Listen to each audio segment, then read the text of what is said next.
Want to know if your Filipino skills are improving and what your real learning level is?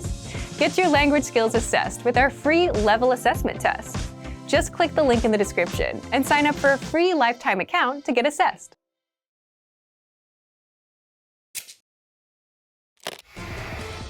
Hi everyone, I'm Gabriella.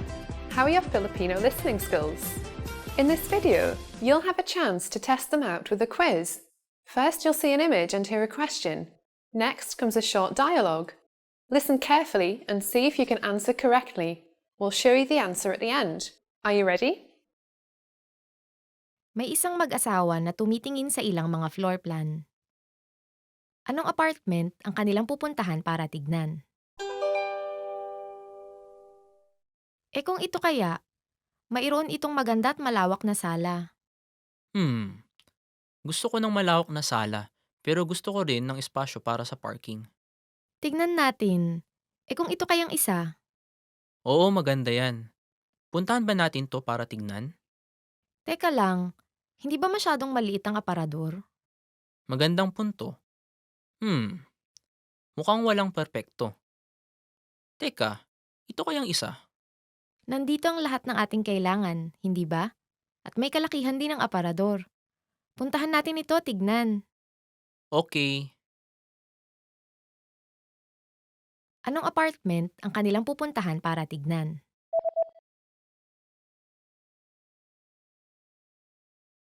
May isang mag-asawa na tumitingin sa ilang mga floor plan.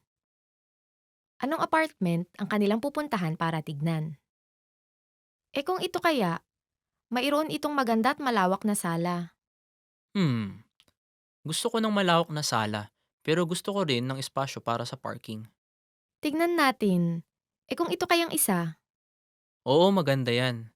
Puntahan ba natin to para tignan? teka lang, hindi ba masyadong maliit ang aparador? Magandang punto. Mukhang walang perpekto. Teka, ito kayang isa? Nandito ang lahat ng ating kailangan, hindi ba? At may kalakihan din ang aparador. Puntahan natin ito, tignan. Okay. Did you get it right?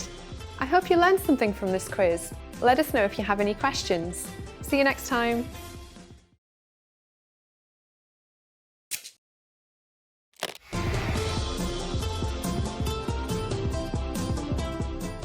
Hello sa inyong lahat, ako si Erica. Ang Kwaresma ay binubuo ng 40 araw mula Miyerkules ng Abo hanggang Huwebes Santo. Ang huling linggo ng Kwaresma ay tinatawag na Semana Santa at nagtatapos sa linggo ng pagkabuhay. Sa lesson na ito, malalaman natin kung ano-ano ang ginagawa ng mga Pilipino para obserbahan ang Kwaresma at ang Semana Santa. Alam niyo ba kung saan nanggagaling ang abo na ginagamit tuwing Miyerkules ng Abo? Sasabihin namin ang sagot sa katapusan ng video na ito. Ang Miyerkules ng Abo ang unang araw ng Kwaresma. Sa araw na ito, halos lahat ng tao ay nagsisimba at naglalagay ng hugis krus na abo sa kanilang mga noo. Simbolo ang abo ng pagiging pansamantala ng buhay. Ito rin ay simbolo ng pagtanggap ng pagiging makasalanan. Sa buong 40 araw ng Kwaresma, marami sa mga debotong Katoliko ang nag-aalay ng isang sakripisyo bilang uri ng pagsisisi sa kanilang mga kasalanan at bilang paggunita sa paghihirap ni Hesukristo. Sa mga araw na ito rin, ipinagbabawal sa mga Katoliko ang pagkain ng karne at pinapayuhan ng lahat na mag-ayuno. Ang pinakaimportanteng panahon kung Kwaresma ay ang huling linggo na tinatawag na Semana Santa. Halos buong linggo ay idinedeklara bilang pampublikong holiday. Sa linggong ito, isinasagawa ng mga deboto ang pabasa ng pasyon, prosesyon, bisita iglesia at salubong bilang mga paraan ng pagninilay at pagsisisi.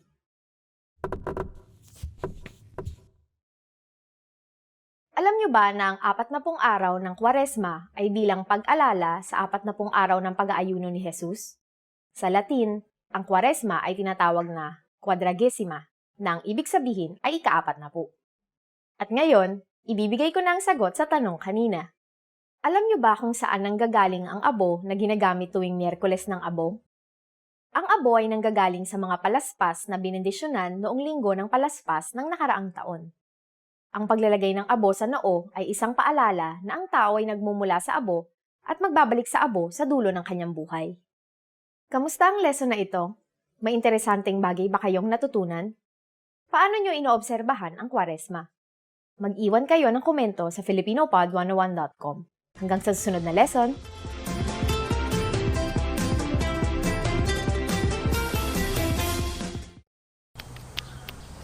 I need coffee. Hey guys, this is Ice and welcome to another Filipino top words lesson. In this lesson, we're going to discuss 10 must-know autumn vocabulary words in Filipino.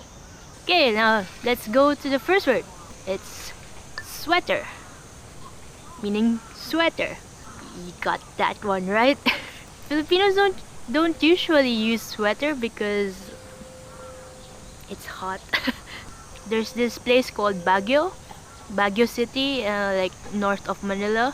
It's cooler there, and it's definitely like the summer capital because everyone wants to go to the cooler place. I guess that's where you might need a sweater. Or if you want to go to the cinema, which has their aircon on full blast, then maybe you need a sweater. And where would you get a sweater? There's this store that has recently come to the Philippines, but it's a Japanese brand, you know, Uniqlo. Well, you could use this sentence, maraming murang sweater na mabibili sa Uniqlo, which means there are a lot of cheap sweaters that can be bought at Uniqlo. Well, it's not actually cheap if you're earning Filipino peso. Just saying. Okay, moving on to the next one, it's maulan, meaning rainy. Ulan means rain, and we have ma in front of adjectives. So, maulan. Maulan means rainy. Ayaw ko ng maulan dahil mahirap maglakad. I don't like rainy days since it's hard to walk. It's not like gravity is 10 times more powerful if it's raining. A lot of Filipinos never bring umbrellas. We never check the weather if it's gonna rain or whatever. So, usually people get caught in the rain and just like go like, rain, need to get out now. Or they just like stay where they are and like let the rain pass. The next one is mahangin, meaning windy. Actually, mahangin is also slang for someone who's like super arrogant, cause like a lot of air. It's like, yeah, mahangin. Kahit hindi mababa ang temperatura, pwede ka pa rin ginawin kung mahangin. Even if the temperature is not low, you can still catch a chill if it's windy. Okay, the next one is maginaw, meaning cool. Ang pinakamaginaw na lugar sa Pilipinas ay ang Baguio. Baguio is the coolest place in the Philippines, like temperature-wise. Okay, so the next word is definitely something you want to know if you want to talk about autumn. It's taglagas. Taglagas means autumn. Walang taglagas sa Pilipinas. There is no autumn in the Philippines because tropical climate, hot and hotter only, with a dash of rain and thunder. Next one is malamig, which means cold. You know what's good cold? Drinks. Cold drinks. I really want a cold drink right now. Okay, so like maybe you want to compare two cities like Tokyo and Toronto. Which one is colder?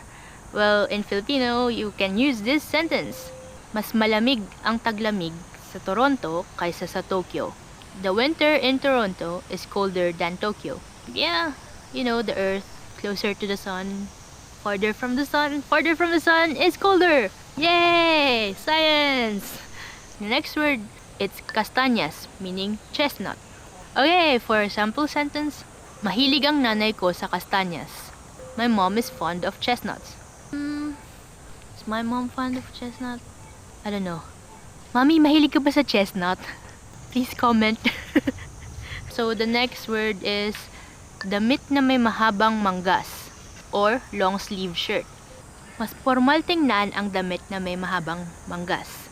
A long sleeve shirt looks more formal. Next word is mga dahong nalalagas, meaning falling leaves. Falling leaves. Maybe you're one of those like melancholic people and like you think that this is so like sad and like makes you think about life. Well, then you could use this sentence. Nakakalungkot makita ang mga dahon na nalalagas. It's lonely to see falling leaves. The next one is Araw ng Pasasalamat, which means Thanksgiving. So we also don't have this in the Philippines. Yeah, if you're American and you want to talk about it, you could also say Thanksgiving, but like if you want to like go full Filipino, then please use Araw ng Pasasalamat. It literally means day of thanking. And that's it for today. That was 10 must-know autumn vocabulary, and I hope you could use some of that words to like tell your autumn stories. Anyway, guys, do you have any other autumn words that you want to know how to be said in Filipino? Or like, do you have any other climate questions? Just leave them in the comments and I'll check it out.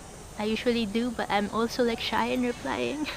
Thank you for watching, and I hope you like that video. If you do, please click that like button. Please tell me what you think as well. Like, do you have any other topics that you want us to discuss here in Filipino Pod 101? Yeah, that's it. And of course, if you want to know more Filipino, we have a lot of lessons in filipinopod101.com, so please check that one out too. Thank you. See you again next time. Salamat. Paalam. I'll be leaving now. Yeah.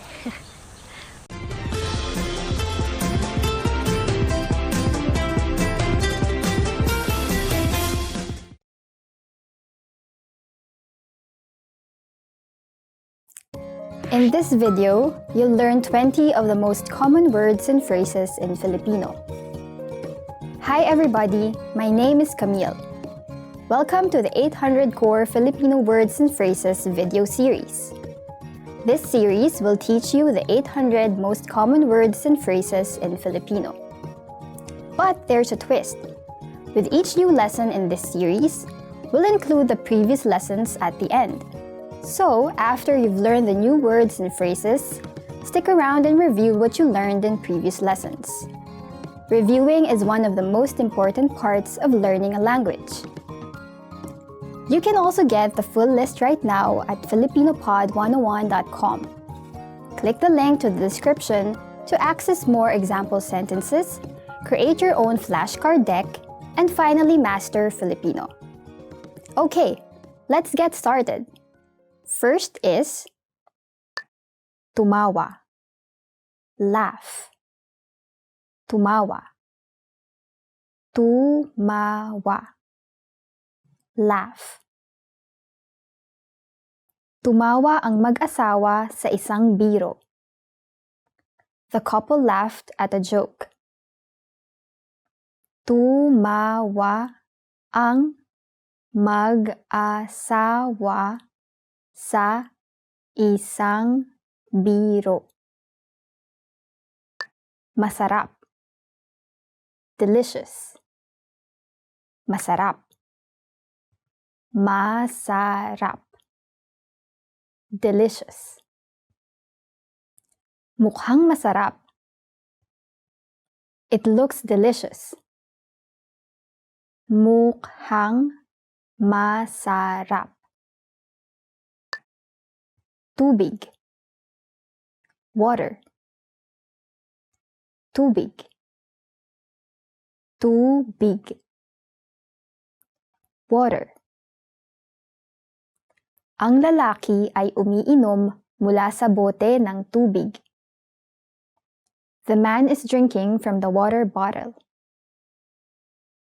Ang lalaki ay umiinom mula sa bote ng tubig. Tsaa, tea. Tsaa, tsaa, tea. Ang tsaa ay isang popular na inumin sa buong mundo. Tea is a popular drink throughout the world. Ang tsaa ay isang popular na inumin sa buong mundo. Kape, coffee. Kape, kape, coffee. Gusto ko matamis ang kape ko. I like my coffee sweet. Gusto ko matamis ang kape ko. Cerveza. Beer. Cerveza. Cerveza. Beer. Malamig na serbesa. Cold beer. Malamig na serbesa. Wine. Wine. Wine. Wine. Wine. Bote ng wine. Bottle of wine. Bote ng wine. Baka. Beef. Baka. Baka. Beef. Ang mga pagpipilian ngayong gabi ay karne ng baka o ng manok. Tonight's choices are beef or chicken. Ang mga pagpipilian ngayong gabi ay karne ng baka o ng manok. Manok.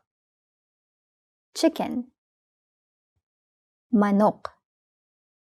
Manok. Chicken. Hindi ko gusto ang balat ng manok. I don't like chicken skin. Hindi ko gusto ang balat ng manok. Baboy. Pork. Baboy. Baboy. Pork. Inihaw na baboy. Pork roast. Inihaw na baboy. Isda. Fish. Isda. Isda. Fish. Kumakain ng maraming isda ang mga Hapon. Japanese people eat a lot of fish. Kumakain ng maraming isda ang mga Hapon. Tupa. Lamb. Tupa. Tupa. Lamb. Ang karne ng tupa ay napakasarap. Lamb is extremely delicious. Ang karne ng tupa ay napakasarap. Doktor. Doctor. Doktor. Doktor. Doctor. Ako ay isang doktor. I am a doctor. Ako ay isang doktor. Police. Police officer. Police. Police. Police officer. Tinatanong ng pulis ang driver. The police officer is questioning the driver.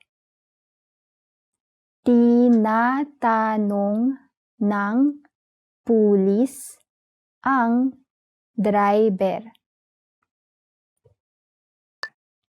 Guro. Teacher. Guro. Guro. Teacher. Guro sa isang silid-aralan. Teacher in a classroom. Guro sa isang silid-aralan.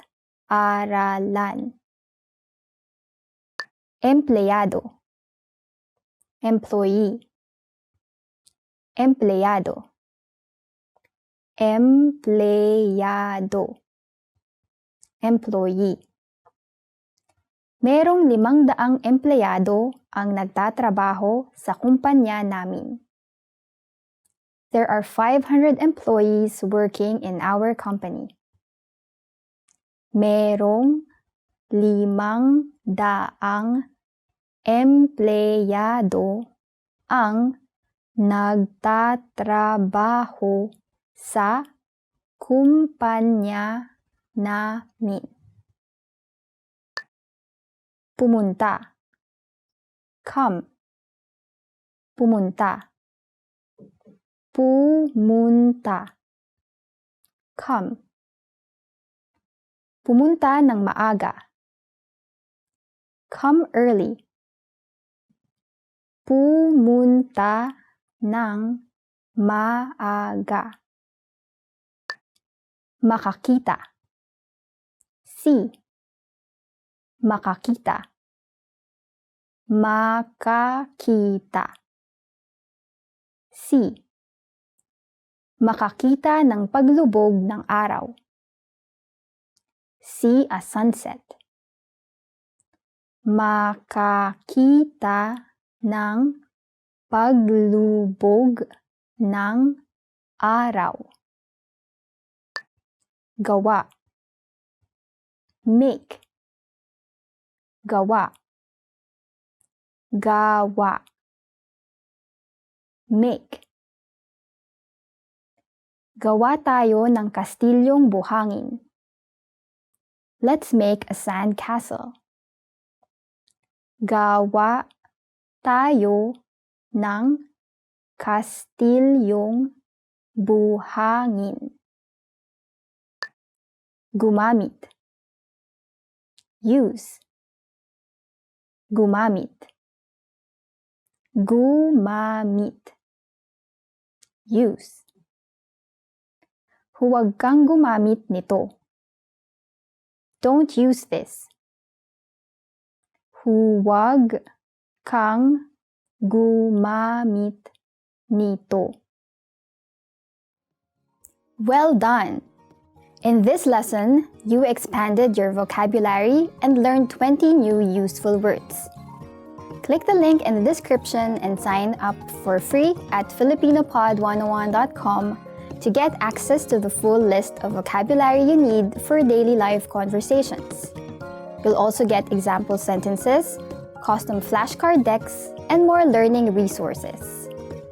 See you next time! Paalam!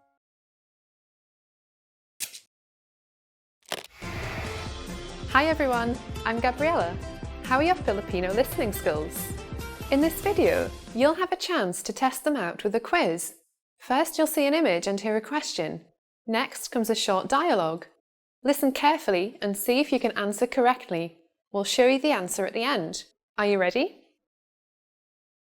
May isang lalaking nag-uulat tungkol sa benta ng kanyang kumpanya sa isang meeting. Aling dalawang chart ang ginagamit niya para sa kanyang presentasyon? Pakitignan ng handout. Ang chart sa kaliwa ay nagpapakita ng benta ng kumpanya sa loob ng 3 taon at ang forecast para sa kasalukuyang taon.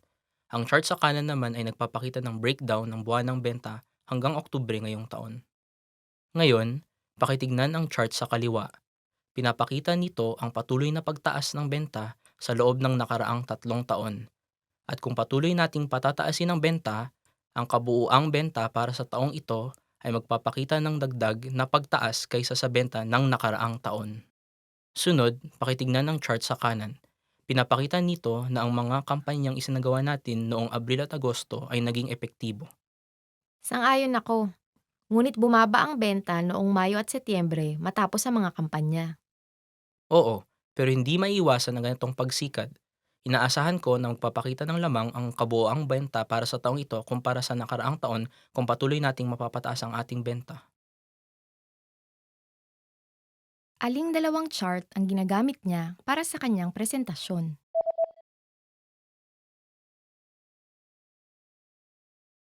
May isang lalaking nag-uulat tungkol sa benta ng kanyang kumpanya sa isang meeting. Aling dalawang chart ang ginagamit niya para sa kanyang presentasyon? Pakitignan ng handout. Ang chart sa kaliwa ay nagpapakita ng benta ng kumpanya sa loob ng 3 taon at ang forecast para sa kasalukuyang taon. Ang chart sa kanan naman ay nagpapakita ng breakdown ng buwanang benta hanggang Oktubre ngayong taon. Ngayon, pakitignan ang chart sa kaliwa. Pinapakita nito ang patuloy na pagtaas ng benta sa loob ng nakaraang 3 taon. At kung patuloy nating patataasin ang benta, ang kabuuang benta para sa taong ito ay magpapakita ng dagdag na pagtaas kaysa sa benta ng nakaraang taon. Sunod, pakitignan ng chart sa kanan. Pinapakita nito na ang mga kampanyang isinagawa natin noong Abril at Agosto ay naging epektibo. Sang-ayon ako. Ngunit bumaba ang benta noong Mayo at Setyembre matapos ang mga kampanya. Oo, pero hindi maiiwasan ang ganitong pagsikat. Inaasahan ko na magpapakita ng lamang ang kabuoang benta para sa taong ito kumpara sa nakaraang taon kung patuloy nating mapapataas ang ating benta. Did you get it right? I hope you learned something from this quiz. Let us know if you have any questions. See you next time. Did you take your free level assessment yet? Here's an extra bonus resource you'll get when you take the assessment. When you receive your result and learning level, you also unlock a free language course for your specific level, so you can start learning and level up your language skills. Just click the link in the description to get access.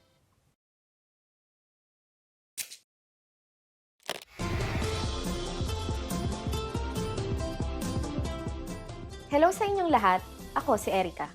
Ang araw ng Eid al-Fitr ay ang pagdiriwang ng mga Muslim ng unang araw ng Shawwal. Nagpapahiwatig ito ng pagtatapos ng isang buwan ng pag-aayuno at pagdarasal. Para sa maraming Pilipino, kinikilala ito bilang wakas ng Ramadan at ipinagdiriwang ng parehong mga Kristiyano at Muslim na mga Pilipino. Ang petsa ng pagdiriwang na ito ay nakabase sa kalendaryong Islam at nagaganap matapos ang unang gabi ng bagong buwan. Halina't alamin natin kung paano ipinagdiriwang ng mga Pilipino ang araw na ito. Ang araw na ito ay kamakailan lamang ginawang opisyal na holiday. Alam niyo ba kung kailan ito naipatupad? Sasabihin namin ang sagot sa katapusan ng video na ito. Inuumpisahan ng mga Muslim ang pagdiriwang ng araw na ito sa pamamagitan ng paliligo, pagsusuot ng pinakamaganda nilang damit, paglalagay ng pabango, at pagkain ng matatamis bago tumungo sa moske para magdasal. Ang unang dasal ng Eid ay ginagawa bilang isang kongregasyon sa mga moske o sa mga naitalagang open space para sa pagdarasal. Sunod sa ikalawang haligi ng Islam, humaharap ang kongregasyon sa direksyon ng Mecca. Sinusundan ang dasal ng Eid ng khutbah na pinangungunahan ng imam. Karaniwang ang mga sermon ay tungkol sa pagpapasalamat sa Panginoon, kasaysayan at kahalagahan ng pagdiriwang, paghingi ng kapatawaran sa kapwa, at ang mga responsibilidad para sa ikatlong haligi ng Islam, ang zakat. Matapos ito, magbabatian at magyayakapan ng mga magkakatabi. Ang mga tradisyonal na pagbati gaya ng Eid Mubarak o Eid Said ang karaniwang maririnig. Ang araw na ito ay puno ng handaan, kasiyahan at pasasalamat. Nagbibigayan ang mga tao ng Eid sa kani-kanilang mga pamilya. Mayroon ring partikular na zakat na ibinibigay sa araw na ito. Ito ay ang fitrana, na tinatawag ding zakat al-fitr. Para sa mga Muslim, isa itong masayang selebrasyon ng pasasalamat sa Panginoon. Isa rin itong pagdiriwang na sumisimbolo ng pagkakaisa ng mga Muslim.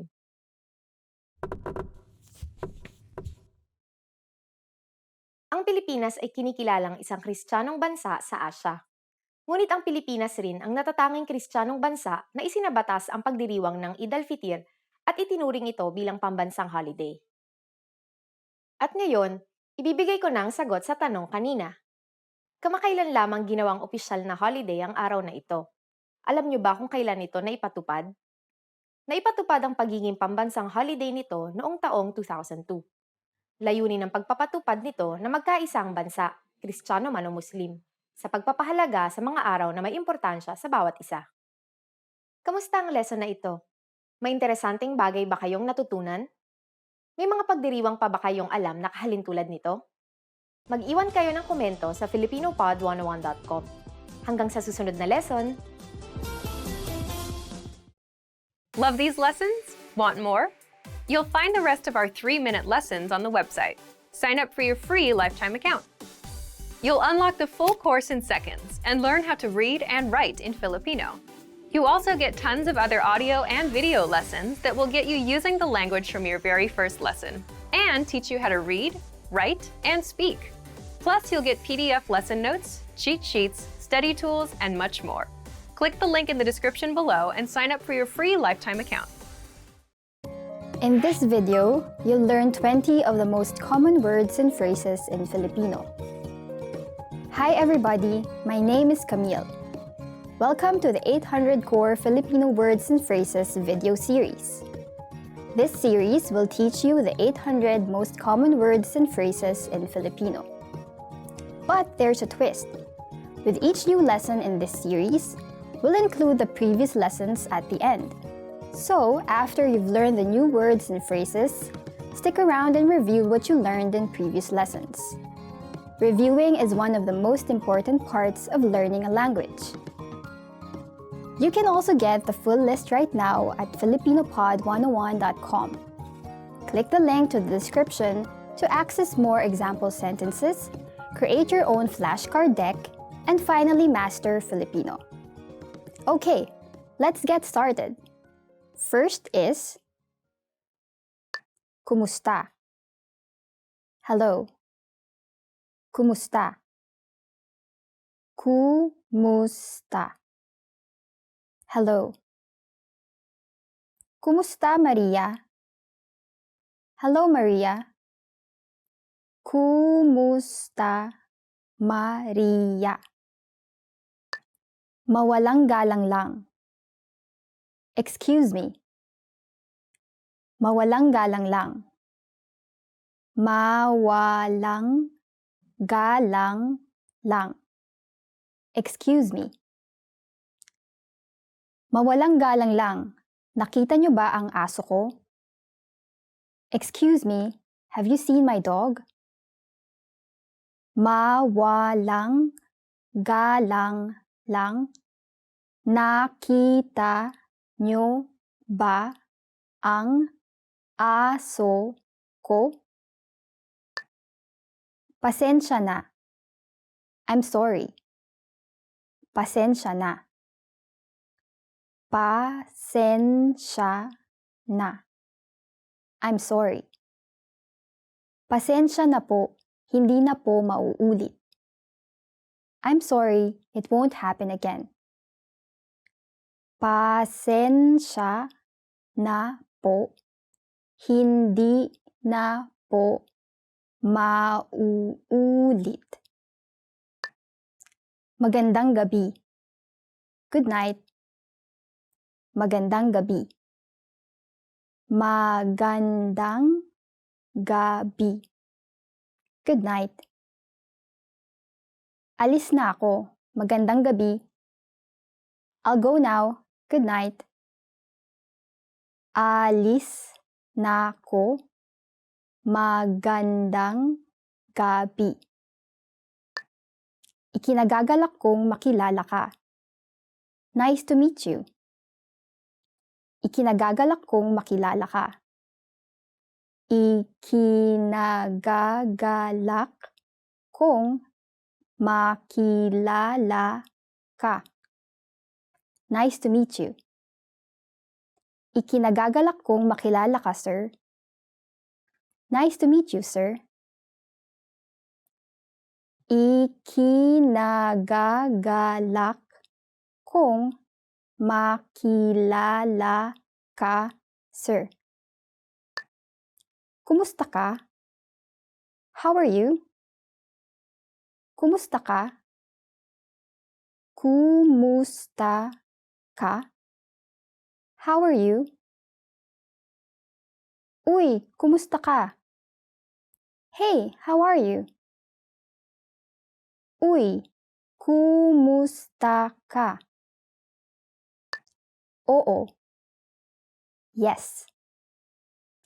Oo. Oo. Yes. Oo, naiintindihan ko. Yes, I understand. Oo, naiintindihan ko. Hindi. No. Hindi. Hindi. No. Hindi. Ayoko niyan. No, I don't like that. Hindi. Ayoko niyan. Salamat. Thank you. Salamat. Salamat. Thank you. Salamat pero hindi ako ang nag-order nito. Thank you, but I didn't order this. Salamat pero hindi ako ang nag-order nito. Ako si. I'm. Ako si. Ako si. I'm. Ako si Erika. I'm Erika. Ako si Erika. Paalam. Goodbye. Paalam. Paalam. Goodbye. Paalam, ingat. Goodbye, take care. Paalam. Ingat. Masama. Bad. Masama. Masama. Bad. Siya ay lalaking masama. He's a bad boy. Siya ay lalaking masama. Mabuti. Good. Mabuti. Mabuti. Good. Ang gulay ay mabuti para sa iyo. Vegetables are good for you. Ang gulay ay mabuti para sa iyo. Maganda. Pretty. Maganda. Maganda. Pretty. Maganda ang damit mo. Your dress is pretty. Maganda ang damit mo. Pangit. Ugly. Pangit.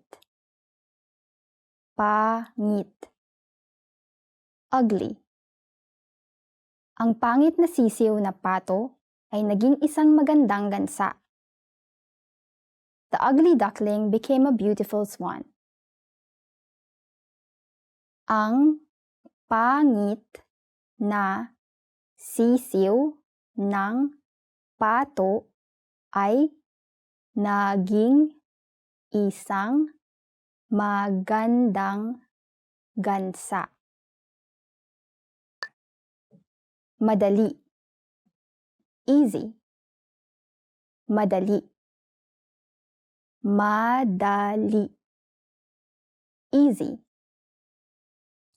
Ang pagrenta ng kotse ay hindi laging madali. Renting a car is not always easy. Ang pagrenta ng kotse ay hindi laging madali. Mahirap. Difficult. Mahirap. Mahirap. Difficult. Ang Ingles ay mahirap. English is difficult. Ang Ingles ay mahirap. Malapit. Near. Malapit. Malapit. Near. Ako ay nakatira malapit sa universidad. I live near the university.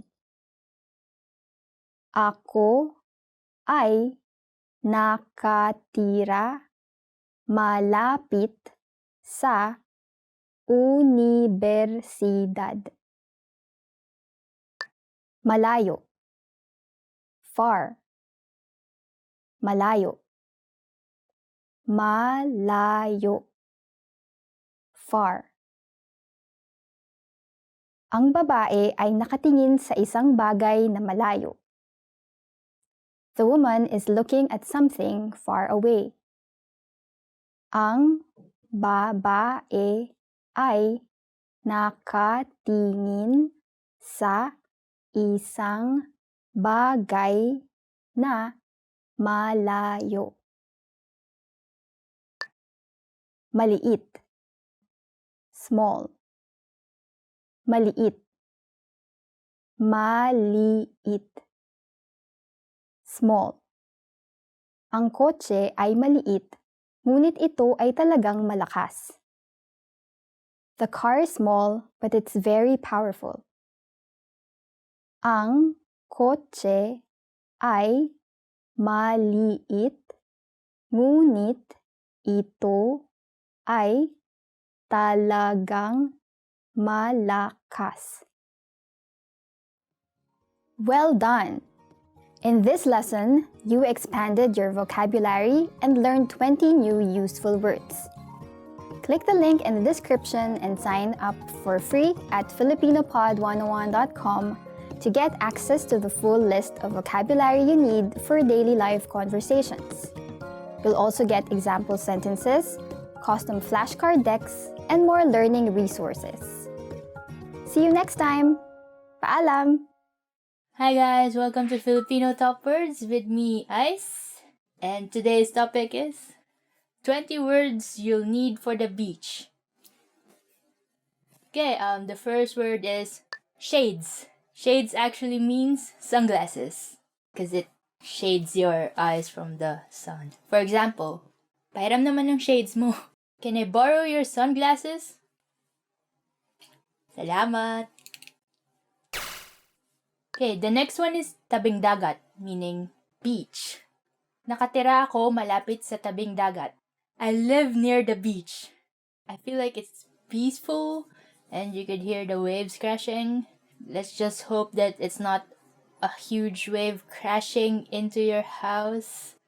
Yeah, beach. Paglangoy, swimming.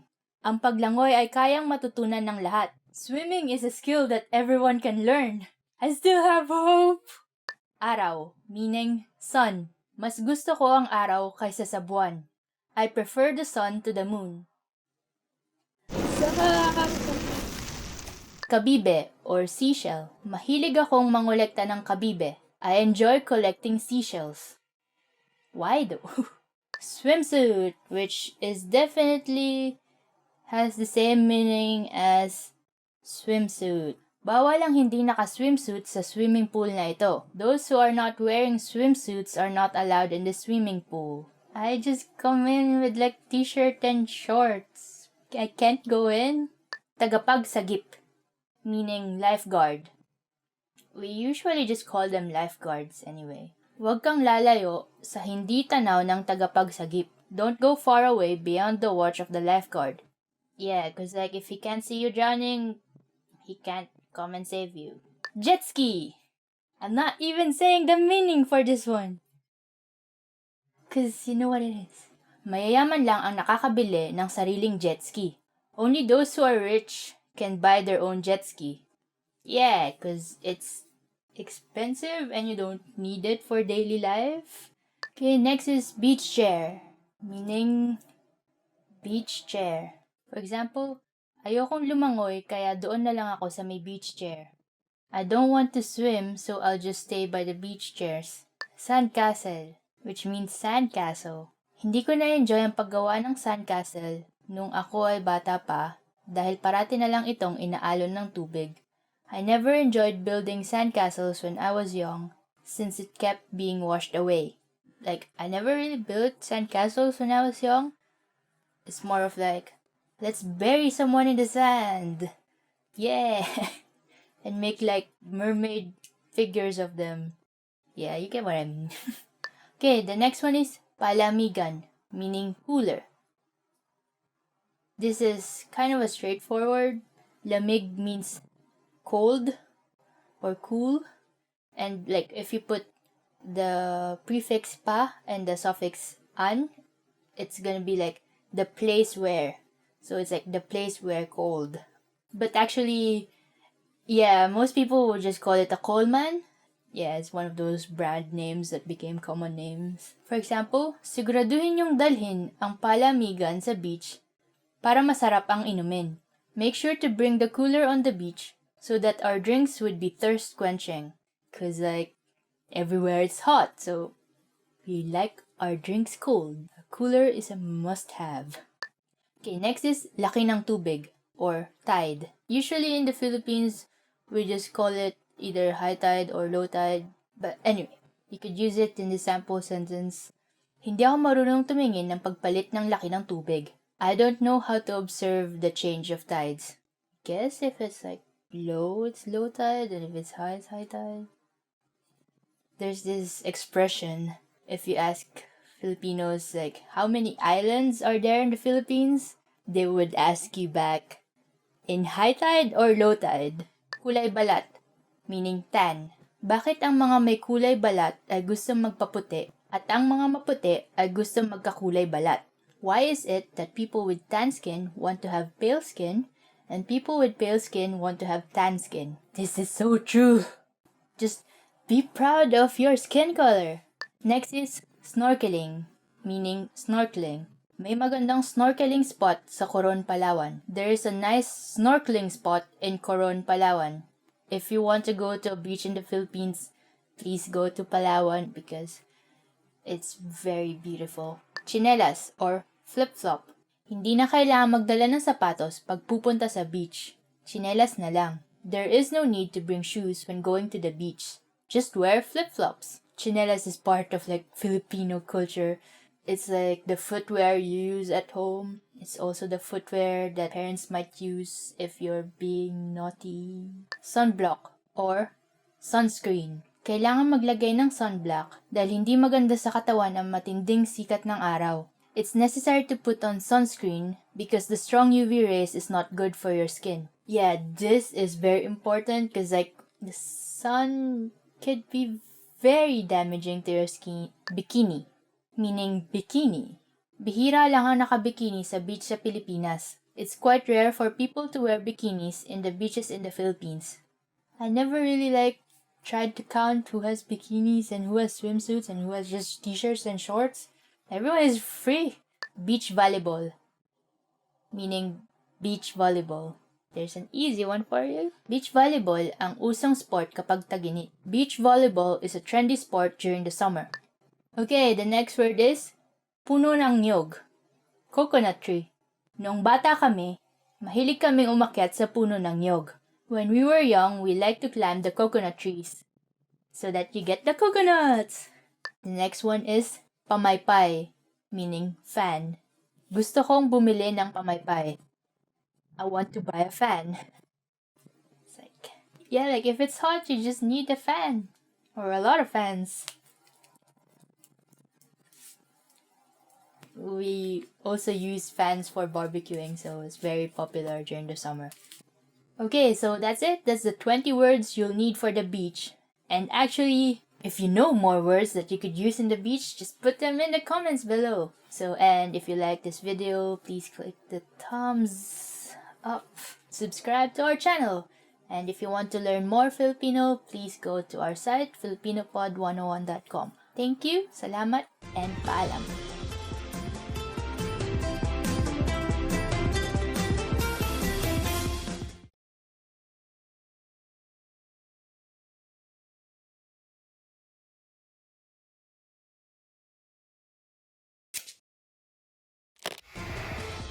Hi everyone, I'm Gabriella.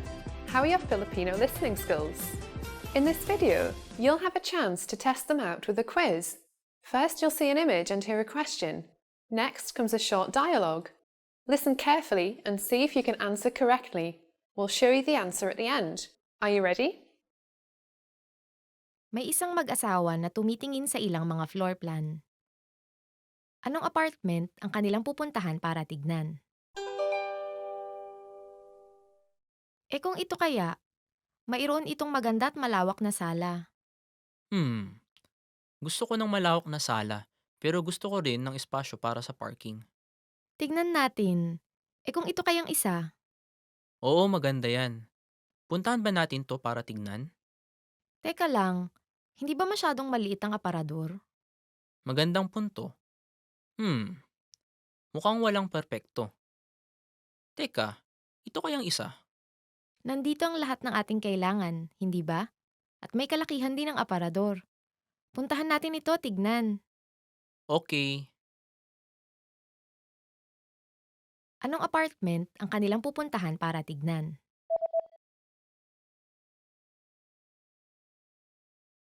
May isang mag-asawa na tumitingin sa ilang mga floor plan. Anong apartment ang kanilang pupuntahan para tignan? Kung ito kaya, mayroon itong maganda at malawak na sala. Gusto ko ng malawak na sala, pero gusto ko rin ng espasyo para sa parking. Tignan natin. Kung ito kayang isa? Oo, maganda yan. Puntahan ba natin to para tignan? Teka lang, hindi ba masyadong maliit ang aparador? Magandang punto. Mukhang walang perpekto.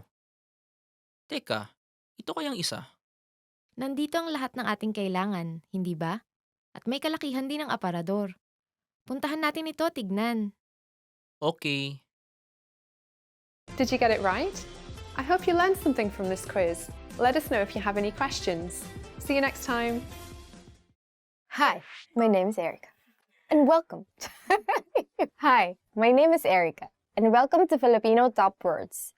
Our lesson for today is 10 must know math words. Yay! Math!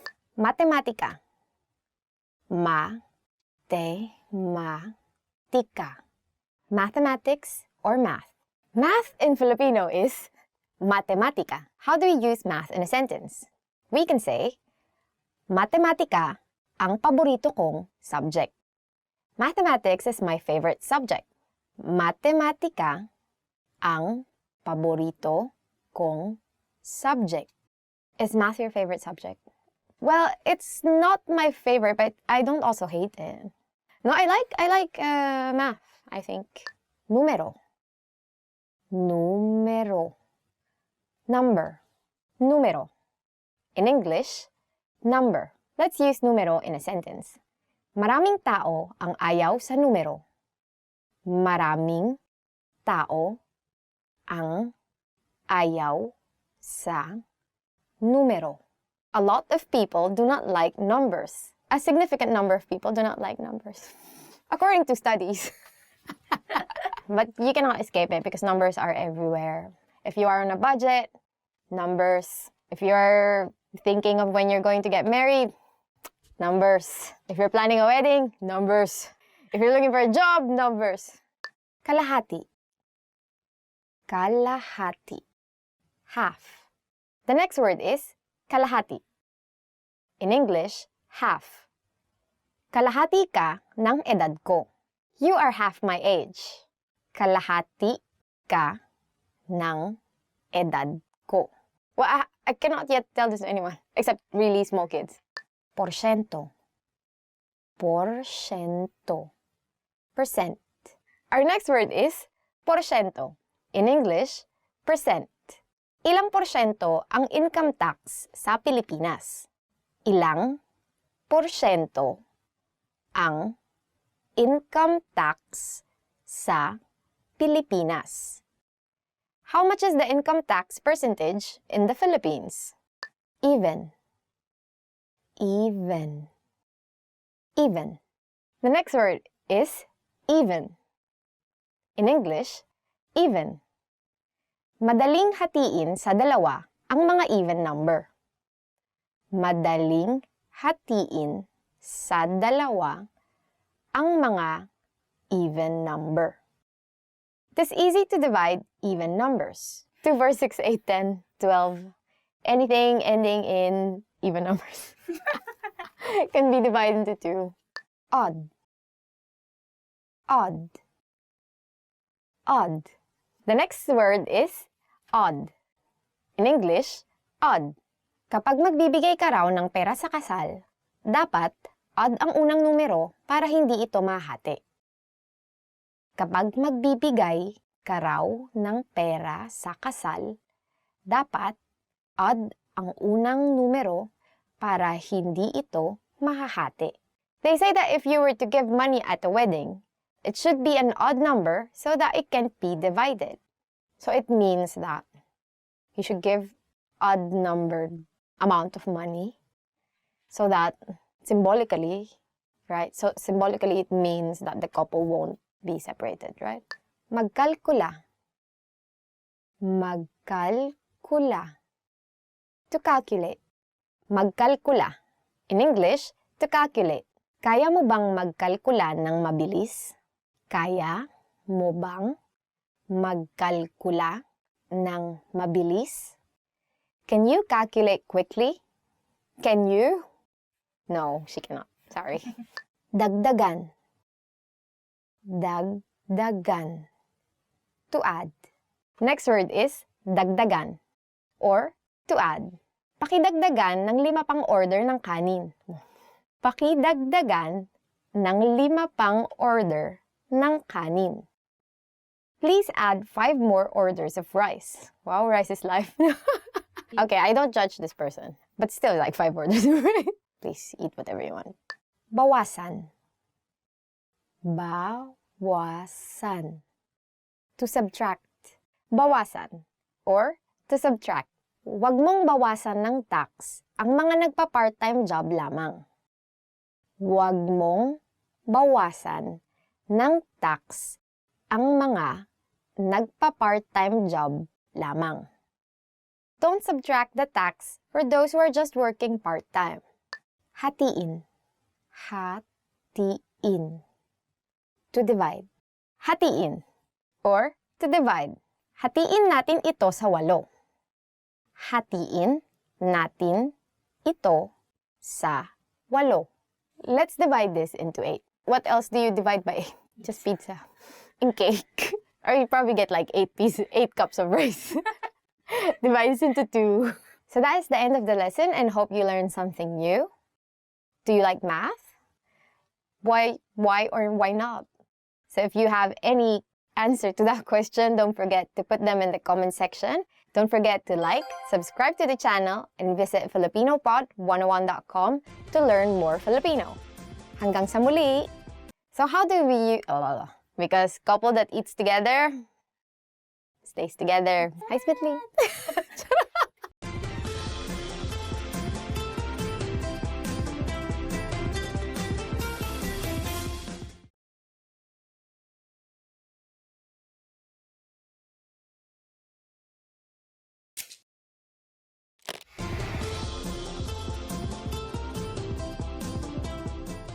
Hello sa inyong lahat, ako si Erica.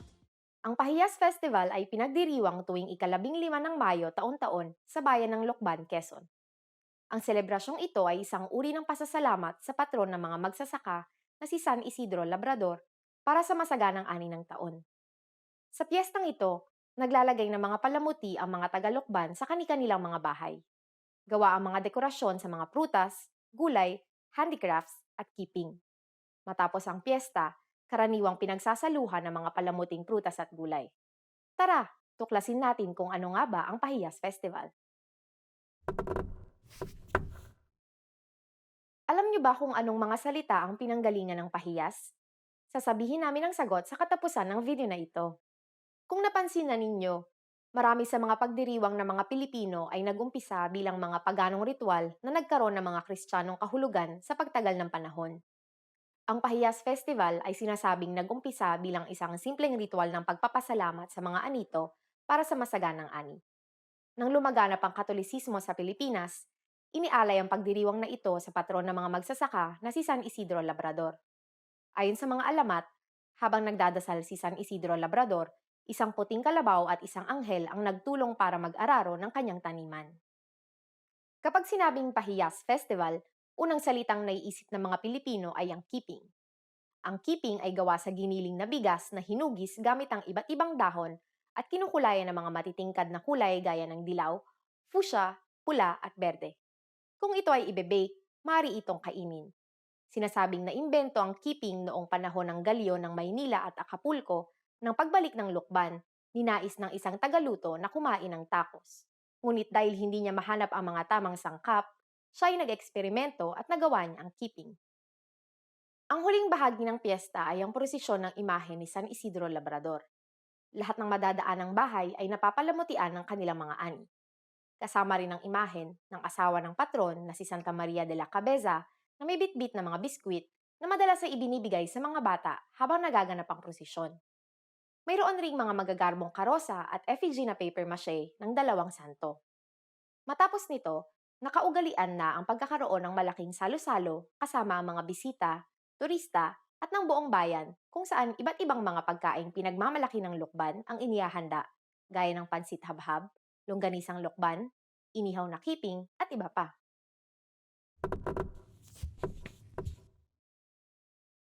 Alam niyo ba na pinaparangalan ang bahay na may pinakamaganda at pinakamalikhain na mga palamuti? Hindi lang simpleng parangal, may papremyo ring salapi ang matatanggap ng mananalo. At ngayon, ibibigay ko na ang sagot sa tanong kanina. Alam niyo ba kung anong mga salita ang pinanggalingan ng pahiyas? Ang pahiyas ay nanggaling sa dalawang Filipinong salita na hiyas at pahiyas. Ang ibig sabihin ng hiyas ay mamahaling bato gaya ng mga nilalagay sa mga alahas. Samantalang ang pahiyas naman ay nangangahulugan ng pag-aalay. Kung gayon, maaari nating sabihin na ang Pahiyas Festival ay ang pag-aalay ng mga hiyas na ani, hindi ba? Kamusta ang lesson na ito? May interesanteng bagay ba kayong natutunan? Nainganyo ko na ba kayong pumunta sa Lucban, Quezon para sa Pahiyas Festival? Mag-iwan kayo ng komento sa filipinopod101.com.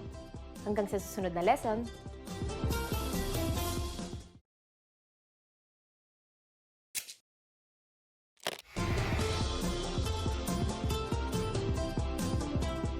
hello sa inyong lahat, ako si Erica. Ang Araw ng Kabayanihan ni Dr. Jose Rizal ay isa sa mga pampublikong holiday na ipinagdiriwang tuwing ika-30 ng Disyembre taon-taon. Dito, ginugunita ng mga Pilipino ang kabayanihan ni Dr. Jose Rizal, ang pambansang bayani ng Pilipinas. Pero, sino nga ba si Dr. Jose Rizal? At paano siya inaalala ng mga Pilipino? Sa lesson na ito, malalaman nyo kung paano ginugunita ng mga Pilipino ang mga nagawang kabayanihan ni Dr. Jose Rizal. Alam niyo ba kung bakit tuwing ika-30 ng Disyembre ipinagdiriwang ang Rizal Day? Sasabihin namin ang sagot sa katapusan ng video na ito. Una, sino nga ba talaga si Jose Rizal? Sa araw na ito, inaalala siya bilang isa sa mga lider ng kilusang pangreporma na naglalayong gawing pantay ang karapatan ng mga Pilipino at ng mga mananakop na Espanyol noong ang bansa ay nasa ilalim ng kolonisasyon ng Espanya. Ang araw ng paggunita sa pambansang bayani ay ginagawa sa Rizal Park, dating tinatawag na Bagong Bayan at kilala sa ngayon bilang Luneta Park. Sa Rizal Park na tinuturing na isang national park, naroon ang monumento ni Jose Rizal. Isinapubliko ang monumento ni Rizal noong taong 1913 at ang kanyang tulang Huling Paalam o Mi Ultimo Adios ay iniukit sa memorial plaque ng monumento. Mayroong mga seremonyang ginagawa na dinadaluhan at pinangungunahan ng presidente at vice-presidente ng bansa. Nag-aalay ang presidente ng mga bulaklak at pinapasinayaan ang pagbibigay sa bayani ng 21 gun salute. May mga pagdiriwang rin na isinasagawa sa iba't ibang mga probinsya. karaniwang pinasisinayaan ng mga matataas na opisyal ng probinsya, kasama sa pagdiriwang ang pagtataas ng bandila ng Pilipinas. Alam niyo ba na ipinagbabawal ang sabong, karera ng kabayo at hay-alay tuwing araw na ito? Isinasaad rin sa batas na dapat itaas ang bandila ng naka-half-mast. At ngayon, ibibigay ko na ang sagot sa tanong kanina. Alam niyo ba kung bakit tuwing ika-30 ng Disyembre ipinagdiriwang ang Rizal Day? Sa araw na ito, binigay ni Jose Rizal ang kanyang buhay para sa bansa. Mula sa kanyang piitan sa Fort Santiago, siya'y naglakad patungong Bagong Bayan upang harapin ang kanyang kamatayan sa pamamagitan ng firing squad. Kamusta ang lesson na ito? May interesanteng bagay ba kayong natutunan?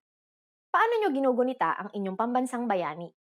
Mag-iwan kayo ng komento sa filipinopod101.com. Hanggang sa susunod na lesson! Now, if you're wondering how to remember these words forever so that you can start speaking more and more, here's how. 1. Review them with our spaced repetition flashcards. Our flashcards will drill these words into your long-term memory. 2. Save the words to our word bank, your personal collection of words, where you can print out physical study sheets. And 3. Watch our looped vocabulary slideshows on repeat until you understand every word. You'll find these tools inside our learning program. Just click the link in the description to get them.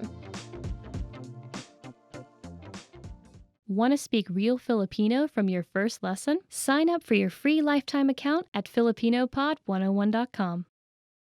Hello guys, and welcome to Filipino Top Words. For today's lesson, we will be talking about 10 ways to remember words. So, knowing how to remember words will actually help us learn Filipino better and faster. So let's go to the first way.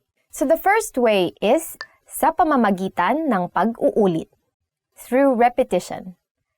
Mas maaalala mo ang mga salita sa pamamagitan ng pag-uulit. You will remember the words better through repetition. Repeating stuff to yourself is actually very helpful. So even when you're reviewing for exams, that's how many people actually get to remember words.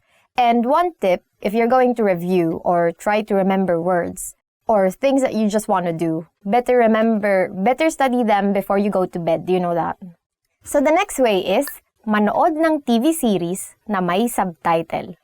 To watch TV series with subtitles. 3 beses sa isang araw ako nanonood ng TV series na may subtitle para matuto ng Filipino. I watch TV series with subtitles 3 times a day in order to learn Filipino. For instance, because I'm learning Japanese now, so I also watch lots of dramas or anime, of course. And then you have subtitles there, and then you hear words, you begin to associate words with the English words that you see in the subtitle. So sort of like you get the idea of what these words mean. And then of course you have to check them if they are really what you think they are. And then by hearing them again and again, and then again through repetition, you will eventually learn these words much easier. The third way is magsanay sa pamamagitan ng pagsusulat. To practice by writing. Magaling si Lenny sa balarila dahil siya ay laging nagsasanay magsulat sa Filipino. Lenny is good at grammar because she always practices by writing in Filipino. I think this is very important to distinguish, it's very important to distinguish between spoken Filipino and written Filipino. So in our example sentence, Lenny, this girl, is better in grammar because she always practices by writing. Because in written Filipino is actually a lot more formal than spoken Filipino. So if you want to really learn the formal Filipino, then the best way for you to learn it is to practice it by writing. So the next is magbasa ng malakas. To read out loud. Basahin mo ng malakas ang mga salita. In English, read the words out loud. So why would it actually help? Because it's like you're saying it and then you're hearing it at the same time.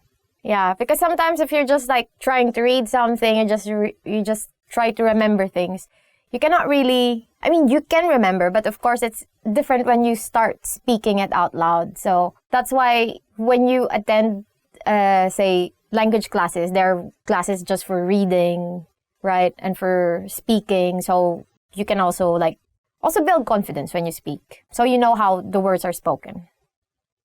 Next is, gumawa ng mga kwento. To make up stories. It doesn't mean that you should be gossiping or lying and making up stories about people, no. This means, let's hear the example sentence. Gumawa ka ng kwento tungkol sa iyong mga karanasan sa Filipino. Make up stories about your experiences in Filipino. You can pretend that you've been to the Philippines, right? And then just write things about, what I will do in the Philippines is if I'm going there, or if I already went there, what I would have done. So you can just invent things that, just to practice. So I remember when I was in university, I was learning Italian. And one of the things that we were always asked to write is just little paragraphs about what you do in a day, just to practice using different words every day and just getting used to writing things in that language. It actually helps really a lot. But I forgot my Italian already. So. Next is, lumikha ng ugnayan ng mga salita. To create associations between words. Lumilikha ako ng ugnayan ng mga salita para hindi ko makalimutan. I create associations of words in order not to forget them. So I think this is very useful in Filipino since in Filipino there are many words that sound similar but are actually different. They mean differently. So for instance, you want to say wet in Filipino, then you would say basa. But it also, the same 4 letters you would use to say read, which is basa. So it's just different way of pronouncing the words. In a way, it makes it difficult. But also, you can get 2 ideas of those 4 letters together, right? So when you see B-A-S-A, you immediately associate it with either getting wet or reading a book, which is kind of really far, but at least you immediately get 2 words at once. And they don't really make fun of your language, so it's fine. Because everyone speaks kind of casual. Unless you're writing, then of course, then you don't need to worry about pronunciation, but you have to worry about your grammar.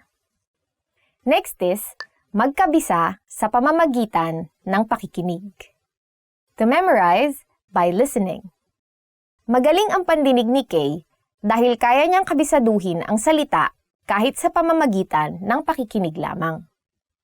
Kay has good ears because she can memorize words just by listening.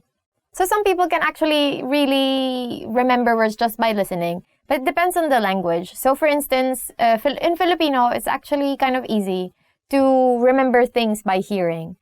But say you're learning Chinese or Japanese, right? Then just by hearing, you cannot really easily remember the meaning of the words unless you also check the meaning of how it's written. So, but in Filipino, it's kind of easier to really understand the meaning of words just by listening, and especially by understanding the context. Next is, magbasa ng simpleng mga babasahin. To read simple texts. Kapag may pagsasalin, subukan mong basahin ang mga simpleng babasahin sa Filipino kaysa sa Ingles. If there's a translation, try to read simple texts in Filipino rather than in English.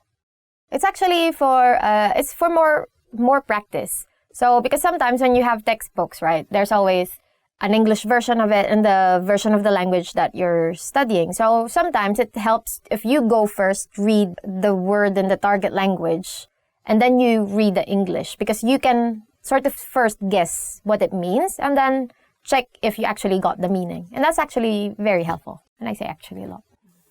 Next is, makinig ng kanta na may lyrics. To listen to songs with lyrics.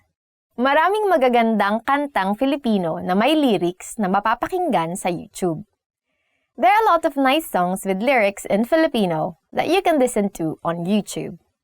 Why there are so many songs with lyrics in Filipino? Because Filipinos like to do karaoke. Or in Filipino, videoke. Actually, that's how we say it, videoke. Videoke. Because we like doing this karaoke a lot. So there's so many places where you can go to do karaoke, right?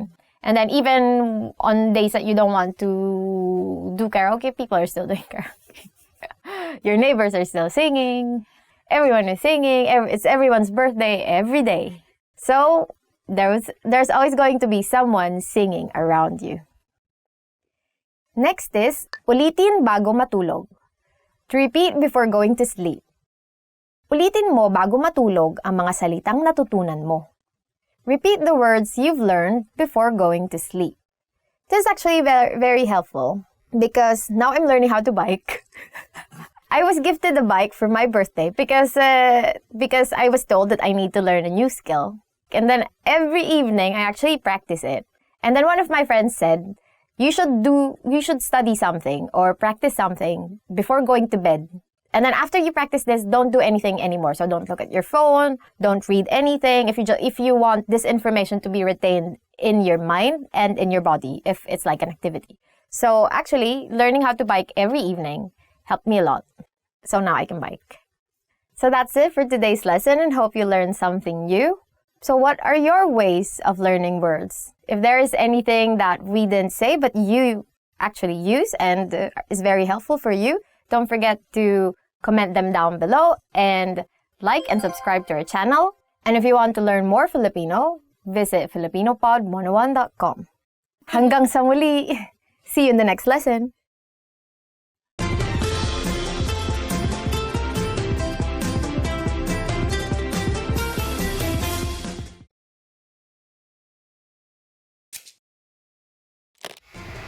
How are your Filipino listening skills? First, you'll see an image and hear a question. Next comes a short dialogue. Listen carefully and see if you can answer correctly. We'll show you the answer at the end. Are you ready? May isang lalaki na tumatawag sa opisina ng isang doktor. Anong oras niya kailangan na nasa opisina ng doktor? Hello, anong kailangan nyo? Anong oras kayo magsasara ngayon? Nagsasara kami ng alas 6. Pero pumunta na kayo bago mag alas 5:30. Okay, salamat. Anong oras niya kailangan na nasa opisina ng doktor?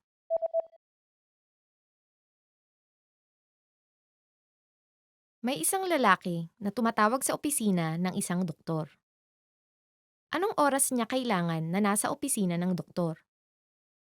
Hello, anong kailangan nyo? Anong oras kayo magsasara ngayon? Nagsasara kami ng alas 6. Pero pumunta na kayo bago mag alas 5:30. Okay, salamat. Did you get it right? I hope you learned something from this quiz. Let us know if you have any questions. See you next time. Now, if you're wondering how to remember these words forever so that you can start speaking more and more, here's how. 1. Review them with our spaced repetition flashcards. Our flashcards will drill these words into your long-term memory. 2. Save the words to our word bank, your personal collection of words, where you can print out physical study sheets. And 3. Watch our looped vocabulary slideshows on repeat until you understand every word. You'll find these tools inside our learning program. Just click the link in the description to get them.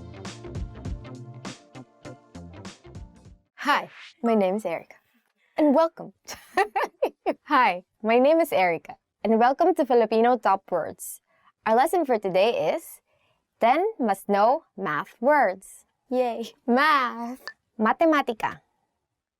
Ma-te-ma-tika. Mathematics or math. Math in Filipino is matematika. How do we use math in a sentence? We can say, matematika ang paborito kong subject. Mathematics is my favorite subject. Matematika ang paborito kong subject. Is math your favorite subject? Well, it's not my favorite, but I don't also hate it. No, I like math, I think. Numero. Numero. Number. Numero. In English, number. Let's use numero in a sentence. Maraming tao ang ayaw sa numero. Maraming tao ang ayaw sa numero. A lot of people do not like numbers. A significant number of people do not like numbers. According to studies. but you cannot escape it because numbers are everywhere. If you are on a budget, numbers. If you're thinking of when you're going to get married, numbers. If you're planning a wedding, numbers. If you're looking for a job, numbers. Kalahati. Kalahati. Half. The next word is kalahati. In English, half. Kalahati ka ng edad ko.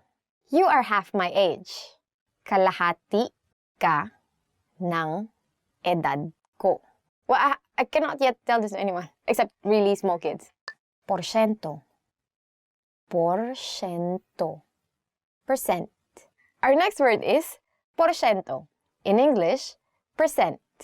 Ilang porsyento ang income tax sa Pilipinas? Ilang porsyento ang income tax sa Pilipinas? How much is the income tax percentage in the Philippines?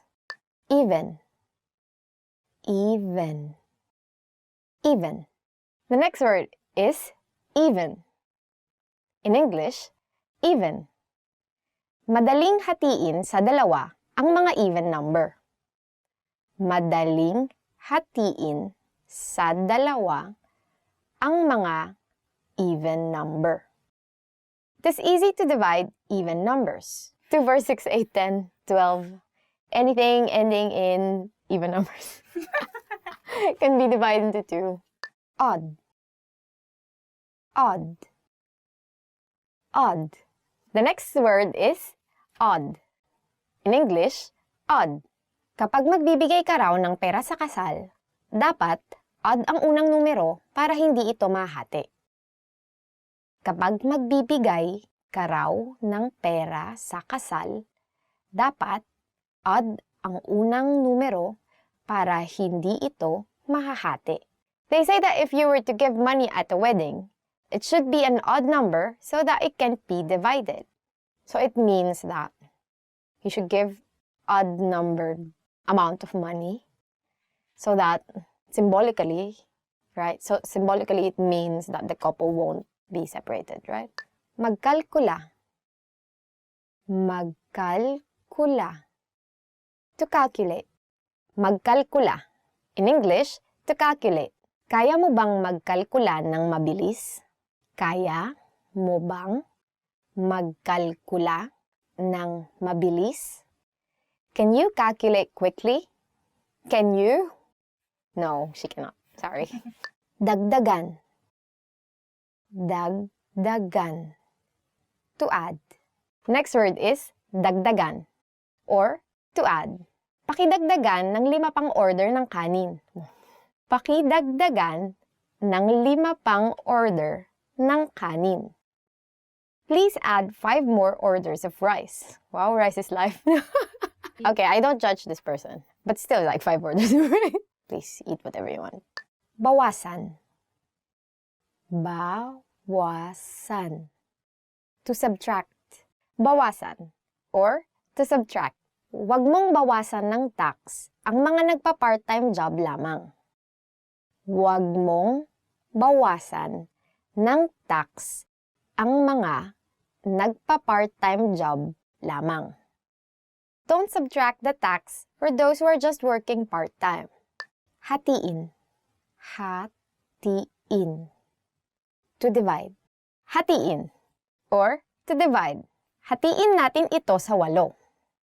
Hatiin natin ito sa 8. Let's divide this into 8. What else do you divide by 8? Just pizza. And cake. Or you probably get like 8 cups of rice. Divide this into 2. So that is the end of the lesson and hope you learned something new. Do you like math? Why or why not?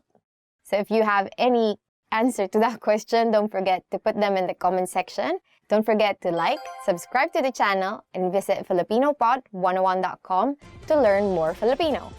Hanggang sa muli! So how do we... because couple that eats together stays together. Hi, Smithley!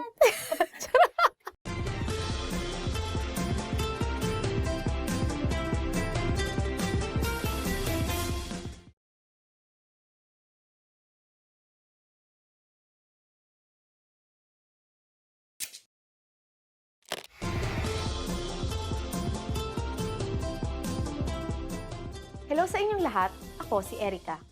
Ang Pahiyas Festival ay pinagdiriwang tuwing ika-15 ng Mayo taon-taon sa bayan ng Lokban, Quezon. Ang selebrasyong ito ay isang uri ng pasasalamat sa patron ng mga magsasaka na si San Isidro Labrador para sa masaganang ani ng taon.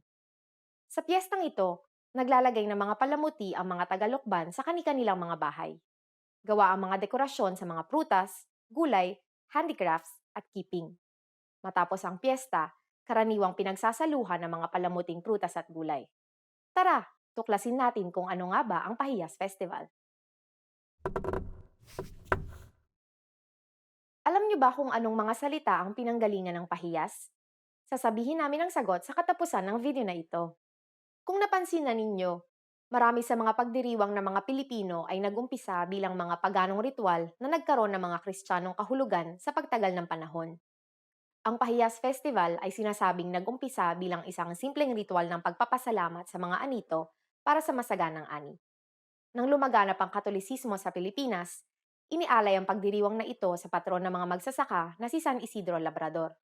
Ayon sa mga alamat, habang nagdadasal si San Isidro Labrador, isang puting kalabaw at isang anghel ang nagtulong para mag-araro ng kanyang taniman.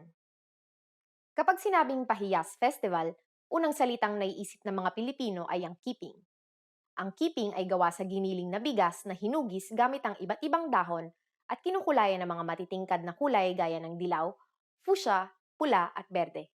Kung ito ay ibe-bake, maaari itong kainin.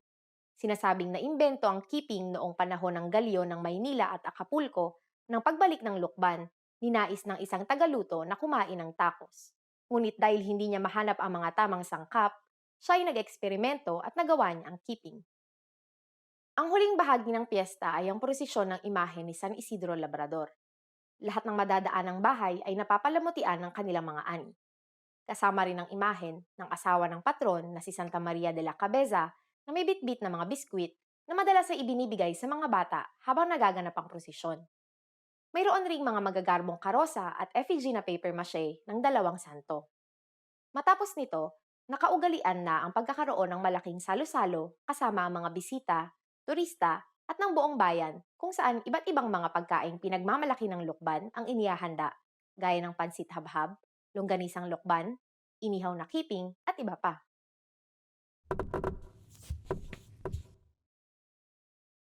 Alam niyo ba na pinaparangalan ang bahay na may pinakamaganda at pinakamalikhain na mga palamuti? Hindi lang simpleng parangal, may papremyo ring salapi ang matatanggap ng mananalo. At ngayon, ibibigay ko na ang sagot sa tanong kanina. Alam niyo ba kung anong mga salita ang pinanggalingan ng pahiyas? Ang pahiyas ay nanggaling sa dalawang Filipinong salita na hiyas at pahiyas. Ang ibig sabihin ng hiyas ay mamahaling bato gaya ng mga nilalagay sa mga alahas. Samantalang ang pahiyas naman ay nangangahulugan ng pag-aalay. Kung gayon, maaari nating sabihin na ang Pahiyas Festival ay ang pag-aalay ng mga hiyas na ani, hindi ba? Kamusta ang lesson na ito? May interesanteng bagay ba kayong natutunan? Naengganyo ko na ba kayong pumunta sa Lokban, Quezon para sa Pahiyas Festival? Mag-iwan kayo ng komento sa filipinopod101.com. Hanggang sa susunod na lesson!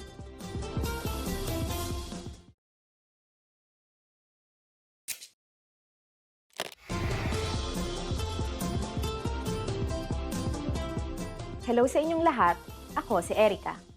Ang Araw ng Kabayanihan ni Dr. Jose Rizal ay isa sa mga pampublikong holiday na ipinagdiriwang tuwing ika-30 ng Disyembre taon-taon. Dito, ginugunita ng mga Pilipino ang kabayanihan ni Dr. Jose Rizal, ang pambansang bayani ng Pilipinas.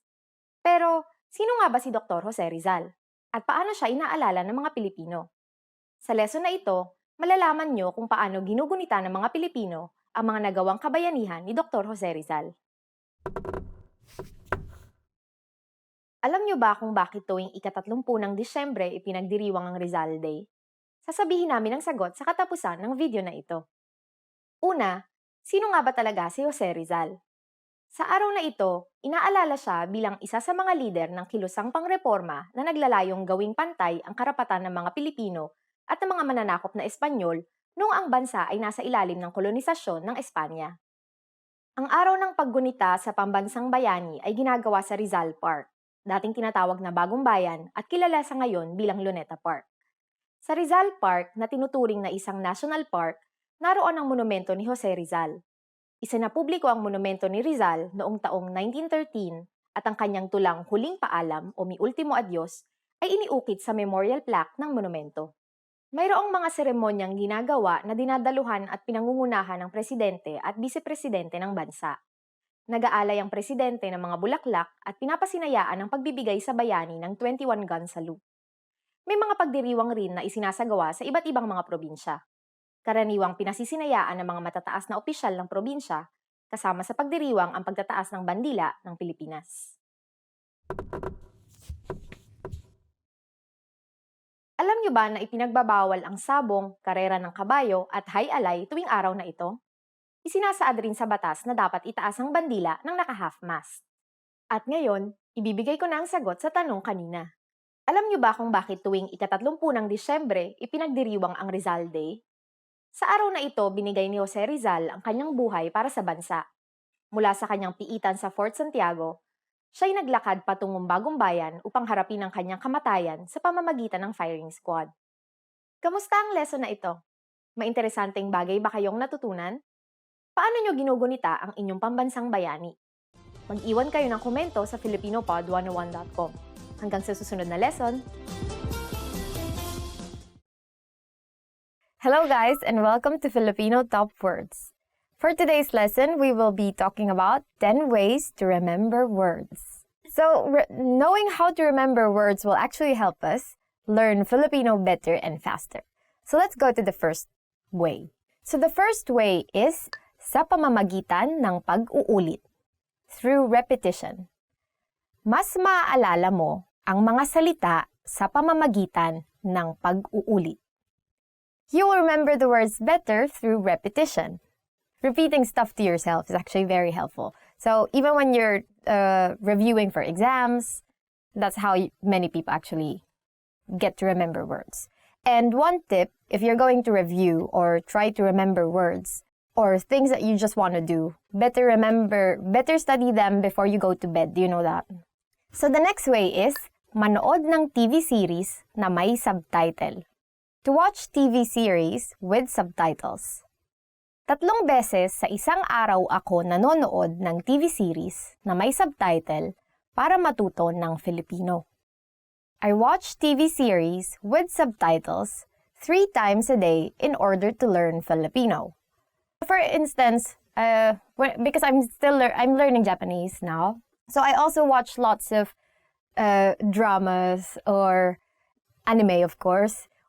And then you have subtitles there, and then you hear words, you begin to associate words with the English words that you see in the subtitle. So sort of like you get the idea of what these words mean. And then of course you have to check them if they are really what you think they are. And then by hearing them again and again, and then again through repetition, you will eventually learn these words much easier. The third way is magsanay sa pamamagitan ng pagsusulat. To practice by writing. Magaling si Lenny sa balarila dahil siya ay laging nagsasanay magsulat sa Filipino. Lenny is good at grammar because she always practices by writing in Filipino. I think this is very important to distinguish, it's very important to distinguish between spoken Filipino and written Filipino. So in our example sentence, Lenny, this girl, is better in grammar because she always practices by writing. Because in written Filipino is actually a lot more formal than spoken Filipino. So if you want to really learn the formal Filipino, then the best way for you to learn it is to practice it by writing. So the next is magbasa ng malakas. To read out loud. Basahin mo ng malakas ang mga salita. In English, read the words out loud. So why would it actually help? Because it's like you're saying it and then you're hearing it at the same time. Yeah, because sometimes if you're just like trying to read something and you just try to remember things, you cannot really, I mean, you can remember, but of course it's different when you start speaking it out loud. So that's why when you attend, say, language classes, there are classes just for reading, right, and for speaking. So you can also like Also build confidence when you speak, so you know how the words are spoken. Next is, gumawa ng mga kwento. To make up stories. It doesn't mean that you should be gossiping or lying and making up stories about people, no. This means, let's hear the example sentence. Gumawa ka ng kwento tungkol sa iyong mga karanasan sa Filipino. Make up stories about your experiences in Filipino. You can pretend that you've been to the Philippines, right? And then just like write things about, oh, what I will do in the Philippines is if I'm going there, or if I already went there, what I would have done. So you can just like invent things that, just to practice. So I remember when I was in university, I was learning Italian. And one of the things that we were always asked to write is just like little paragraphs about what you do in a day, just to practice using different words every day and just like getting used to writing things in that language. It actually helps really a lot. But I forgot my Italian already. So. Next is, lumikha ng ugnayan ng mga salita. To create associations between words.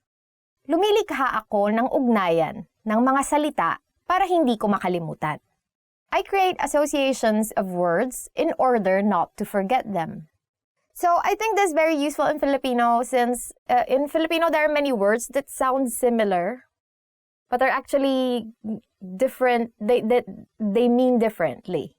So for instance, you want to say wet in Filipino, then you would say basa.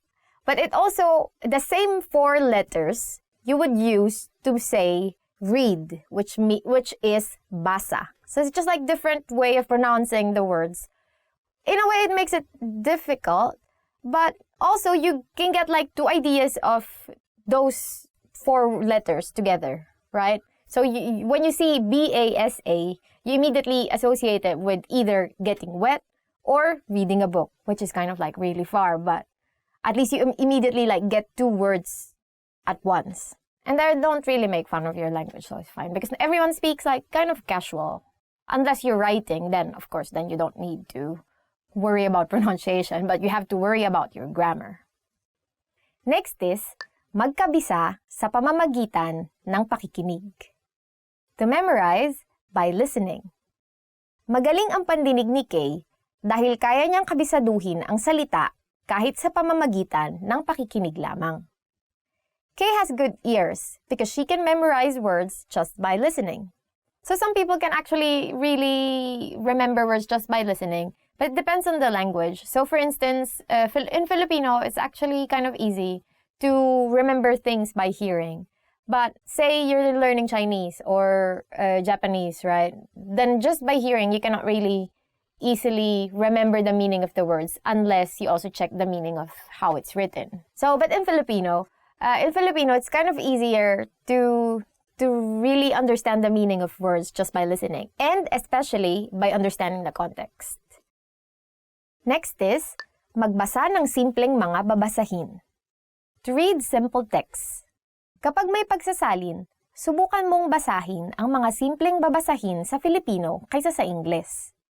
If there's a translation, try to read simple texts in Filipino rather than in English.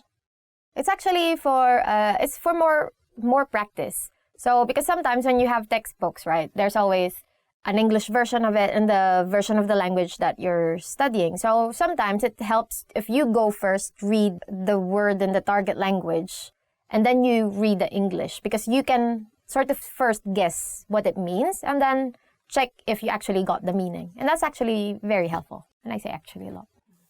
Next is, makinig ng kanta na may lyrics. To listen to songs with lyrics. Maraming magagandang kantang Filipino na may lyrics na mapapakinggan sa YouTube. There are a lot of nice songs with lyrics in Filipino that you can listen to on YouTube. Why there are so many songs with lyrics in Filipino? Because Filipinos like to do karaoke. Or in Filipino, videoke. Actually, that's how we say it, videoke. Videoke.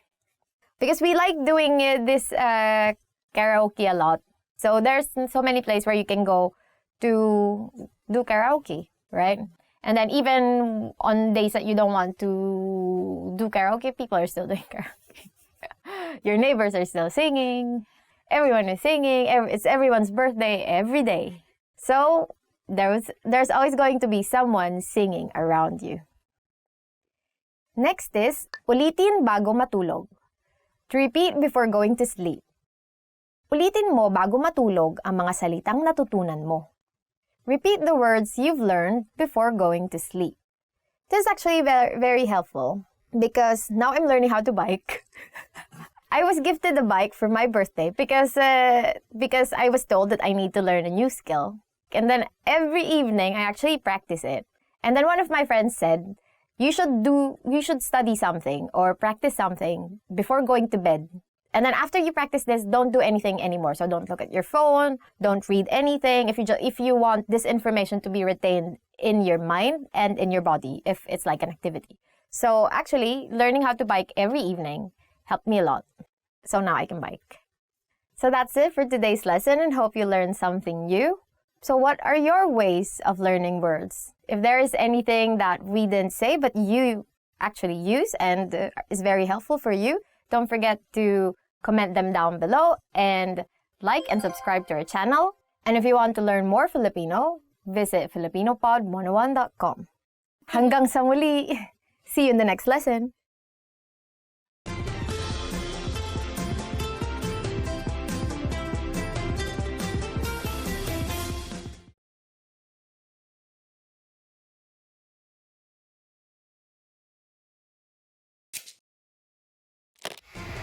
How are your Filipino listening skills?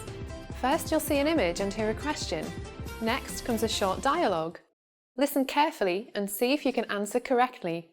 We'll show you the answer at the end. Are you ready? May isang lalaki na tumatawag sa opisina ng isang doktor.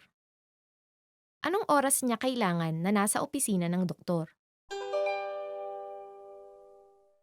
Hello, anong kailangan nyo?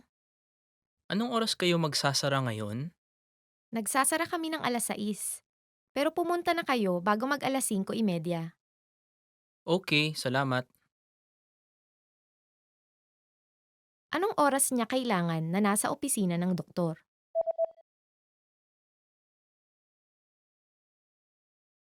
May isang lalaki na tumatawag sa opisina ng isang doktor. Anong oras niya kailangan na nasa opisina ng doktor? Hello, anong kailangan nyo? Anong oras kayo magsasara ngayon? Nagsasara kami ng alas 6. Pero pumunta na kayo bago mag alas 5:30. Okay, salamat. Did you get it right? I hope you learned something from this quiz. Let us know if you have any questions. See you next time. Hi, my name is Erica, and welcome to Filipino Top Words. Our lesson for today is how to respond to how are you. Let's go. Kamusta? Kamusta? How are you? So the first word is how are you? In Filipino, kamusta? So this is very useful when you pass by someone, you want to know how they are, right? Or you just want to ask someone how they are. At ikaw? At ikaw. And you? At ikaw, or in English, and you. How do you usually respond when people ask you, how are you? And you. So if you are trying to avoid answering this question, you can ask, at ikaw, or and you. Probably you're like feeling too tired from work or something, right? Or you can, like casually, more people would say, ikaw, or just simply, ikaw. It all means, and you. So it's a kind of like a nice gesture if someone asks you, how are you? And then you want to ask the same question because you just want to be nice. Kamusta ka naman kamakailan? Kamusta ka naman kamakailan? How have you been recently? So if you want to be more specific about asking them how they are in a certain period of time, you can ask, kamusta ka naman kamakailan? Or, how have you been recently? So, probably you would have friends that would have gone to vacation or would have found a new job or would have graduated from university, which is all me. And then you can ask them, how have you been recently? Mabuti ako. Mabuti ako. I'm fine. So how do you answer all these how are you questions and variations of how are you? First, you can say, if you are really feeling this, mabuti ako, or I'm fine.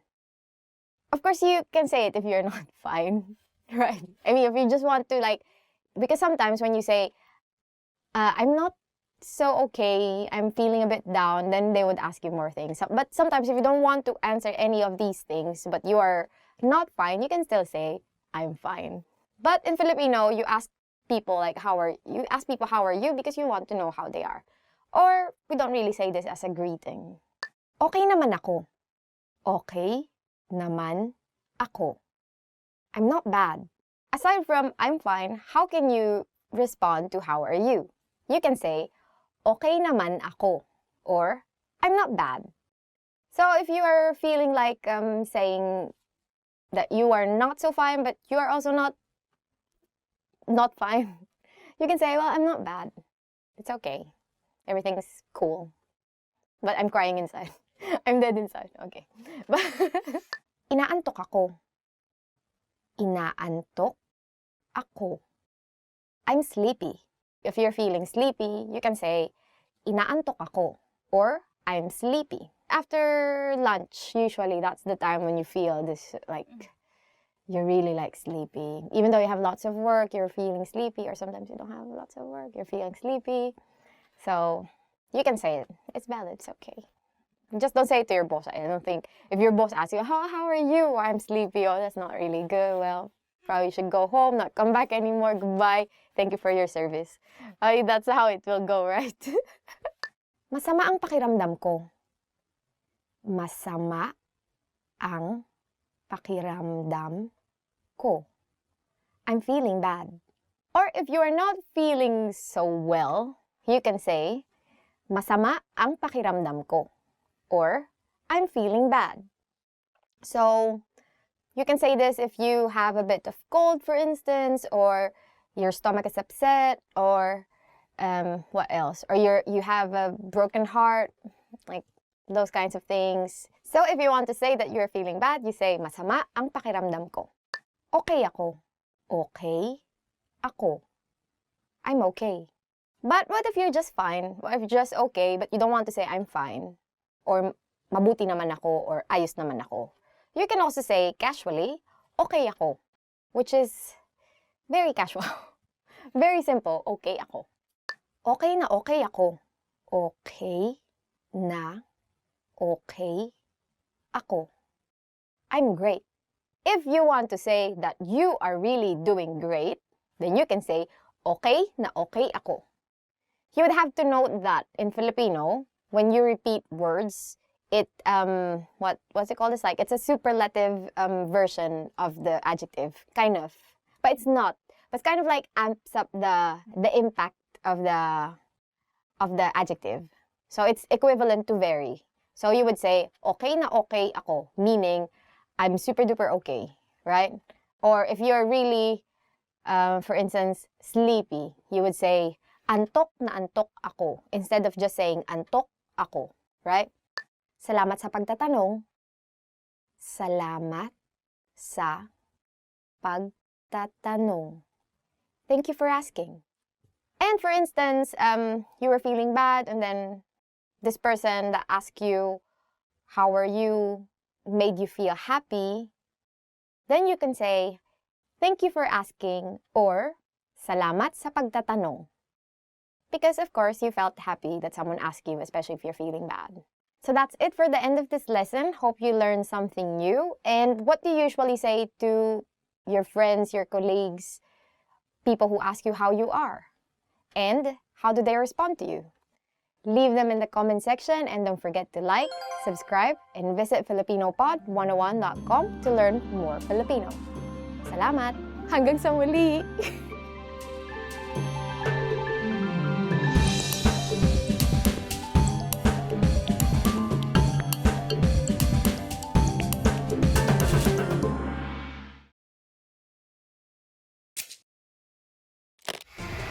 How are your Filipino listening skills?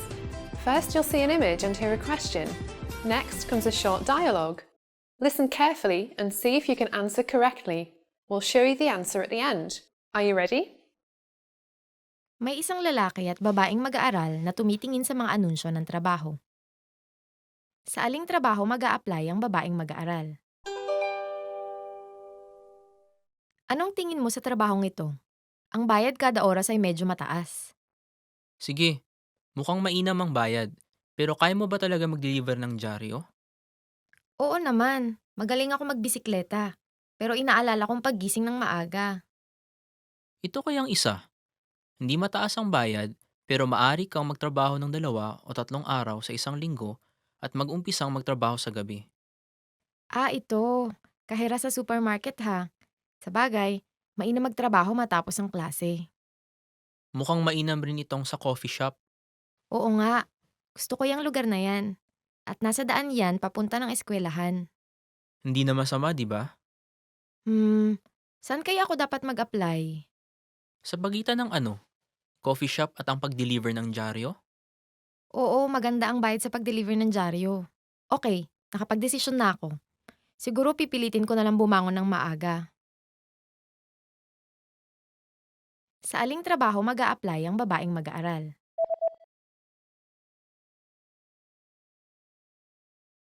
May isang lalaki at babaeng mag-aaral na tumitingin sa mga anunsyo ng trabaho. Sa aling trabaho mag-a-apply ang babaeng mag-aaral? Anong tingin mo sa trabahong ito? Ang bayad kada oras ay medyo mataas. Sige, mukhang mainam ang bayad. Pero kaya mo ba talaga mag-deliver ng dyaryo? Oo naman, magaling ako magbisikleta. Pero inaalala kong paggising ng maaga. Ito kayang isa. Hindi mataas ang bayad, pero maari kang magtrabaho ng 2 o 3 araw sa isang linggo at mag-umpisang magtrabaho sa gabi.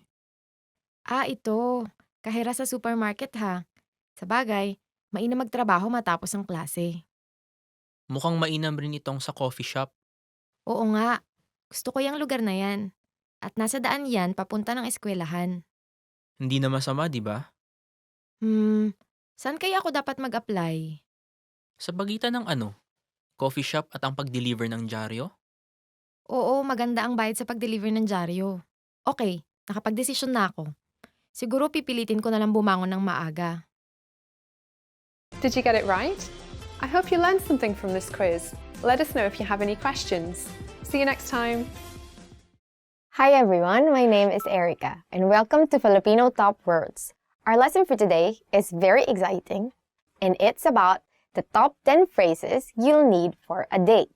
Gusto mo bang kumain sa labas ng magkasama? Gusto mo bang kumain sa labas ng magkasama?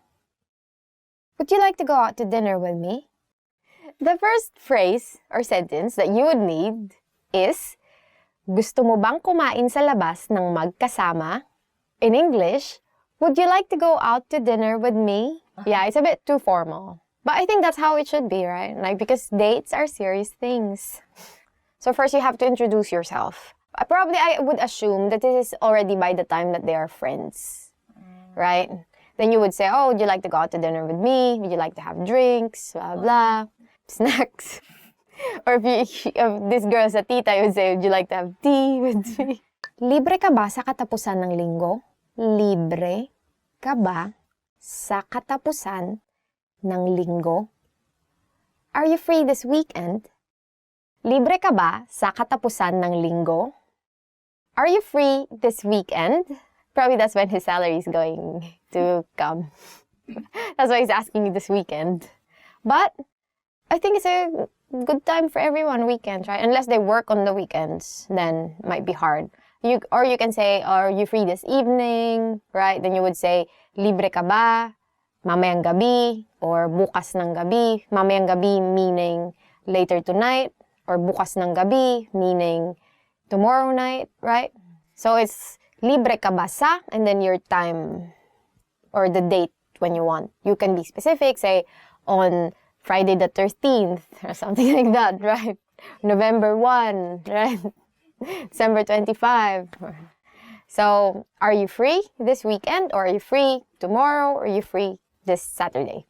Gusto mo bang lumabas ng magkasama? Gusto mo bang lumabas ng magkasama? Would you like to hang out with me? Gusto mo bang lumabas ng magkasama? Would you like to hang out with me? Probably this guy doesn't have money this time because he just like to hang out. Or no? I think because because it's not about dinner, right? Or it's just like hanging out. What do you mean? What do you really mean when you say hang out? I'm this like a question. I always think like, oh yeah, hang out. If you say you want to go out somewhere, it usually means the mall because the mall is place with air conditioner. Ang cute mo sobra. Ang cute mo sobra. You are so cute. Ang cute mo sobra. Which means you are so cute. Ang cute mo sobra. When you're already together and you find each other too cute. Right? And that's when you say, oh, you're so cute. I'm so gigil. Gigil is like this feeling that you feel that you cannot like contain because this person is so cute. I combine this word with kilig. Kilig is like this feeling. Now it's in the Oxford Dictionary, kilig, so you can search for it. Yes, yes. So it's part of now the Oxford Dictionary. So kilig is like this feeling. To describe it's like this feeling that you feel when you're in love, right? Anyway, so we have this word kilig and then gigil. And I usually combine kilig gigil. Which is like, you're so kilig, that's why you're so gigil. Do you understand? Yeah. So it's kilig gigil. That's a new word for you. Ang ganda mo. Ang ganda mo. You look great. Ang ganda mo. That sounded sarcastic. Again, ang ganda mo. Ang ganda mo. You look great. So, if you're really like going on a date with this person and you see this person like looking so pretty or so handsome, then you can say, ang ganda mo or ang guwapo mo, right? For males. Guwapo is handsome. Yeah, not necessarily males, so kind of like masculine figure. But that's still like dichotomy, right? It's hard. Philippine languages, there are words that are not gendered, but there are like adjectives that are very gendered. So you can just say in English, you look great. Mi amore. No, that's Italian. Tatawagan kita. Tatawagan kita. I'll call you. Tatawagan kita. Tatawagan kita. I'll call you. It's like a job. Yeah. I'm going to call you. I'm sorry. You didn't get the job. It can mean like, I'm going to call you when you get home. I'm going to call you before you sleep. I'm going to call you in the morning. So, kita is like a combined pronoun for me to you, something like that. So, it's almost literally like, I'm going to make a call from me to you, right? That's how it means. Ipag-drive na kita pauwi. Ipag-drive na kita pauwi. I will drive you home. Ipag-drive na kita pauwi. Ipag-drive na kita pauwi. I will drive you home. So this is if your boyfriend or girlfriend has a car to drive you home. Otherwise, you would have to walk home. No, you need a train. Get on the train, endure like a so long wait in the train, finally get home. I don't know, so hard. No, or you can take a cab. I mean, if you're an independent woman, do you need to be driven? No. Or your own bike. I have my own bike. Yeah. Anong oras tayo magkikita bukas? Anong oras tayo magkikita bukas? What time shall we meet tomorrow? Anong oras tayo magkikita bukas? Anong oras tayo magkikita bukas? What time shall we meet tomorrow? You already asked the person, do you want to hang out with me? The person said yes. Then now you would schedule the time. Because you have to be on time. Because you have to make good impressions, right? Because otherwise, sorry. So, how do you answer this? You can say, oh, let's meet at 9 a.m. If you're going for like to jog together, right? That's also a good like activity, like a couple activity, right? Or you can say, let's meet at 7 p.m. for dinner. So you would say, magkita tayo ng alas 7 ng gabi. Or in English, let's meet at 7 p.m. Pwede ba kitang makita muli? Pwede ba kitang makita muli? Can I see you again? Pwede ba kitang makita muli? Pwede ba kitang makita muli? Can I see you again? No. So, yeah, can I see you again? It's like you're asking for a second date, right? So after you get done the first date, then things are okay, you had a great evening, you can say, oh, can I see you again? Pwede ba kitang makita muli? What time shall we meet then tomorrow if you decide to have it tomorrow? Pwede ba tayong pumunta sa ibang lugar? Pwede ba tayong pumunta sa ibang lugar? Shall we go somewhere else? Pwede ba tayong pumunta sa ibang lugar?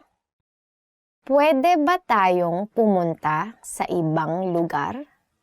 Shall we go somewhere else? So, what do you mean when you say go somewhere else? You have to be specific. Probably you're just like bored of the place where you're always going to. Or you want to go somewhere else, if you know what I mean. So it's up to you. You can use this. Go. Go ahead and multiply. Go.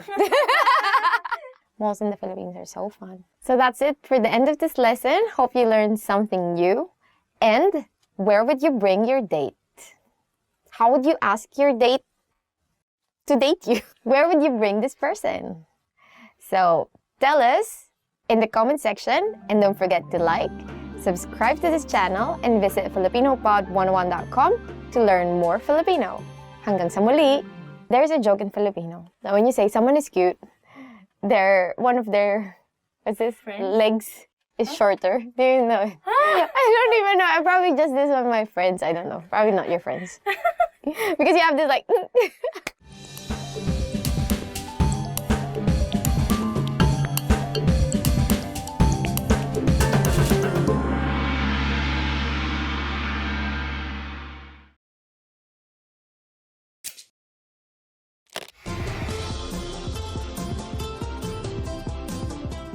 Hello sa inyong lahat, ako si Erica. Ang araw ng tatlong hari ay ipinagdiriwang sa unang linggo matapos ang bagong taon tuwing Enero ng taon. Ito rin ang itinuturing na huling araw ng napakahabang panahon ng Pasko sa bansa. Kahit na unti-unti nang namamatay ang mga tradisyon ng araw na ito, mabuti pa ring alamin natin kung paano ba ito ipinagdiriwang. Sa lesson na ito, aalamin natin kung paano ba ipinagdiriwang ang araw ng tatlong hari. Ano ang sinasabi ng mga Pilipino sa bawat isa bilang pagbati kung sasapit ang araw na ito? Sasabihin namin ang sagot sa katapusan ng video na ito. Ang araw ng tatlong hari ay inaalala ng mga Katolikong Pilipino bilang ang araw kung kailan binisita ng tatlong haring mago ang sanggol na Jesus sa kanyang sabsaban sa Bethlehem. Kilala ang tatlong hari bilang sina Melchor, Gaspar at Baltasar na nagdala ng mga regalong ginto, kamanyang at mira. Sa maraming taon, pinaniniwalaan ng mga batang Pilipino na ang tatlong hari ang tagapagdala ng mga regalo. Kaya naman nakagawian ng maglagay ng mga bata ng kanilang mga malilinis na sapatos sa labas ng bahay sa pag-asang malagyan ng mga ito ng mga candy, tsokolate o pera mula sa tatlong hari. Ngunit dahil na rin sa impluwensya ng Amerika, napalitan ang paniniwalang ito ng paniniwala kay Santa Claus. Tulad rin ng paniniwala kay Santa Claus, sinasabihan ang mga bata na magbait at maging disiplinado para mabigyan ng mga regalo ng tatlong hari. Para maipakita ang kanilang disiplina, ang mga bata mismo ang naglilinis ng kanilang mga sapatos na inaasahan nilang malagyan ng mga regalo. Sa karaniwan, ang mga regalo ay natanggap sa araw ng Pasko, sa ika-25 ng Disyembre. Ngunit para sa ibang mga Pilipino, nakaugalian na nila na sa araw ng tatlong hari magbigayan ng mga regalo.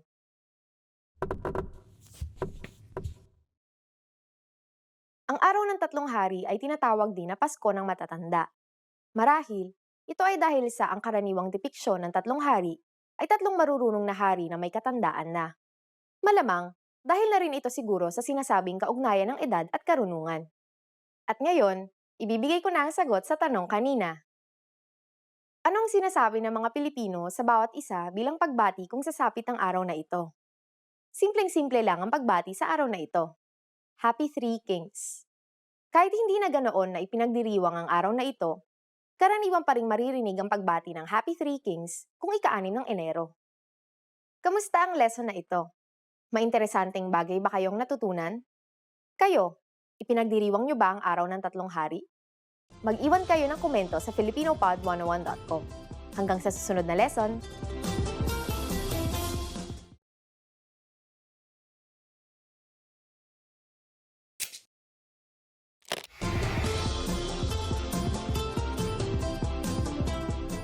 Hello sa inyong lahat!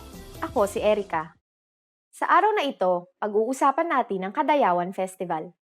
Ang pagdiriwang na ito ay ginaganap tuwing ikatlong linggo ng Agosto sa lungsod ng Davao. Ito ay pinagdiriwang bilang isang selebrasyon ng buhay, pagpapasalamat sa kalikasan, yaman ng kultura, at kasaganaan ng ani. Sa lesson na ito, tutuklasin natin kung paano nga ba pinagdiriwang ang Kadayawan Festival. Alam niyo ba kung saang salita hango ang pangalan ng pistang ito? Sasabihin namin ang sagot sa katapusan ng video na ito. Isa sa katangi-tanging aspeto ng piyestang ito ay ang kakayahan nitong pagbuklurin ng iba't ibang mga tribo ng Davao, gaya ng mga tribo ng Tausug, Maranao, Kagan at iba pa. Dito rin makikita ang yaman at tingkad ng kani-kanilang kultura. Ang pinaka-inaabangan sa selebrasyong ito ay ang huling 3 araw ng pagdiriwang. Isa sa mga mahalagang okasyon ay ang hiyas ng Kadayawan pageant. Sumunod dito ay ang indak-indak sa kadalanan. Isa itong kompetisyon ng sayaw na tinatanghal sa malaking kalsada ng lungsod ng Davao. Sa mga sayaw na ito, nagpapakita ng mga katutubong galaw ang mga nagpapakitang gilas na mga kalahok. Tampok rin sa mga sayaw na ito ang makukulay na costume ng mga mananayaw. Sunod naman ang Pamulak Kadayawan. Mayahalong tulad rin ito sa indak-indak sa kadalanan, ngunit naiiba ito sa laki at garbo ng mga kaganapan. Maliban sa mga sayawan, nariyan rin ang mga parada ng mga engrandeng karosa na puno ng mga bulaklak.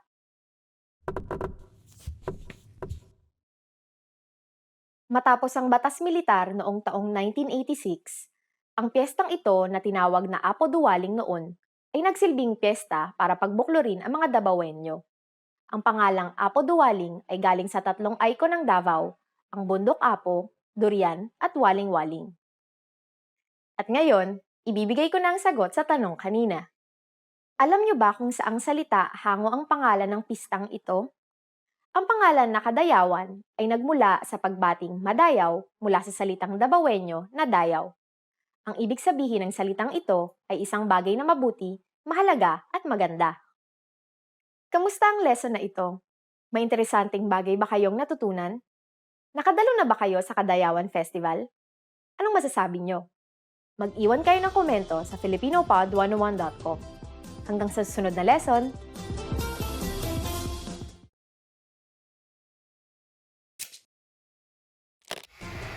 How are your Filipino listening skills? First, you'll see an image and hear a question. Next comes a short dialogue. Listen carefully and see if you can answer correctly. We'll show you the answer at the end. Are you ready? May isang babae at isang lalaki na tumitingin sa menu sa isang kainan. Ano ang o-orderin ng lalaki? Ano ang orderin mo? Mukhang masarap ang pizza. Sa palagay ko, yun ang o-orderin ko. Nagpizza ako kahapon. Kaya Okay, ano kaya kung hamburger? mukhang masarap. Sige, yun ang orderin ko. Ano ang o-orderin ng lalaki?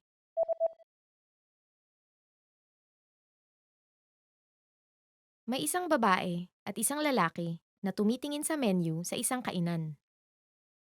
Ano ang o-orderin ng lalaki? Ano ang orderin mo? Mukhang masarap ang pizza. Sa palagay ko, yun ang o-orderin ko. Nagpizza ako kahapon. Kaya Okay, ano kaya kung hamburger? mukhang masarap. Sige, yun ang orderin ko. Did you get it right? I hope you learned something from this quiz. Let us know if you have any questions. See you next time.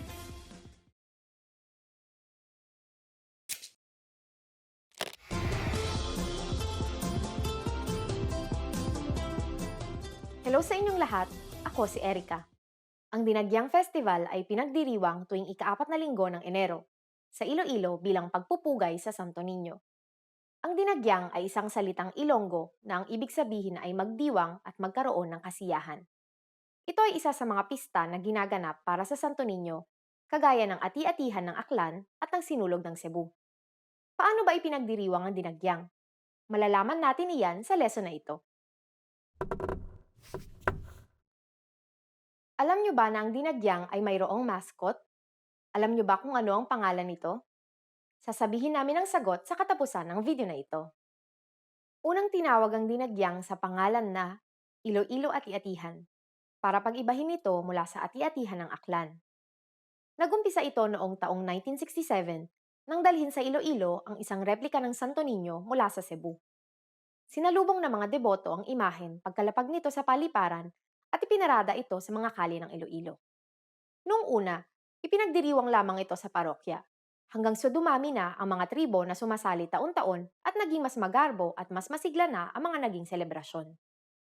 Isa sa mga pangunahing kaganapan ay ang kasadyahan. Ito ay isang dramatisasyon ng buhay ng mga Aita pagdating ng mga datu mula Borneo at ang sumunod na kolonisasyon ng mga isla ng mga Espanyol. Ginagawa ito sa pamamagitan ng sayaw. Tinuturing itong isang kultural na dance parade dahil sa naipapakita nito ang kultura at ilang bahagi ng kasaysayang Pilipino at dahil na rin sa kulay at ganda ng mga costume ng mga mananayaw. Ang mga pinakamahalagang batayan ng pagkapanalo sa kompetisyong ito ay ang tema ng dramatisasyon at galing sa pagsayaw. Lahat ng mga sayaw ay sinasayaw sa saliw ng tambol, at lahat ng mga costume ng mga mananayaw ay yari sa mga katutubong materyales. Gaya ng ati-atihan ng Aklan, pinipintahan ng itim na mga mananayaw ang kanilang balat. Isa pa sa mga pinakaabangang bahagi ng dinagyang ay ang Iloilo Ati-Atihan Dance Competition. Sa kompetisyong ito, ang tema ng mga sayaw ay mga pantribong sayaw. Tunay ngang agaw atensyon nito dahil sa garbo ng mga costume at sigla ng bawat galaw ng mga mananayaw.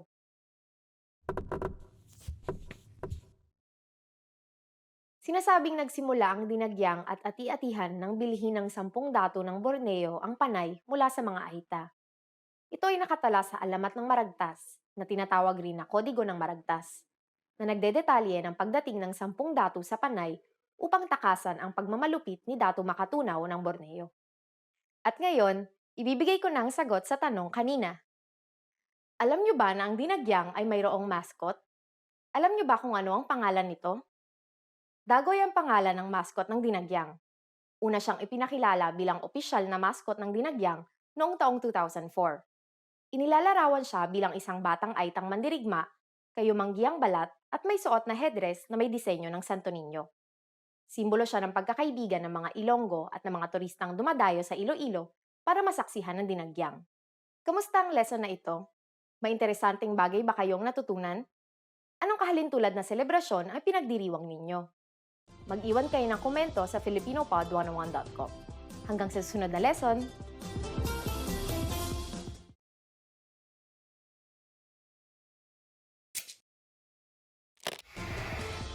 Hi everyone, I'm Gabriella. How are your Filipino listening skills? In this video, you'll have a chance to test them out with a quiz. First, you'll see an image and hear a question. Next comes a short dialogue. Listen carefully and see if you can answer correctly. We'll show you the answer at the end. Are you ready? May isang lalaki na naghahanap ng regalo para sa kaarawan ng kanyang asawa sa isang tindahan ng alahas. Anong kwintas ang bibilhin niya? Ano pong maitutulong ko? Naghahanap ako ng regalo para sa kaarawan ng asawa ko. Anong maimumungkahi mo? Ano pong tingin nyo sa kwintas na ito? Mukhang medyo mahaba. Yung mga andito po kaya, mayroon kaming may bulaklak na palawit, mayroon ding isa na may puso. Naghahanap ako ng mas sopistikado ang dating. Magkano ang perlas na kwintas na andito banda? $5,000 po. Masyadong mahal. Okay, kukunin ko yung una. Sige po. Heto na. Anong kwintas ang bibilhin niya?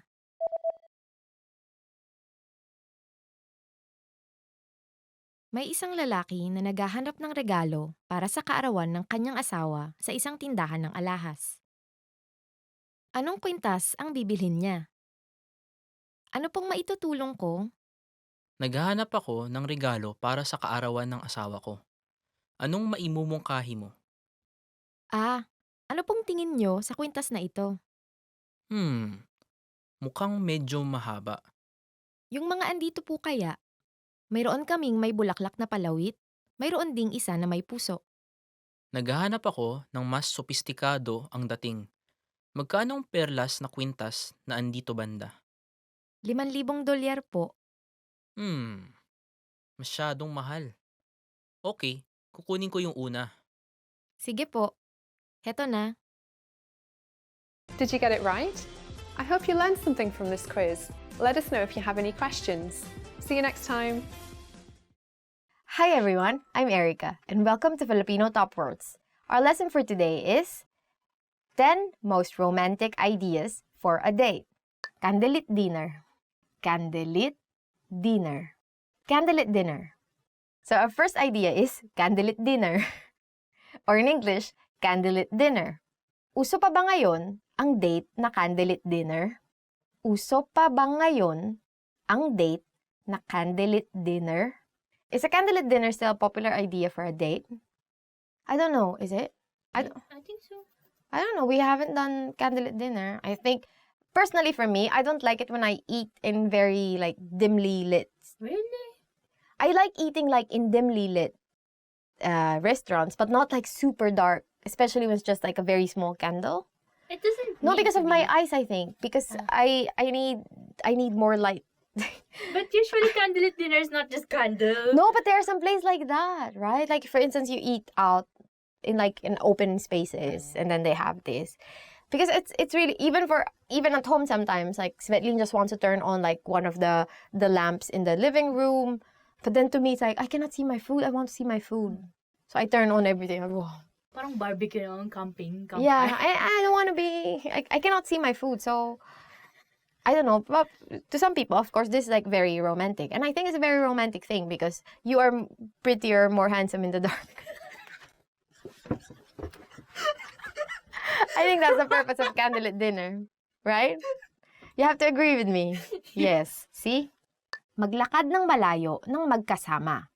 Maglakad ng malayo ng magkasama. To go for a long walk. Maglakad ng malayo ng magkasama. To go for a long walk. Masayang maglakad ng malayo ng magkasama. Masayang maglakad ng malayo ng magkasama. It's fun to go on a long walk together. I think this is true because I remember when me and Svetlin are still flirting with each other. We walked for 3 hours. Or I think just because he doesn't have money. He's so poor. Hi, person. So I think but actually this is very good because walking together makes you fit and then makes you more, makes you talk more to each other, right? So then you can have, like, really good conversations while you're talking, and then you see different things, you see different people. You're just, like, very, invigorated while you're walking. But at the same time also because you don't have money, I think. Right?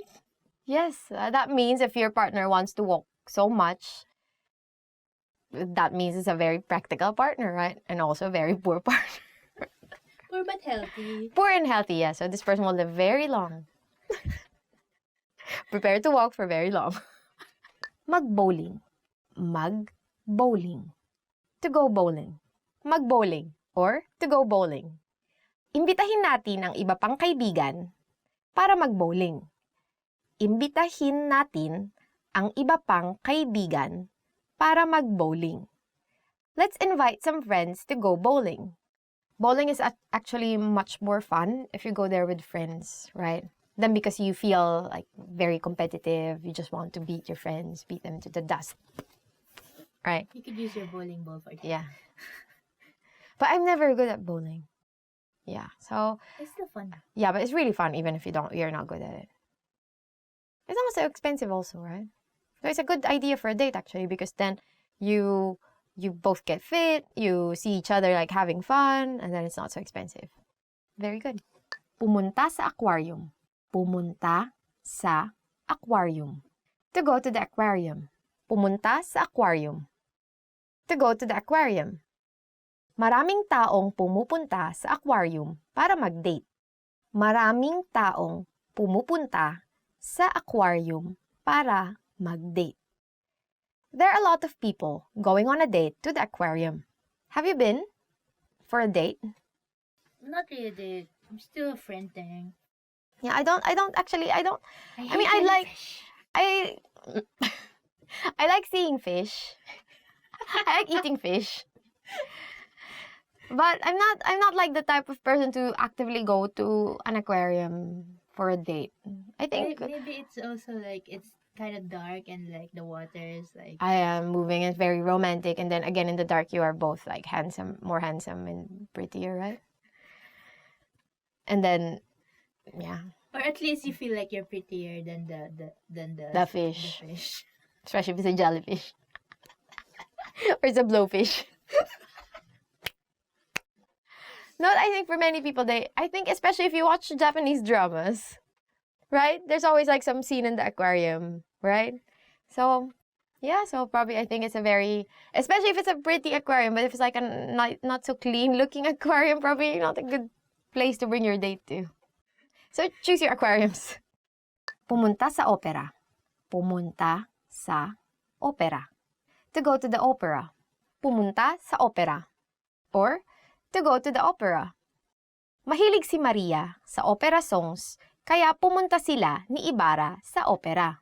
Mahilig si Maria sa opera songs, kaya pumunta sila ni Ibarra sa opera.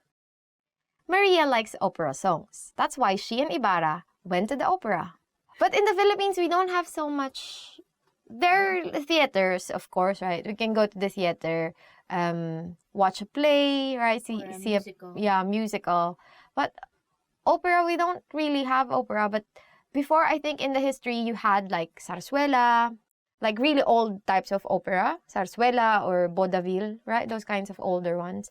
But they're not really being done now, I think. So, yeah, so those old songs. So that's why probably Maria likes opera songs, because it reminds her of her because Maria and Ibarra are Maria Clara actually, and Ibarra are characters from a novel by our national hero Jose Rizal, and yeah, they like opera songs. Pumunta sa zoo. Pumunta sa zoo. To go to the zoo. Pumunta sa zoo. To go to the zoo. Pumunta kami sa zoo sa Kenya. Pumunta kami sa zoo sa Kenya. We went to a zoo in Kenya. Wow, they're very rich. You go to Kenya and just go to a zoo. Right. I haven't been to Kenya. I wish I could go to Kenya. I think it would be really, really exciting to go to Kenya. But if you don't have money, and you're already in the Philippines, there's so many zoos in there, right? Manila Zoo is one big zoo. wildlife. Yeah, Parks and Wildlife in Quezon City, right? And where else? If you're in Bohol, you go see Tarsier. Yeah, so see Tarsier if you're in Bohol. And we have so much like fauna, right?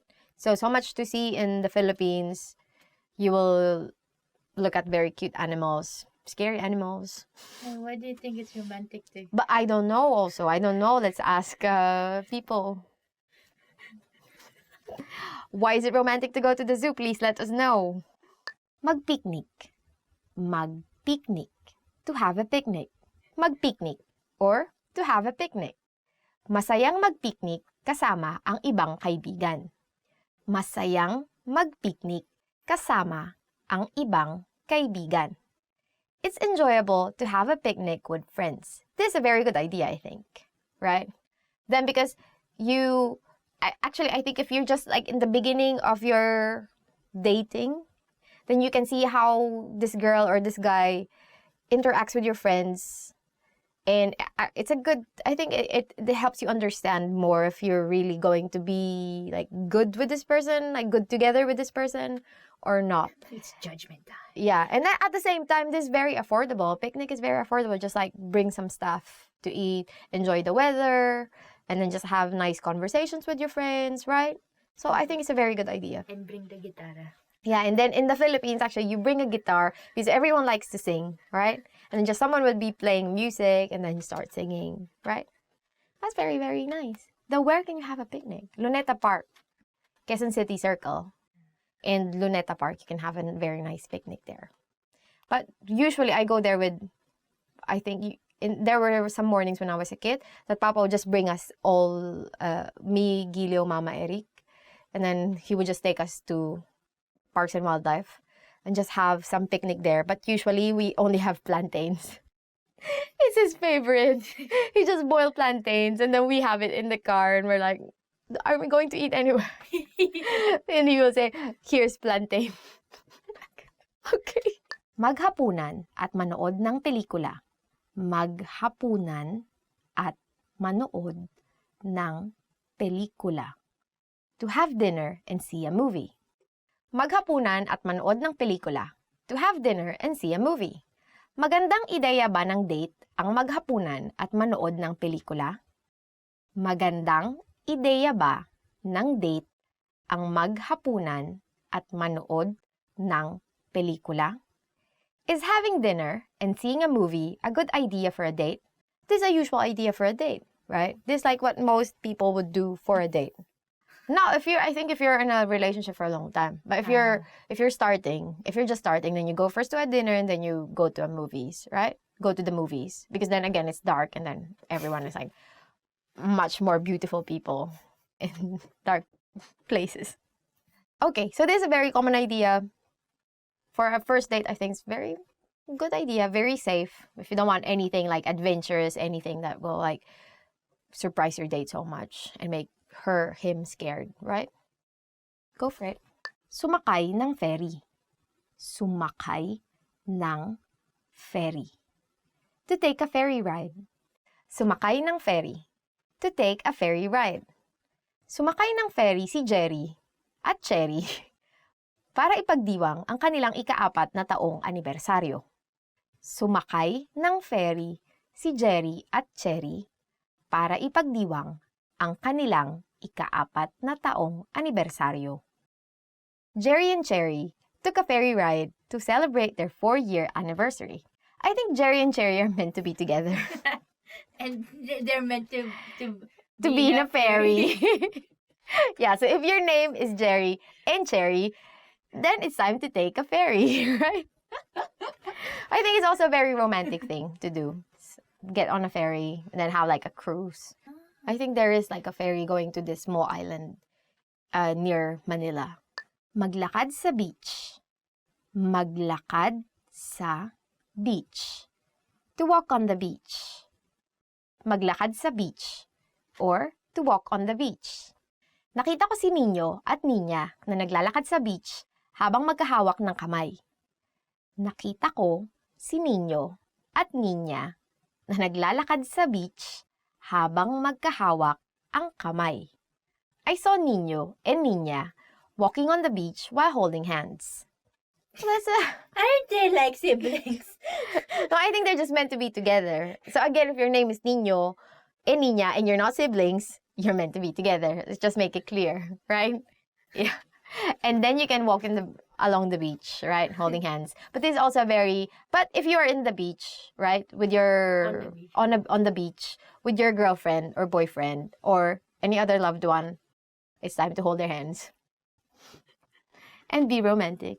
Okay, so we've reached the end of the lesson and hope you learned something new. So what are your ideas? What are your ideas for a romantic date? So tell us in the comment section. And don't forget to like, subscribe to our channel, and visit FilipinoPod101.com to learn more Filipino. Hanggang sa muli!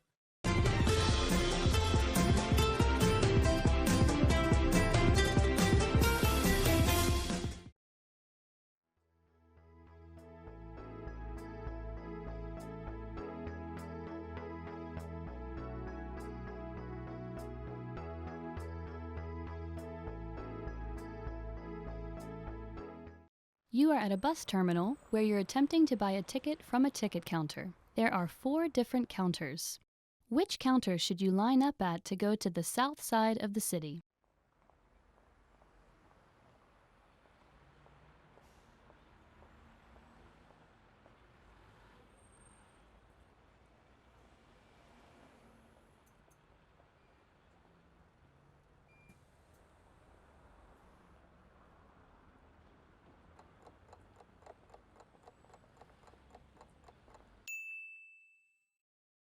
Which counter should you line up at to go to the south side of the city?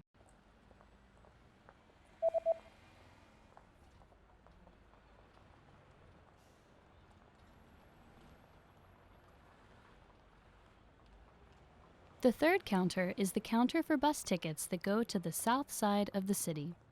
Para sa timog na bahagi ng syudad.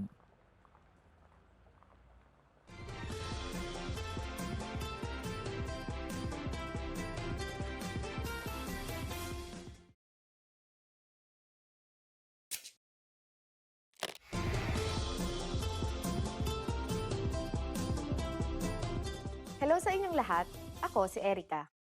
Pag-uusapan natin ngayon ang isa sa mga piyesta sa Pilipinas na kilala bilang Piyesta ng Mga Ngiti, ang Mascara Festival. Ito ay pinagdiriwang sa Bacolod, Negros Occidental, tuwing ikatlong linggo ng Oktubre, sa araw na pinakamalapit sa ika-19 ng Oktubre. Sa lesson na ito, aalamin natin kung paano ipinagdiriwang ang Mascara Festival. Alam niyo ba kung saan nagmula ang pangalan ng Mascara Festival? Sasabihin namin ang sagot sa katapusan ng video na ito. Unang idinaos ang Mascara Festival noong taong 1980 para pagaanin ang loob at pasayahin ng mga Negrense matapos ang magkasunod na krisis na kanilang naranasan noong taong iyon. Ang pagbaba ng pandaigdig na presyo ng tubo na pangunahing pang-agrikultural na produkto ng rehiyon at ang paglubog ng barkong MV Don Juan na nagresulta sa pagkamatay ng halos 700 Negrense ay nagdulot ng matinding kalungkutan sa mga tao. Kaya naman idinaos ang Mascara Festival bilang simbolo ng katatagan ng Bacolod City. Ang pangunahing mapapansin sa piyestang ito ay ang mga maskara. Patuloy na nagbabago ang mga disenyo ng mga maskara mula sa mga katutubong disenyo ng mga Pilipino hanggang sa mga disenyong hango sa Rio Carnival at Carnival of Venice. Pinakatampok na aktibidad sa Mascara Festival ang street dancing, kung saan iba't ibang grupo ng mga mananayaw mula sa iba't ibang barangay ang nagtatagisan. At syempre, hindi lamang iyan ang mga kaganapan tuwing Mascara Festival. Mayroon ring iba't ibang aktibidades para sa lahat, tulad ng Mascara Queen Beauty Pageant, mga karnabal, drum and bugle competition, mga food festival, mga musical concert, mga agricultural na trade fair at mga garden show. Talagang napakaraming nagaganap tuwing Mascara Festival, kaya siguradong dinadayo ito ng parehong mga lokal at panyagang turista. Ang Bacolod City ang tinaguriang City of Smiles ng Pilipinas. Noong taong 2008, nanguna ito bilang pinakamainam na lugar na tirahan sa Pilipinas ng Money Sense magazine. At idineklara ito ng Department of Science and Technology bilang Center of Excellence ng Information Technology. At ngayon, ibibigay ko na ang sagot sa tanong kanina. Alam niyo ba kung saan nagmula ang pangalan ng Mascara Festival? Ang maskara ay hango sa mga salitang Ingles na mass, na ibig sabihin ay masa o maraming tao, at mula sa salitang Espanyol na cara, na ang ibig sabihin ay mukha, na kung pagsasamahin ay nangangahulugan ng napakaraming mukha. Ito rin ay isang paglalaro sa salitang Tagalog na maskara dahil sa ang mga dumadalo sa kasiyahan ay nagsusuot ng mga maskara. Kamusta ang lesson na ito? May interesanteng bagay ba kayong natutunan? Nakadalo na ba kayo sa isang katulad na pagdiriwang? Mag-iwan kayo ng komento sa filipinopod101.com. Hanggang sa susunod na lesson!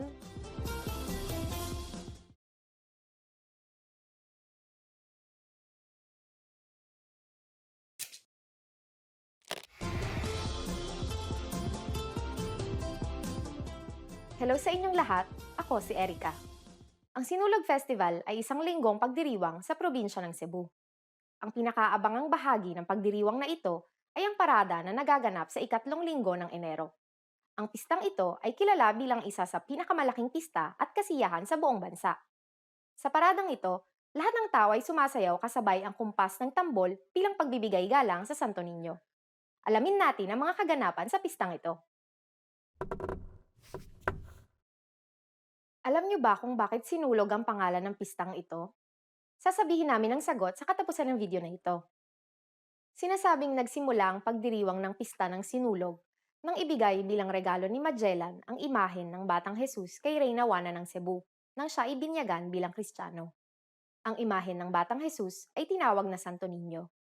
Hindi nagpatuloy ang kristyanisasyon ng buong probinsya dahil sa namatay si Magellan nang makalaban niya ang datu ng Mactan na si Lapu-Lapu. Matapos ang 44 na taon, natagpuan ng isa sa mga sundalo ni Miguel Lopez de Legazpi ang imahe ng Santo Niño sa loob ng isang kahon sa loob ng isa sa mga nasusunog na kubo. Ang sinulog ay tumatagal ng 9 na araw. Dahil sa ang araw na ito ay iniaalay bilang araw ng pasasalamat sa Santo Niño, sinisimula ng selebrasyon sa pamamagitan ng pagkakaroon ng mga misa mula alas 4 ng umaga.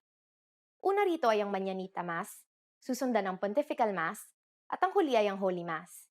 Bago ang pinakaabangan na parada, magkakaroon ng prosesyon sa ilog kung saan ang imahe ng Santo Niño ay isinasakay sa isang bangkang pinalamutian ng mga kandila at bulaklak at ipinapaanod ito mula Mandaue City hanggang Cebu City.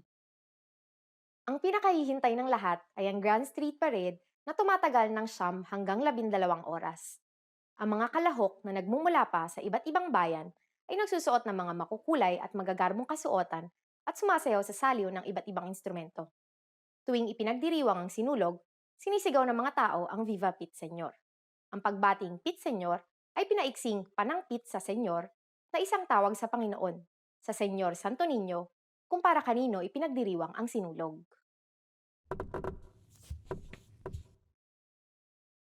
Ang sayaw na binubuo ng 2 hakbang paharap at 1 hakbang palikod ay unang sinayaw raw bilang pasasalamat sa mga anito. Sinasabing ang sayaw ng sinulog ay ginagawa na ng mga taga Cebu bago pa man dumating ang mga Espanyol sa Pilipinas 400 taon na ang nakakaraan. At ngayon, ibibigay ko na ang sagot sa tanong kanina. Alam niyo ba kung bakit sinulog ang pangalan ng pistang ito? Ang salitang sinulog ay nagmula sa salitang Bisaya na sulog. Ang ibig sabihin ng salitang ito ay parang agos ng tubig, na maihahalin tulad sa daloy ng galaw sa sayaw ng sinulog. Kamusta ang lesson na ito? May interesanteng bagay ba kayong natutunan? Anong pista sa inyong bansa ang kagaya ng sinulog? Mag-iwan kayo ng komento sa filipinopod101.com. Hanggang sa susunod na lesson!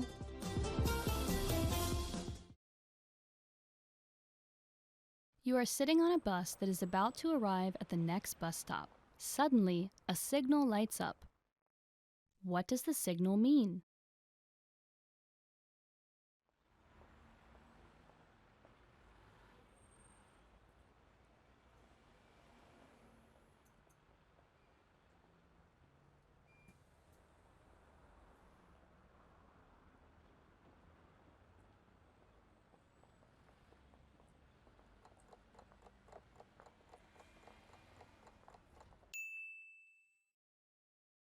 What does the signal mean?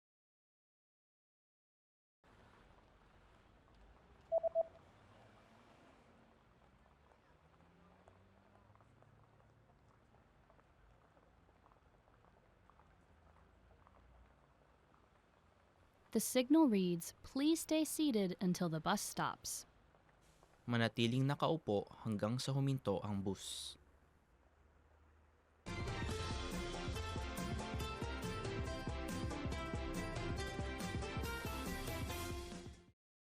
Hi everyone! Do you know the 1,000 most useful phrases in Filipino? In this lesson, you'll be able to know all of them, so sit back, relax, and have a cup of tea as you listen and learn. Saan ba ang banyo? Mawalang galang lang po. Galing. May reservation ako. Magkano to? Ano ito? Salamat! Talaga? Pwede niyo ba akong bigyan ng discount? Libre ba ang wifi? Pwede ka naman kunyang B? Meron ba kayong marirecommend? Pwede ko bang isukat ito?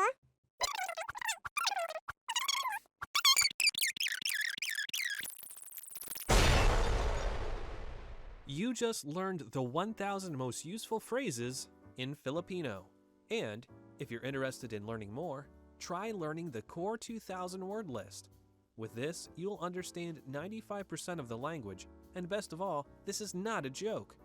Check out the description below and go to filipinopod101.com now. See you next time. Hi everyone, kamusta? My name is Erica, and welcome to Filipino Top Words. So our topic for today is 10 things to do in the summer in the Philippines. First word is magbiyahe sa ibang bansa. To travel abroad. The first word is magbiyahe sa ibang bansa, which means to travel abroad. Magbabiyahe ako sa ibang bansa pag may nakita akong murang plane ticket. I'll travel abroad when I find a cheap plane ticket. So my favorite place actually is El Nido. It's really, what do you call this? Like, it's very calm. The water is not cold, it's not warm, it's just perfect. So you will enjoy it. So start booking now. Mag-relax sa beach. To relax at the beach. Next we have mag-relax sa beach, which means to relax at the beach. Abril ang buwan na pinakamainam na mag-relax sa beach. April is the best month to relax on the beach. So actually for this month, it is now something like 30 to 40 degrees, and April and March are considered the hottest months in the country. Mag-aral ng Filipino gamit ang FilipinoPod101.com. To learn Filipino with FilipinoPod101.com. Mag-aral ng Filipino gamit ang FilipinoPod101.com, which means to learn Filipino with FilipinoPod101.com. So for example, if you really are very eager to learn Filipino this summer, you can say, subukan mong mag-aral ng Filipino gamit ang FilipinoPod101.com at kasama ang mga kaibigan mong Pilipino. Try learning Filipino using FilipinoPod101.com with your Filipino friends. Matutong magluto ng pagkaing Pilipino. To learn to cook Filipino food. Matutong magluto ng pagkaing Pilipino. To learn to cook Filipino food. So if you want to use it in a sentence, in Filipino, you can say, kung gusto mong matutong magluto ng pagkaing Pilipino, magsimula ka sa adobo. In English, you can say, if you want to learn to cook Filipino food, start with adobo. Because it's the easiest thing to cook. Mag-ihaw. To have a barbecue. Next word is mag-ihaw, which means to have a barbecue. Pinakamainam ang mag-ihaw ng manok sa beach. It is best to have a chicken barbecue on the beach. You can actually barbecue other stuff, like from chicken, pork, to innards. We even have a coagulated blood. Mag-party, magdamag. To party all night. Next word is mag-party, magdamag. To party all night. Huwag kang masyadong maglasing kung gusto mong mag-party, magdamag. Don't get drunk if you want to party all night. In the summer, it's best to party all night. And actually, in many, say, Boracay, if you go to Boracay, there are lots of parties all night with bonfire, lots of music, drinking. So, if you want to experience all of these, book a cheap ticket now and come to the Philippines. Mag-hiking. To go hiking. Mag-hiking. In English, to go hiking. For example, we can say, kung gusto mong mag-hiking, siguraduhin mo muna na kaya ng katawan mo. If you want to go hiking, make sure your body can handle it. So now it's very, what they call this, like a thing for young people to climb Mount Pulag, which is the third highest peak in the country. According to Google, it's in Nueva Vizcaya, which is in a bit north of Manila. Magsaya kasama ang mga kaibigan. To have fun with friends. Magsaya kasama ang mga kaibigan. In English, to have fun with friends. Mas mainam pang magsaya kasama ang mga kaibigan kaysa mag-party, magdamag. It's better to have fun with friends than to party all night. So much not funnier. But you can do anything that you want since it's summer. No one will judge you, it's summer. Dumalo ng summer school. To attend summer school. Next word is dumalo ng summer school. To attend summer school. So in Filipino, you can use it in a sentence like, kaysa sa maglaro ka lang ng computer sa bahay, mas mabuti pang dumalo ka na lang sa summer school. Instead of just playing computer games at home, it's better if you attend a summer school. manatili sa bahay at mag-internet. To stay inside and browse the internet. Manatili sa bahay at mag-internet. To stay inside and browse the internet. For example, you can say in Filipino, pag tinatamad akong lumabas, nananatili lang ako sa bahay at nag-i-internet. When I'm too lazy to go out, I just stay at home and browse the internet. You put on nice clothes and then the moment you step out of the door, you just melt. So I kind of understand like how some people would want to just stay indoors during summer. And so what you can do is to browse the internet. Wow. And that was it. Thank you very much for watching this video. This has been 10 things to do in the summer in the Philippines. What will you be doing this summer? Where are you going? So if you have any other plans, if you have any plans to do anything that you want to do this summer, don't forget to comment them below and don't forget to subscribe. Salamat! Tara, biyahe tayo! Na.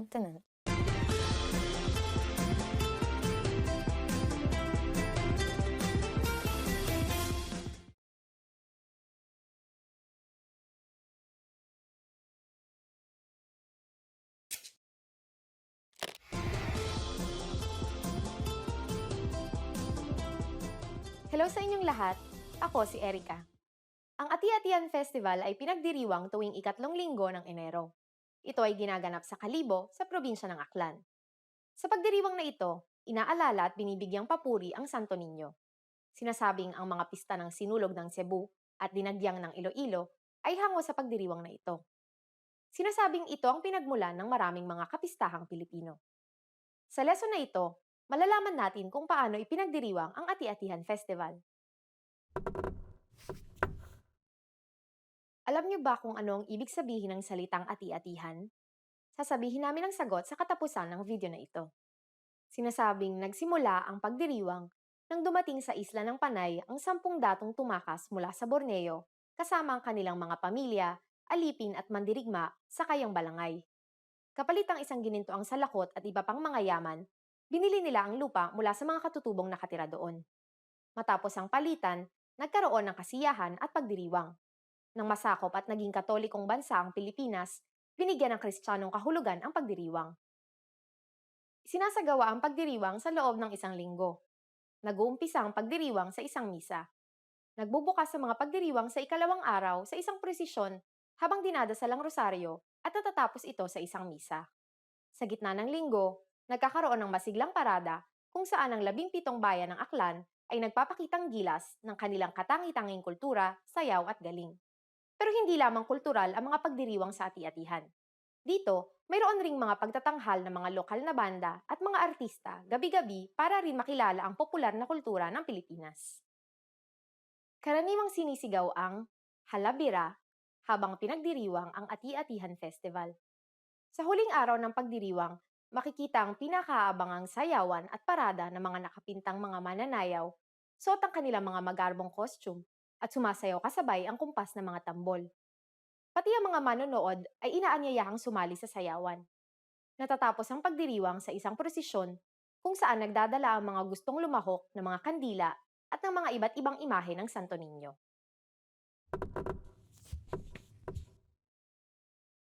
Sa bawat kalye na puno ng tagapanood, isang ekspresyon ang madalas na sinisigaw ng lahat. Halabira. Ito'y salitang Aklanon na ang ibig sabihin ay ibuhos ang lahat o ibigay ang lahat. Kaya sa pag-aaral rin ng Filipino, tara, halabira. At ngayon, ibibigay ko na ang sagot sa tanong kanina. Alam niyo ba kung ano ang ibig sabihin ng salitang ati-atihan? Ang ibig sabihin ng ati-atihan ay magkunwari na parang aita. Ayon sa mga salaysay, pagdating ng mga datong tumakas mula sa Borneo, tinanggap sila ng mga aita. Bilang pasasalamat, sila'y naghanda ng pista kung saan nakapinta parang aita ang kanilang mga muka. Kamusta ang lesson na ito? May interesanteng bagay ba kayong natutunan? Nasubukan niyo na bang sumali sa isang pistang gaya ng Ati-Atihan Festival?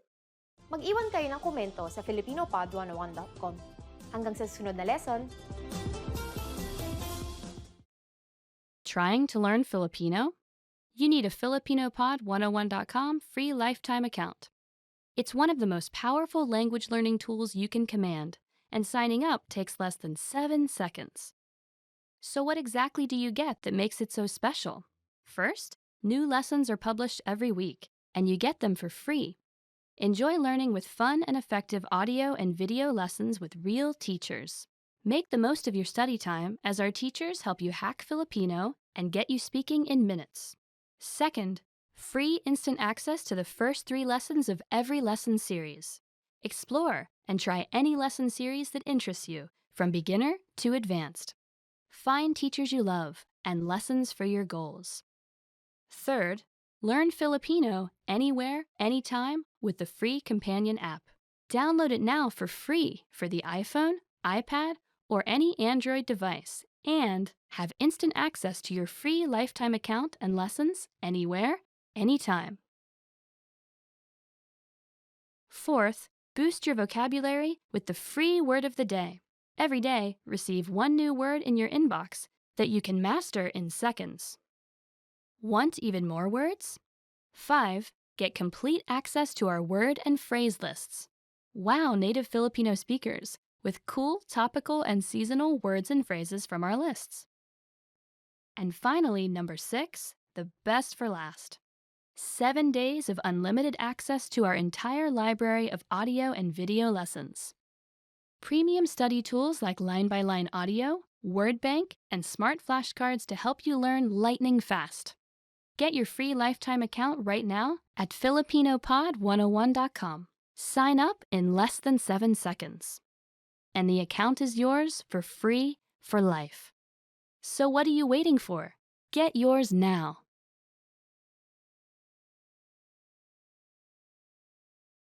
Hello guys and welcome to Filipino Top Words. I'm Erica. And I'm Ice.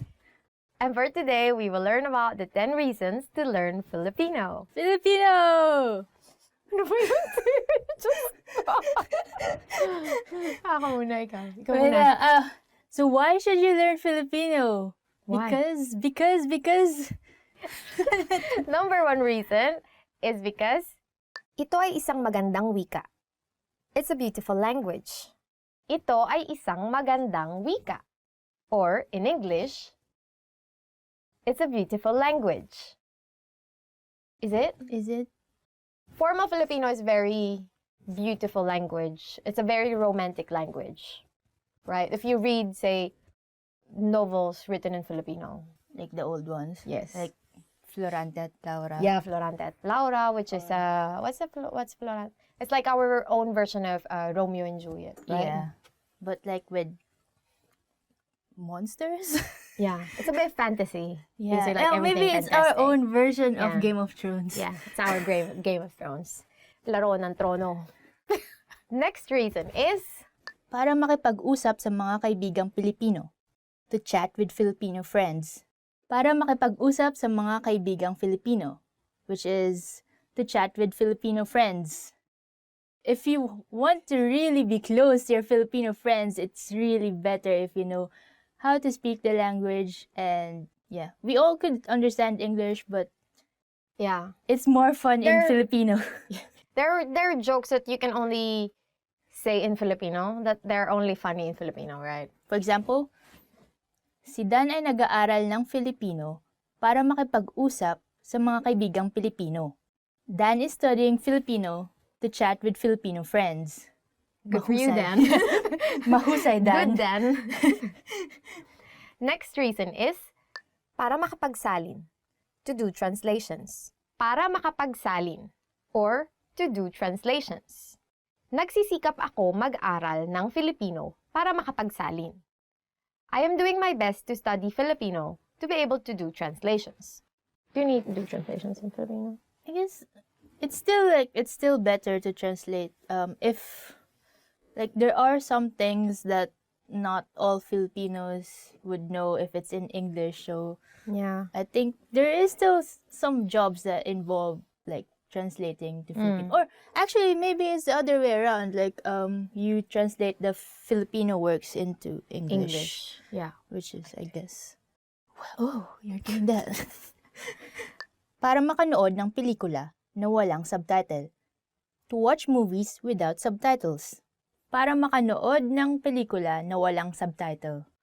To watch movies without subtitles.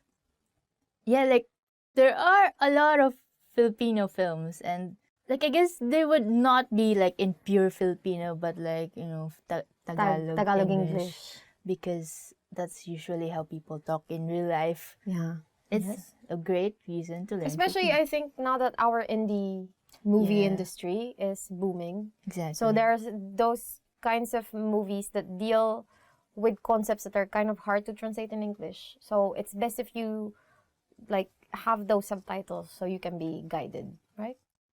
It's best if you don't need the subtitles. Yeah, actually. So you already understand everything. Yeah. For example, 3 taong tuloy-tuloy nag-aral ng Filipino si Mary bago siya nakanood ng pelikulang walang subtitle. Mary studied Filipino for 3 straight years before she was able to watch movies without subtitles. Wow, 3 years? Do you think they could do 3 years?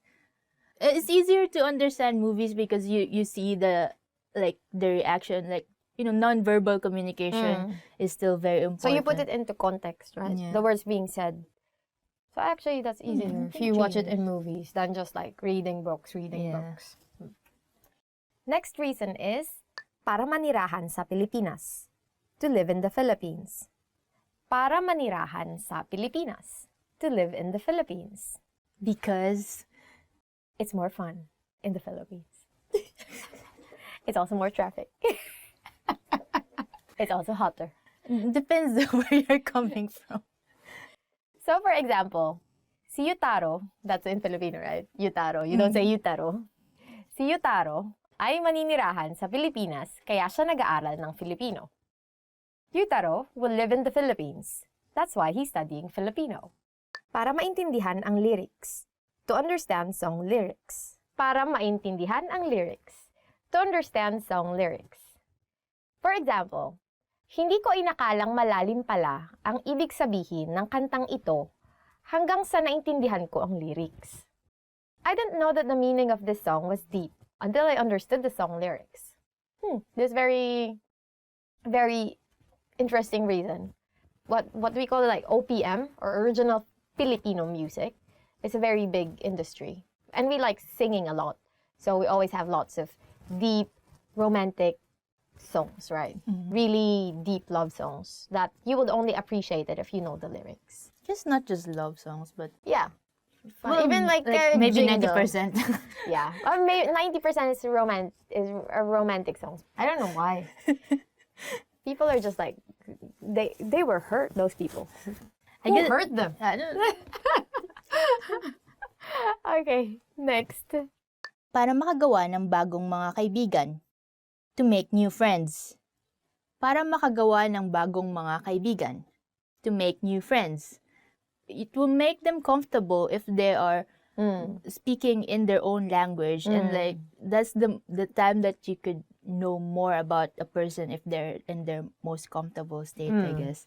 So yeah, and they can only share like things about their lives, right, if they're speaking in their own language. Because sometimes, for instance, you don't really speak English a lot, and then you have to tell someone about your life. Then you'd be like, no, English is very hard. I'm just not going to say anything to you anymore, right? And a lot of the words doesn't really translate to English, so it's not as fun telling it if you have to like explain what this word means. Especially like names you call your family, like ate, kuya. Ate or big sister, right? This because like you would never call your big sister like, oh, my big sister. Yeah. Even for me, when I tell my foreign friends about my mom, I don't like, it's kind of weird because I just call her mama.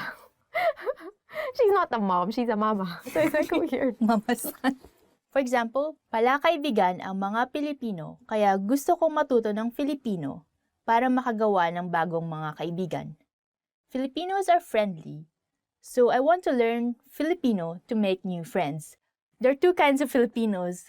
One is the person and one is the language. And if you translate both to Filipino, they actually become two.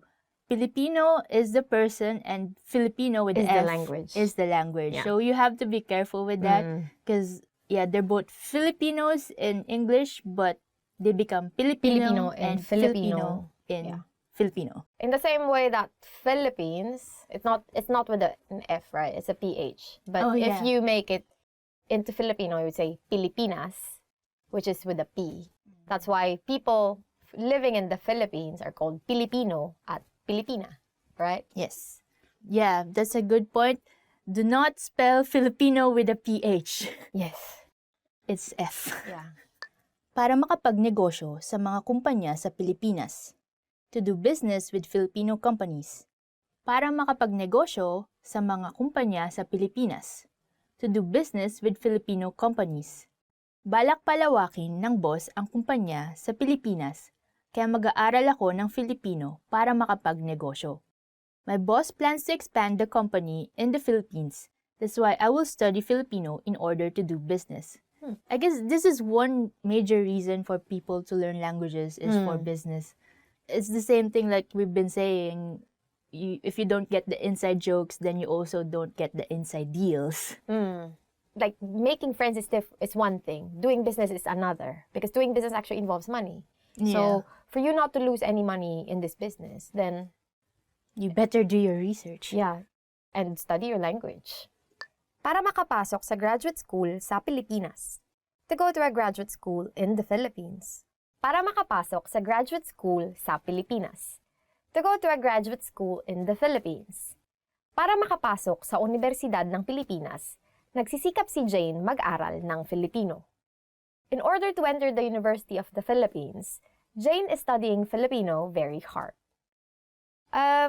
Yeah, this is very important, but I think it's more important in socializing, right? And in feeling embedded in where you are. But it's not really important, I think, in attending classes in the university because in where we went to, in the University of the Philippines, the classes are in language. The classes, obviously, they're in language.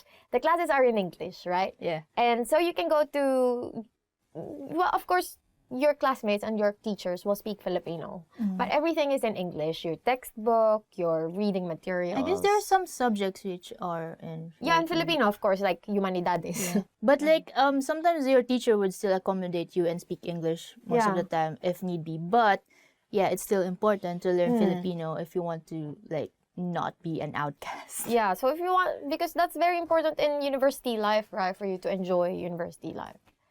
So now that I'm in University of Tokyo, I'm so happy because I don't speak Japanese so much and I don't have friends. Okay, next. Okay, next. Para magkaroon ng Pilipinong kasintahan, to have a Filipino lover, you definitely want to learn Filipino if you want to have a Filipino lover, or in Filipino, para magkaroon ng Pilipinong kasintahan. For example, nagsisikap si Rudy mag-aral ng Filipino para magkaroon siya ng Pilipinong kasintahan. Go, Rudy. Go. I support you. Rudy is trying hard to learn Filipino so that he could have a Filipino lover. Yeah, I guess... Go, Rudy. Go, Rudy. Go, Rudy. Oh my God. It's going to help you actually because they would think you are cute, right? Yeah. That they would think you're trying. It's not so much that you really need to be fluent in the Filipino, but the idea is that you are trying and that speaks a lot about you. Yeah, definitely. And the most important thing is when you start fighting, they will definitely turn back to their language, right? Because they're really mad. So if you're really mad, then you will start speaking your own language. So for you to understand what they're babbling about, better learn the language. That's enough reason. Yeah. Okay, that's it.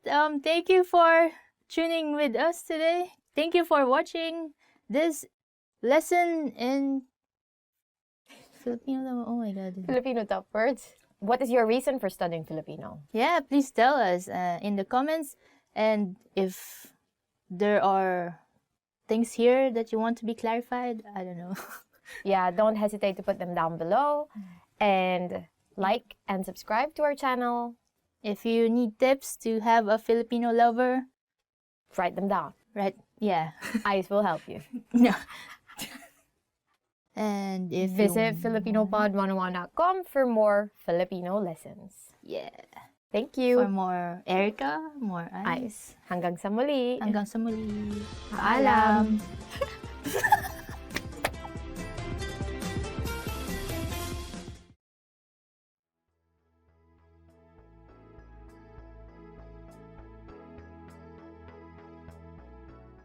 Hi everyone! Welcome to Filipino Top Words. I'm Erica, and today we are going to learn 10 phrases for surviving back to school. Let's look at our first word, and it is backpack. In Filipino, you say backpack, right? So if you want to say backpack, you say backpack. It's a less it's like a less a because of the K actually. It kind of sounds a bit rolled, right? So backpack. So if you want to say backpack, you say backpack. So you want to ask your friend, which is easier to carry, a backpack or a shoulder bag? Then you say in Filipino, ano ang mas madaling buhatin, backpack o shoulder bag? So the next word is kaklase, or in English, classmate. So for example, you have a very beautiful classmate in your school. So in Filipino, you would say, sikat ang maganda kong kaklase sa buong paaralan. My beautiful classmate is popular in the school. Of course, where would she be popular? She's your classmate, right? If you say my beautiful friend is popular in the school, okay, yeah, but my beautiful classmate is popular in the school. Kaklase is like a general, I guess it's just a term for classmate, right? We don't use it for any other thing, just classmate. Okay, so the next word is takdang aralin, or homework. In Filipino, you would say, nakikita ko ang halaga ng hindi pagkopya ng takdang aralin. I can see the value of not cheating on my homework. Good for you. Okay, next word is pagsusulit. This is very important, so remember this. It might come up in your exam. Nice. Because pagsusulit means exam. So for example, you want to be really sarcastic to someone who got a high grade in their exam. So you will tell them, ang mataas na grado sa pagsusulit ay hindi nangangahulugan na matalino ka. Or in English, a high grade in the examination doesn't mean you are intelligent. Hello, Supe. I have a friend, we're really friends, but in high school, he was the valedictorian. And I don't really study in high school, but he was the valedictorian. And then now we are always telling him, you only became valedictorian because you are good at memorization. And what's nice about him is that he admits it. That's why we're still friends. The next word is summer vacation. In English, it is summer break. Actually, it's also in English, summer vacation. But when we say summer break in Filipino, we don't use the term summer break, but we use summer vacation more, right? In Filipino, you would say, masaya ang summer vacation. Summer break is fun. Actually, in the Philippines, all year round it's summer. But it's not all year round it's vacation, no. It's just summer. And usually we have summer vacation from end of March, beginning of April, in time with the Holy Week, right? And that's actually the period when we have the hottest temperature. Sometimes around 40, right? 38, 40. Yeah, so it can get really hot. But because we have lots of beaches, there's always some place where you can go. And it's pretty cheap everywhere you go. And so summer break is fun. The next word is paaralan, or school. Probably, like many people, you have high hopes for yourself. So you want to say that you want to enter into a good school. So what you say in Filipino is, gusto kong makapasok sa magandang paaralan. I want to enter into a good school. Next word is pag-aaral, or to study. Ang pag-aaral ay isang pribilehiyo. In English, studying is a privilege. Whether you think of it as a privilege or as a right or as a responsibility, it's actually up to you. But hopefully you are studying hard. The next set of words are actually phrases/sentences that you will use when you go to school.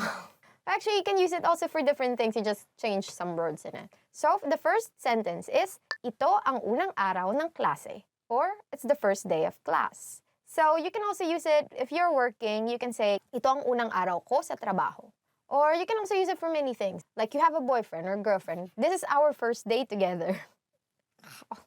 So you can say, it's our first day together. Ito ang unang araw namin. So next sentence is, pareho tayo ng klase. Which in English is, we are in the same class. This is very useful actually if you're very enthusiastic to see your friend that you haven't seen since summer vacation. The next sentence is, anong mga klase ang kukunin mo? What classes are you taking? This, again, I think this is more applicable for college students, right? Because in the Philippines, especially, it depends on the university. But for example, the university where I went to, UP, right? Go UP. And I'm teaching English. So usually, if you want to be in the same class with your friend, then you ask, what classes are you taking? That was it for today's lesson. Hope you learned something new. That was top 10 phrases for surviving back to school. And I hope you can practice and use them with your friends, with your classmates, with your kaklase, in your classroom, while you're wearing your backpack. So don't forget to like, subscribe, and share with us any thoughts that you might have. Bye-bye. Thank you. Hanggang sa susunod. Mali. Hanggang sa muli.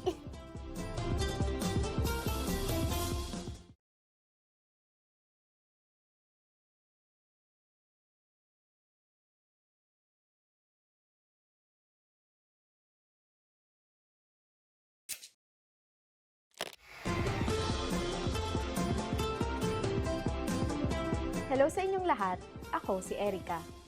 Pag-uusapan natin ang Panagbenga Festival na ipinagdiriwang buong buwan ng Pebrero. Ang Panagbenga ay isang flower festival na dinarao sa Baguio City, ang kinikilalang summer capital ng bansa. Sa lesson na ito, aalamin natin kung paano nga ba ipinagdiriwang ang Panagbenga Festival. Alam niyo ba kung ano ang ibig sabihin ng pangalan ng piyestang ito na Panagbenga? Sasabihin namin ang sagot sa katapusan ng video na ito. Unang isinagawa ang Panagbenga Festival noong taong 1995 bilang simbolo ng pagbangon ng syudad mula sa epekto ng 1990 Luzon earthquake. Ito rin ay ginanap bilang pagdiriwang sa pagsibol ng mga bulaklak ng rehiyon ng Cordillera.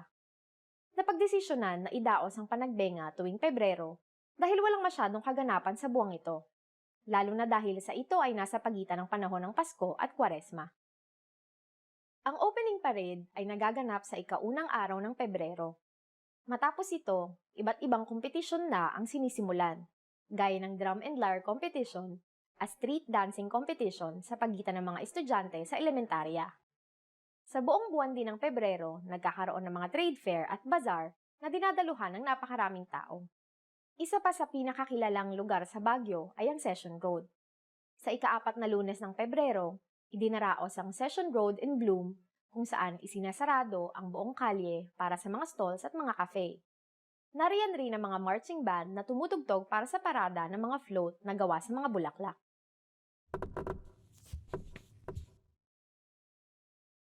Alam niyo ba na noong unang idinaos ang Panagbenga, ipinagdiwang lamang ito sa loob ng 10 araw?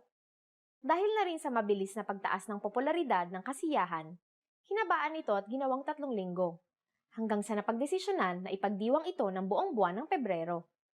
At ngayon, ibibigay ko na ang sagot sa tanong kanina. Alam niyo ba kung ano ang ibig sabihin ng pangalan ng piyestang ito na Panagbenga? Ang Panagbenga ay isang kankanain na salita na ginagamit ng mga tribong nagmula sa bulubundukin ng Cordillera, Igorot at Sagada. Ang salitang ito ay may Malayo Polynesian na pinagmulan at ito ay nangangahulugan ng panahon ng pagsibol. Kamusta ang lesson na ito? May interesanteng bagay ba kayong natutunan? May kahalintulad din ba kayong pagdiriwang? Mag-iwan kayo ng komento sa filipinopod101.com. Hanggang sa muli! Hi guys, welcome to Filipino Top Words. I'm Ice and today's topic is 10 phrases you always want to hear. Ang ganda mo ngayon. You look great today. Okay, the first phrase is ang ganda mo ngayon. You look great today. This is kind of a double-edged sword because if you say you look great today, did they look not great yesterday? But still, it's nice to hear, I guess. Ganda mo ngayon. Makeup ka. Miss na kita. I miss you. Next phrase is, miss na kita. I miss you. If you're away and they say I miss you, then that's fine, I guess, because like you're not together. But if someone says you and you've been hanging out like every day, that means something else. Like you're there but not there kind of thing. So see for yourself. So if you want to say that I really miss you, then you just say miss na kita. May bonus sa katapusan ng buwan. There'll be a bonus at the end of the month.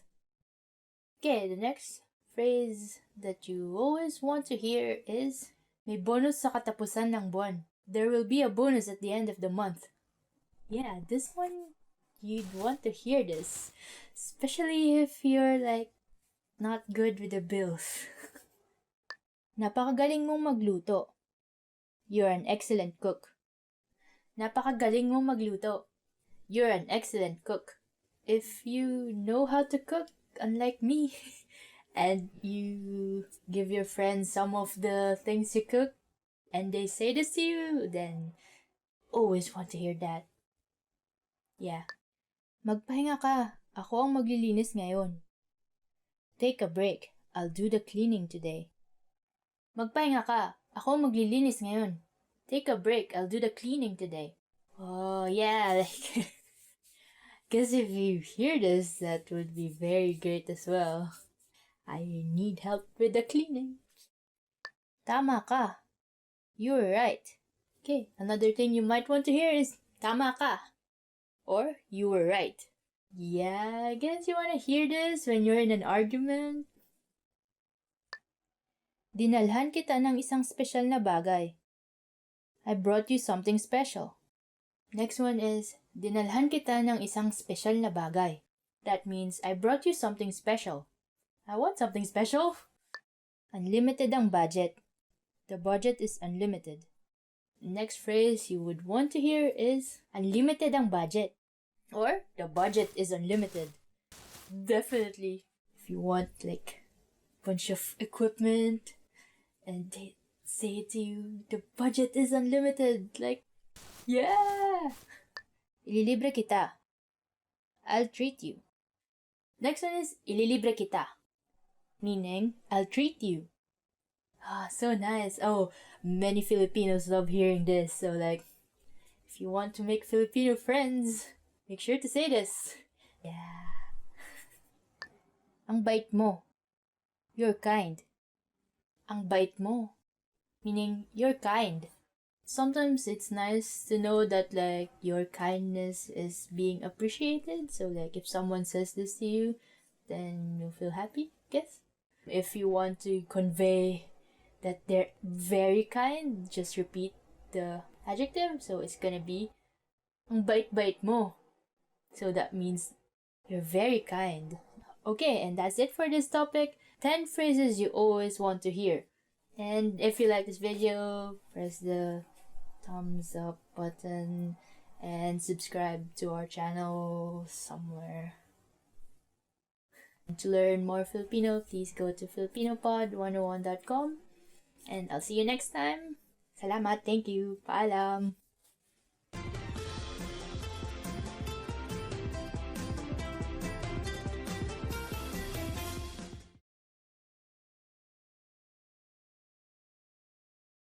Hi guys! Hi guys! Welcome to Filipino Toppers with me, Ice, and today's topic is 10 hardest words to pronounce. Okay, so just try and say these words, and I'm sure like your Filipino friends will be very impressed. Try practicing these words so you can pronounce it properly. Baba baba, going down. This first one is actually a sentence and it's just made of one syllable, which is ba.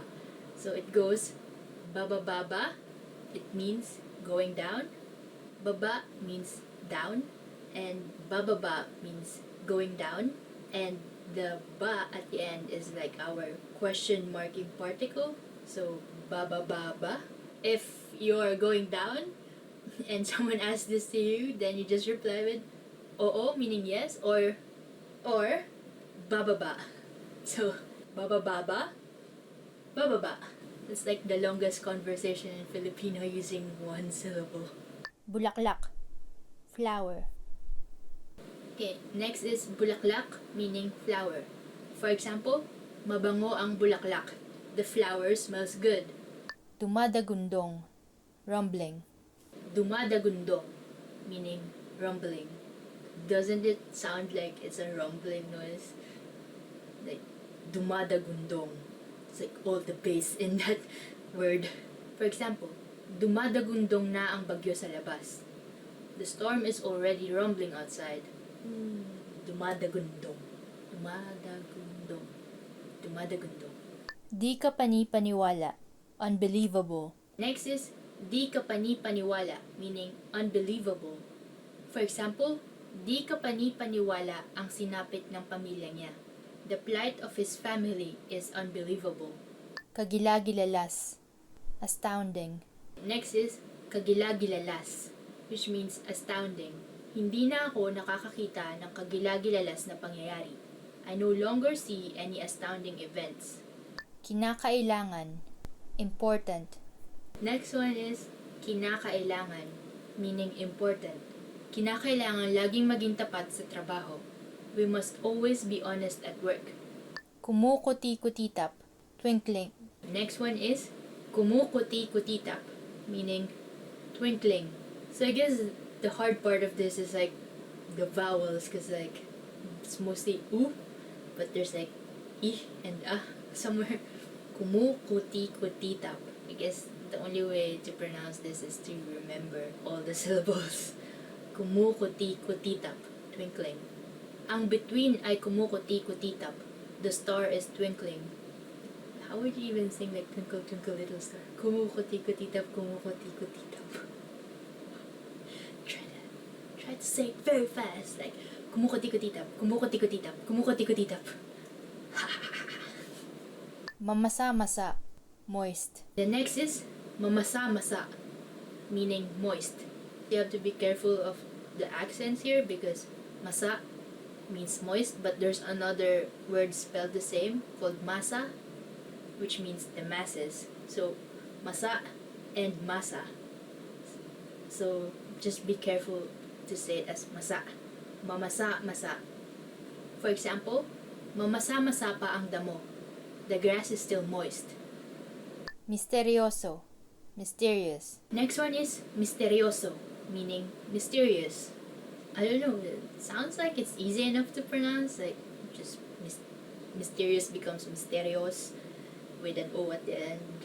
Like Spanish people could do it. Misterioso. For example, siya ay isang misteryosong babae, meaning she is a mysterious woman. Patalastas, commercial. Next one is patalastas, meaning commercial. This one, I actually had a problem saying this when I was a kid, and I just remember it being very hard for me, but yeah, now it's fine.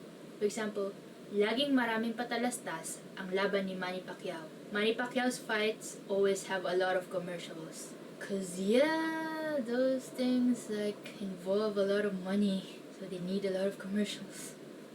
Okay, and that's it for today. That was 10 hardest words to pronounce. Which do you think is the hardest one to pronounce for you? Like, just comment it down below. Do you have any word that you think is hard for me to pronounce? And I will accept your challenge. Or like, if you could think of any word that is hard to pronounce in Filipino, put it in the comment below. Maybe I'll try to say it for you in the next lessons.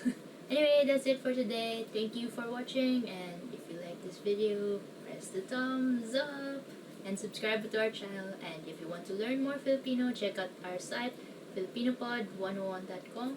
See you again next time. Thank you, salamat, and paalam.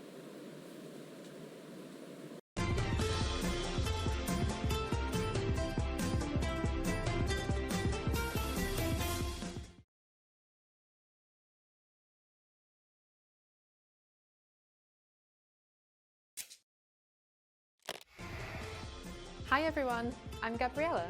How are your Filipino listening skills?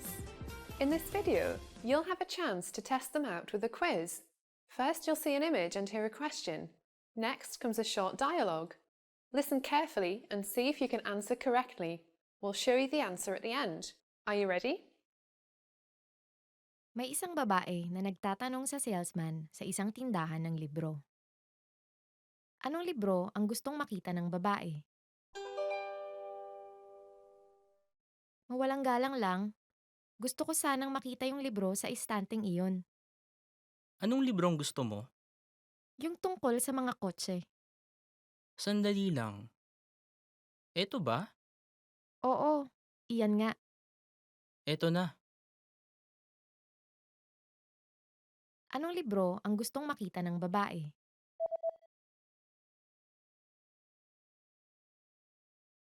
May isang babae na nagtatanong sa salesman sa isang tindahan ng libro. Anong libro ang gustong makita ng babae? Mawalang galang lang, gusto ko sanang makita yung libro sa istanteng iyon. Anong librong gusto mo? Yung tungkol sa mga kotse. Sandali lang. Eto ba? Oo, iyan nga. Eto na. Did you get it right? I hope you learned something from this quiz. Let us know if you have any questions. See you next time. Hello guys and welcome to Filipino Top Words. I'm Erica and for today we will learn about gift ideas you must know in Filipino. Laptop. Laptop. The first gift idea is laptop or laptop. Hindi na masyadong uso ang laptop ngayon. Laptops are no longer trendy recently. If you give a laptop for a gift, you're very generous, right? I mean, they're very cheap laptops, but still you're very generous if you're that generous, let's give. Pabango. Perfume. Pabango. Or perfume. Hindi ko alam kung anong pabango ang mabango. I don't know which perfume is fragrant. Giving perfume it's a common gift, right? Perfume. When I was in high school, we have a very close teacher, and then because every Christmas we have gift giving, and then this teacher picked one of my classmates that he doesn't really know, so he was asking us, "Oh, what should I give to this girl?" And then we're like, "We don't know, but we don't know actually." And then he said, "Oh, what about perfume?" And then my immediate reaction was like, oh no, she might be offended. I don't even know why I said that. At the end of the story, he didn't give her a perfume. Aklat, book. Aklat or book. Ang isa sa pinakamagandang regalong ibigay ay aklat. One of the best gifts to give is a book. And this I definitely agree with. So I like receiving books. Love letter. Love letter. Next gift idea is love letter. Or in English, love letter. May mga taong mas gustong makatanggap ng love letter kaysa sa mga material na regalo. There are people who prefer love letters more than any material gift. And I'm not one of those. Just my boyfriend gave me a card and I was like, what is this? Because usually you give a card with a gift, right? Like you have a gift and then you have a little card that says, oh, this is a gift for you. This is not the actual gift. But okay, some people just like it simple. That's why he gave me a bike. Camera. Camera. Camera. Or camera. Kapag ba may magandang camera ka, gaganda rin ang mga kuha mo. Oh. Will your photos improve if you have a good camera? In English, it doesn't sound so sarcastic. In Filipino, it sounds really sarcastic. I don't know why. But, I mean, if you're giving camera as a gift, wow, very generous. Disposable point and shoot, 300 pesos you can get one. But if you want to give an SLR, no, it's too much money. Sorry. I'm going to give you a love letter then. Smartphone. Smartphone. Smartphone. In English, smartphone. Mabilis ang paglabas ng bagong modelo ng smartphone ngayon. These days, the turnaround of new smartphone models is fast. But again, if you're going to give smartphone as a gift, that means you're very generous. Game console. Game console. Next gift idea is game console or game console. High-tech na ngayon ang mga game console. Halos virtual reality na. Game consoles nowadays are high-tech. It's almost virtual reality. I think second-hand consoles are kind of cheap, so you can give them as gifts. Diccionario. Dictionary. Diccionario or dictionary. Mainam iregalo ang isang diksyonaryo sa nag-aaral ng wikang Filipino. A dictionary is an ideal gift for those who are studying the Filipino language. Or probably a subscription for a Filipino language course. That's a better idea. I have a Kindle because my apartment is kind of small. So I buy books before, but I realized that there's no space for books anymore. So I decided to buy a Kindle. Kindle is not so expensive. And then I get to read more books than before. And it saves me space and it doesn't make any mess in the house. Because sometimes you just leave books here and there, right? So I think an electronic dictionary is going to be a very useful gift, especially for someone who's studying the language. Or, as I've mentioned, a subscription. Trip sa Boracay. Boracay trip. Trip sa Boracay. Or Boracay trip. Mabibigla siya pag ililibre mo siya ng trip sa Boracay. He or she will be surprised if you will treat him or her to a Boracay trip. So, this is a very good gift idea. Or trip to other places like Baguio, closer, right? Batangas. Because we have nice places all around the country. Magarbong kainan. Fancy restaurant. Next gift idea is magarbong kainan or fancy restaurant. Maraming magarbong kainan sa Manila. There are a lot of fancy restaurants in Manila. Online, you can buy vouchers, right, for discounted tickets, discounted prices for meals in different fancy restaurants. So I remember my brother when he had his, I don't know how old he is, but when he treated us for his birthday, he bought some vouchers online for this very fancy restaurant. So we went there and then it was his treat. And he saved a lot of money. And then we ate a lot, actually. So you can buy those things online. There's so many places online, Philippine websites, right, that they sell those gift certificates and vouchers. So that's it for this lesson. Hope you learned something new. And what other gift ideas do you know and do you think your friends would like if you give them them? Give them them. If you have any other gift ideas, don't forget to comment them down below and like and subscribe our channel. And if you want to learn more Filipino words, head on to filipinopod101.com. Hanggang sa muli!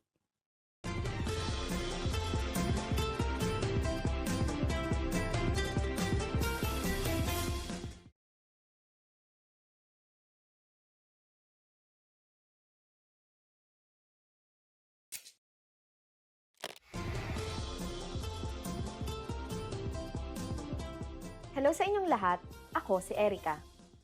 Ang Araw ng Mga Ina ay ipinagdiriwang taon-taon tuwing ikalawang linggo ng Mayo. Sa araw na ito, ipinapakita ng mga tao ang kanilang pasasalamat sa lahat ng ginagawa ng kanilang mga ina para sa kanila. Sa lesson na ito, aalamin natin kung paano ipinapakita ng mga Pilipino ang kanilang pasasalamat sa kanilang mga ina. Bago ang taong 1980, kailan ipinagdiriwang ang Araw ng Mga Ina sa Pilipinas? Sasabihin namin ang sagot sa katapusan ng video na ito. Ang Pilipinas sa kasalukuyan ay nasa ika-8 sa mundo at ika-1 sa Asia bilang bansang kung saan mayroong pinakapantay na pagtingin sa parehong lalaki at babae. Kaya hindi na rin nakakagulat na ang Araw ng Mga Ina ay isang malaking selebrasyon. Itinuturing itong day off ng mga ina mula sa pagluluto, paglilinis, pag-aalaga ng mga anak at asawa, at pagtatrabaho. Madalas makikita ang mga anak na nagbibigay ng card sa kanilang mga ina, habang ang mga asawang lalaki naman ay abalang nagluluto ng mga pagkaing paborito ng kanilang mga may bahay. Nakaugalian na rin ng mga pamilyang Pilipino na lumabas sa araw na ito para pasayahin ang mga ina ng tahanan. Sa Pilipinas, tinatawag ang mga ina bilang ilaw ng tahanan, sapagkat sila ang tinuturing na nagbibigay liwanag sa buong tahanan sa pamamagitan ng pag-aalaga sa bawat miyembro ng pamilya. Minsan, kahit kapalit na ang kanilang sariling kaligayahan, mapangalagaan at maprotektahan lamang ang kanilang mga mahal sa buhay.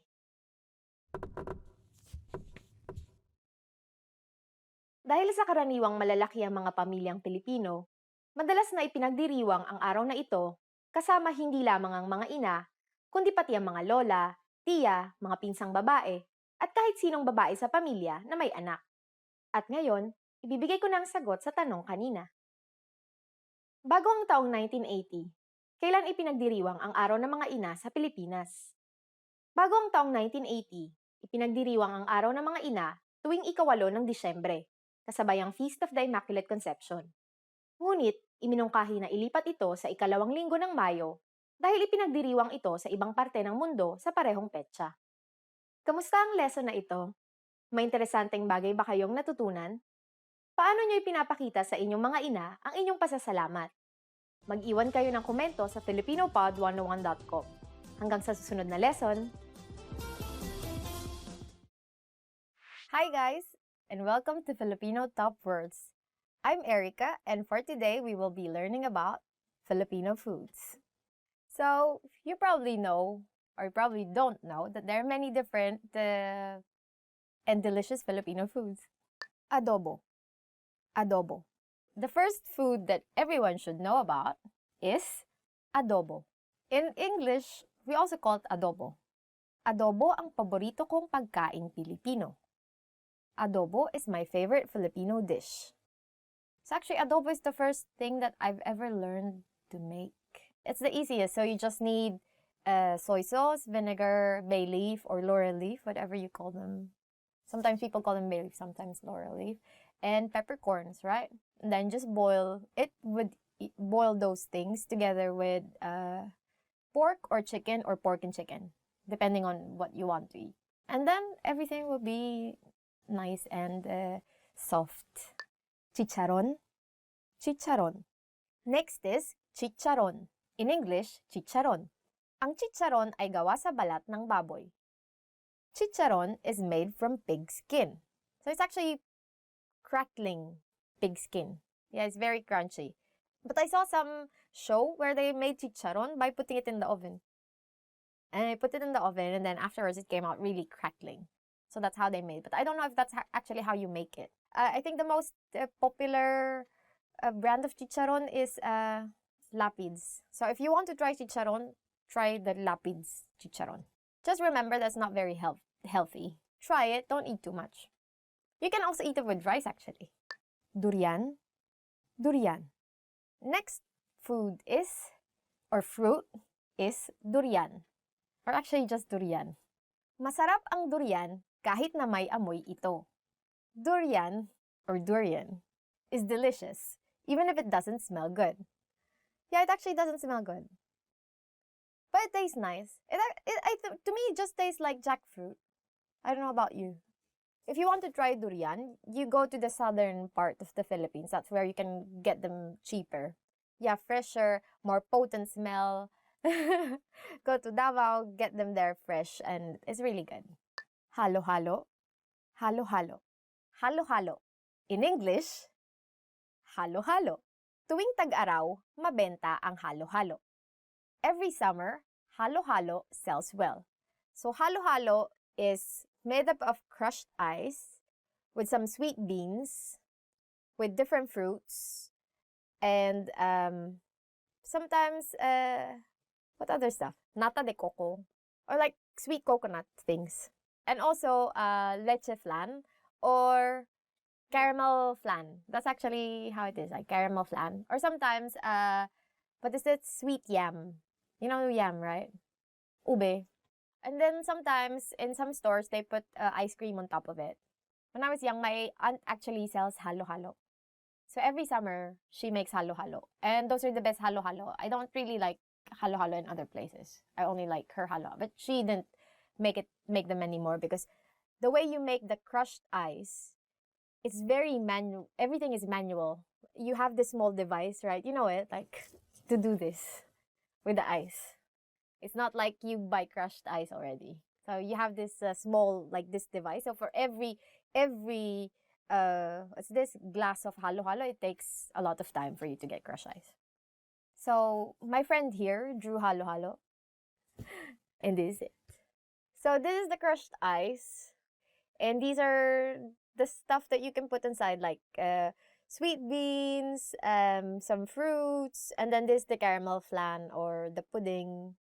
And then sometimes they have ice cream here. And then you use the spoon to halo or to mix everything. So that's it. Kare-kare. Kare-kare or peanut stew. Next food is kare-kare. In English, kare-kare. Or, if you really want to be fancy, peanut stew. Masarap magluto ng kare-kare si Joy. Joy cooks delicious peanut stew. If you've already noticed, we always like repeating words for the names of our food. Halo-halo and kare-kare. Before when I was young, I only get to eat kare-kare during fiesta. Because it's kind of an expensive food to make. Because traditionally, you would make kare-kare with, how do you call this part? Tuwalya? Yeah, tuwalya. How do you say Innards? Like, Intestine wall? something, I think, stomach walls, stomach lining, right? Originally, it's with stomach lining. So I think that's kind of hard to come by and a bit expensive because you make it with cow innards, right? But it's really good. And then now, people like to eat the fast food. So there's lots of mixes for kare-kare. And when you really want to make kare-kare, you have to grind the peanuts by hand, everything by hand, right? To make peanut paste. But now you can just buy mixes and stuff. But still, the original kare-kare is very good. Now you can make it with pork, with beef, with chicken. Or just vegetarian. Or you can just use vegetables if you want to be vegetarian. Because it actually has lots of vegetables. Because even though it's peanut sauce, it actually doesn't have, what they call this? It has taste, but it's not salty, it's not sweet, as if there's no taste at all. So there's taste, but there's no taste at all. It's kind of weird. So you eat it with shrimp paste, or in Filipino, bagoong. Oh, it's so delicious. Okay. But I cannot eat paraga. It's not fiesta yet. Yeah. Lechon. Roasted suckling pig. Next is lechon, or roasted suckling pig. Tuwing Pasko, hindi mawawala ang lechon sa pagkaing Pilipino. Every Christmas, roasted suckling pig is always present in Filipino dishes. Lechon is expensive, so you only get lechon. It's an entire pig that's roasted. So usually, you roast it for a long time because you want everything to be even, right? The way it's cooked. And then at the end, you will get this really like crackling skin. Yeah, very, very crispy. And then you eat it with liver sauce. That's the best. You only get this usually every big festivals or in some families, Christmas. We don't do lechon for Christmas because in the city, you cannot really do actual lechon. But you can buy lechon. What happens is, you get lechon on Christmas, and then the next few days, you get lechon paksiw, which is the meat of the lechon cooked as a stew, right? With the liver sauce, and it's very good. That's my favorite, actually. I like lechon paksiw more than lechon. So this is lechon. I don't know if you can see. Aren't we going to insert pictures here? Here on this side, you will see lechon. Mangga. Mango. Mangga or mango. Mura lang ang mangga sa Pilipinas. Mango is cheap in the Philippines, and we have the best mangoes. I have a Thai friend. He admits that we have. And those red mangoes that you get in the store, they're not real mangoes. If you want to try real mangoes, go to the Philippines. Yeah, so we have two kinds of mangoes, the yellow ones and the green ones. The yellow ones are the usual, very sweet, very fragrant, best fruit in the world mangoes. The green one is the slightly sour ones that we call actually Indian mangoes. I don't know why. Because they're sour and because Filipinos really like to combine taste, sweet, spicy, sweet, salty, sour together. So we eat this sour green mangoes with shrimp paste. Or sometimes salt if you don't have shrimp paste. And it's really delicious. We eat that always in high school after class. Sinigang. Sinigang. Tamarind soup. Sinigang. Or sinigang. Or tamarind soup. But actually, it's not just tamarind soup because you can have sinigang based in guava, sinigang based in some other sour things. Masarap ang sinigang dahil sa saktong asim na lasa nito. Sakto. Tamarind soup is delicious because of its pleasantly sour taste. So, you can make sinigang with pork or with shrimp or with fish. But my favorite is pork sinigang. What is yours? Pork also. Before, when I was young, I liked shrimp sinigang. But then I realized I like shrimp better in either curry or just in butter sauce because shrimp is better in butter sauce. So, sinigang is best with pork. Dinuguan. Dinuguan. Dinuguan. Or in English, dinuguan. Ang dinuguan ay ang dugo ng baboy. Dinuguan is pig's blood. Oh, but I like it. I like dinuguan a lot. Especially if dinuguan has more meat. Because some dinuguan doesn't have any meat at all. Just like the pig's blood. It's not pig's blood. It's coagulated pig's blood, isn't it? No, just a bit of coagulation there. But it's like a stew kind of pig's blood. What do you say? What does it mean? But it's very delicious. And I like eating it with rice because we eat everything with rice, right? Next is sisig. Sisig. Everyone's favorite, sisig. Or, in English, sisig. Ang sisig ay mas masarap pag sisling sisig.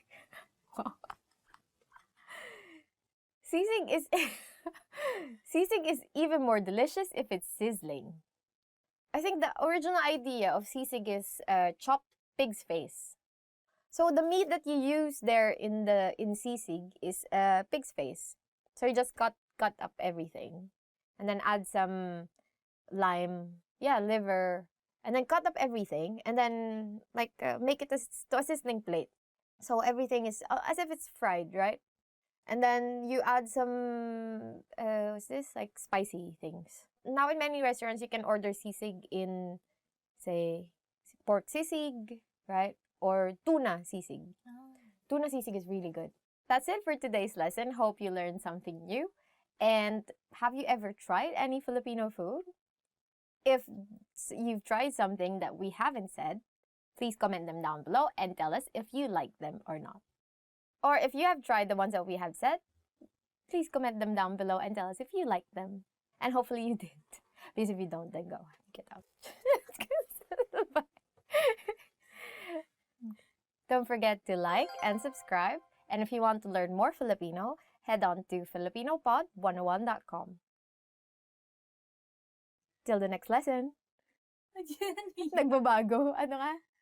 Hanggang sa muli.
Hello guys and welcome to Filipino Top Words.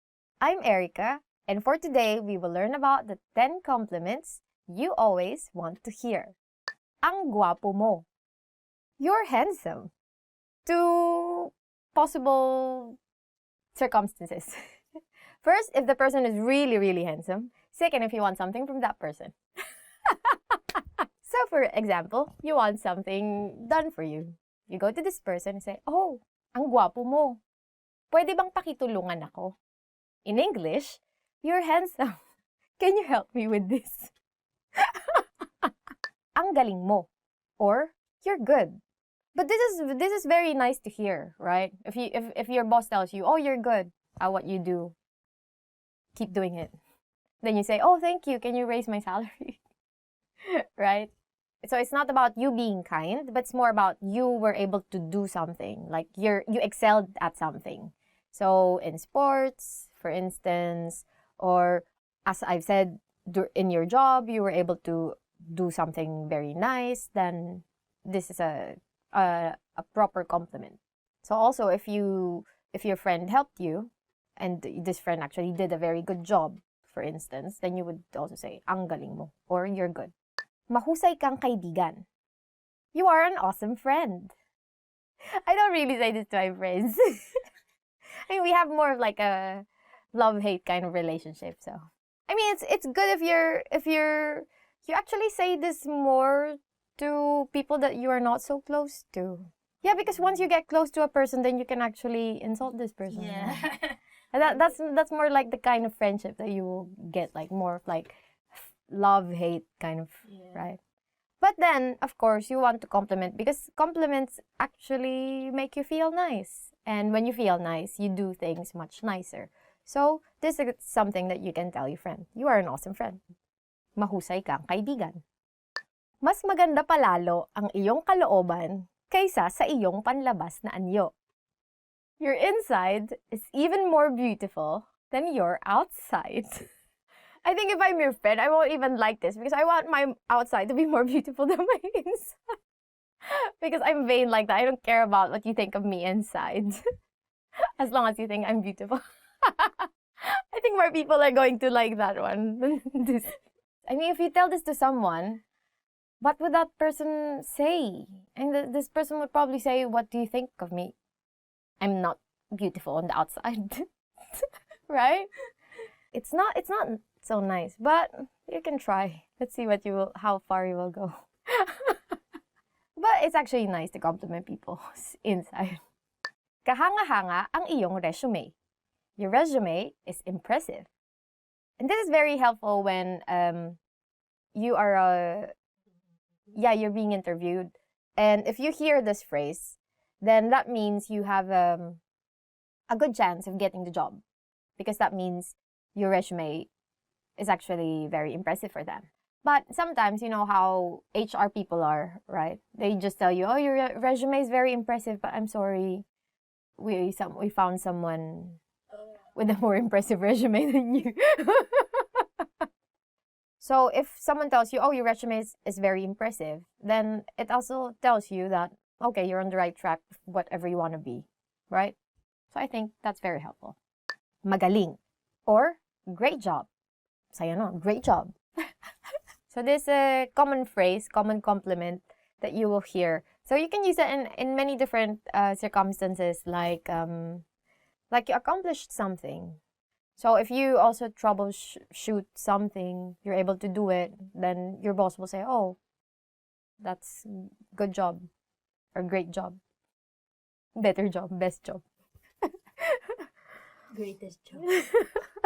Bestest job. Bagay sa'yo ang jacket na yan. That jacket looks nice on you. After you compliment them on the inside, you also compliment them on the outside, right? But your compliment only goes to the jacket, not per person. You can change jacket into whatever things. Bagay is, it fits you, right? So when you say bagay, other than it meaning a thing, right? Bagay also means it suits you.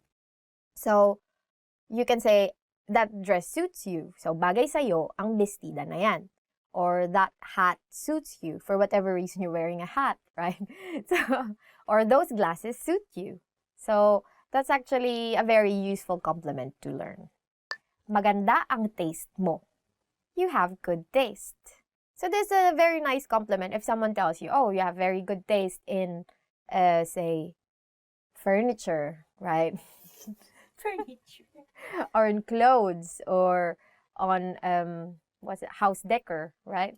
That's a very nice, because that means, we use the same word actually, taste. But usually we just say, maganda ang taste mo. Or okay ang taste mo, right? Okay ang taste mo. Which all means you have good taste. Maganda ang iyong ngiti. Your smile is beautiful. I think you only say this to your prospective partners.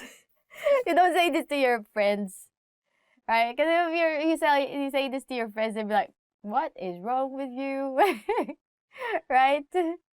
So, maganda means beautiful. So, you can replace ngiti with many other things. So, you can say, bag. Maganda ang iyong bag. Or, your bag is beautiful. Or, maganda ang iyong buhok. Or, your hair is nice. Right? Maganda ang iyong damit. Or, your clothes are nice. So, you can change ngiti to something more appropriate for the occasion. But if you're courting someone, maganda ang iyong ngiti can actually help. But then, whoever you're courting is going to be like, what? I think it would be much better if you say, maganda ang ngipin mo. You have good teeth. Ang ganda mo. You look gorgeous. Or you look beautiful. Or you look pretty, depending on the level of prettiness, right? Ang ganda mo, which means you look gorgeous or you look beautiful. Or you can also say, ang cute mo, right? Which means you look cute. And we say this like for small people. Ah, you're so cute, right? I have 2 close friends who are very, very petite. And they're really, really cute. They're like my kids. They're so cute. So, if you want to say that she or he is very, very beautiful, then you can just repeat words. So, ang ganda-ganda mo, ang galing-galing mo, right? So that means And then you can change your tone to make it sarcastic. So, if you think that this person is actually not really good at this job, but you want to be sarcastic, you can say, ang galing-galing mo. And we like being sarcastic in Filipino, so you will hear that a lot. And that's it for today's lesson, and hope you learned something new. If you have heard any of these, comment them down below, and what do you think is the most useful among these things? Don't forget to like and subscribe to our channel, and if you want to learn more Filipino, visit filipinopod101.com. Hanggang sa muli, ten la.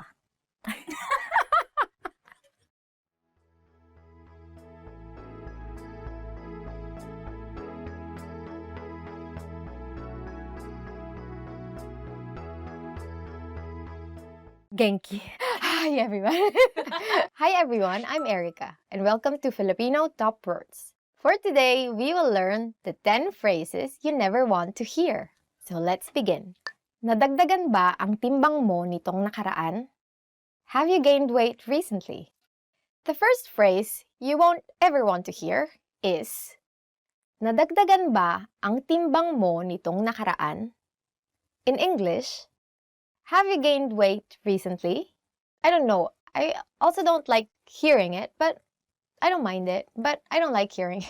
This is nicely put, actually. So for Filipinos, they would ask you directly.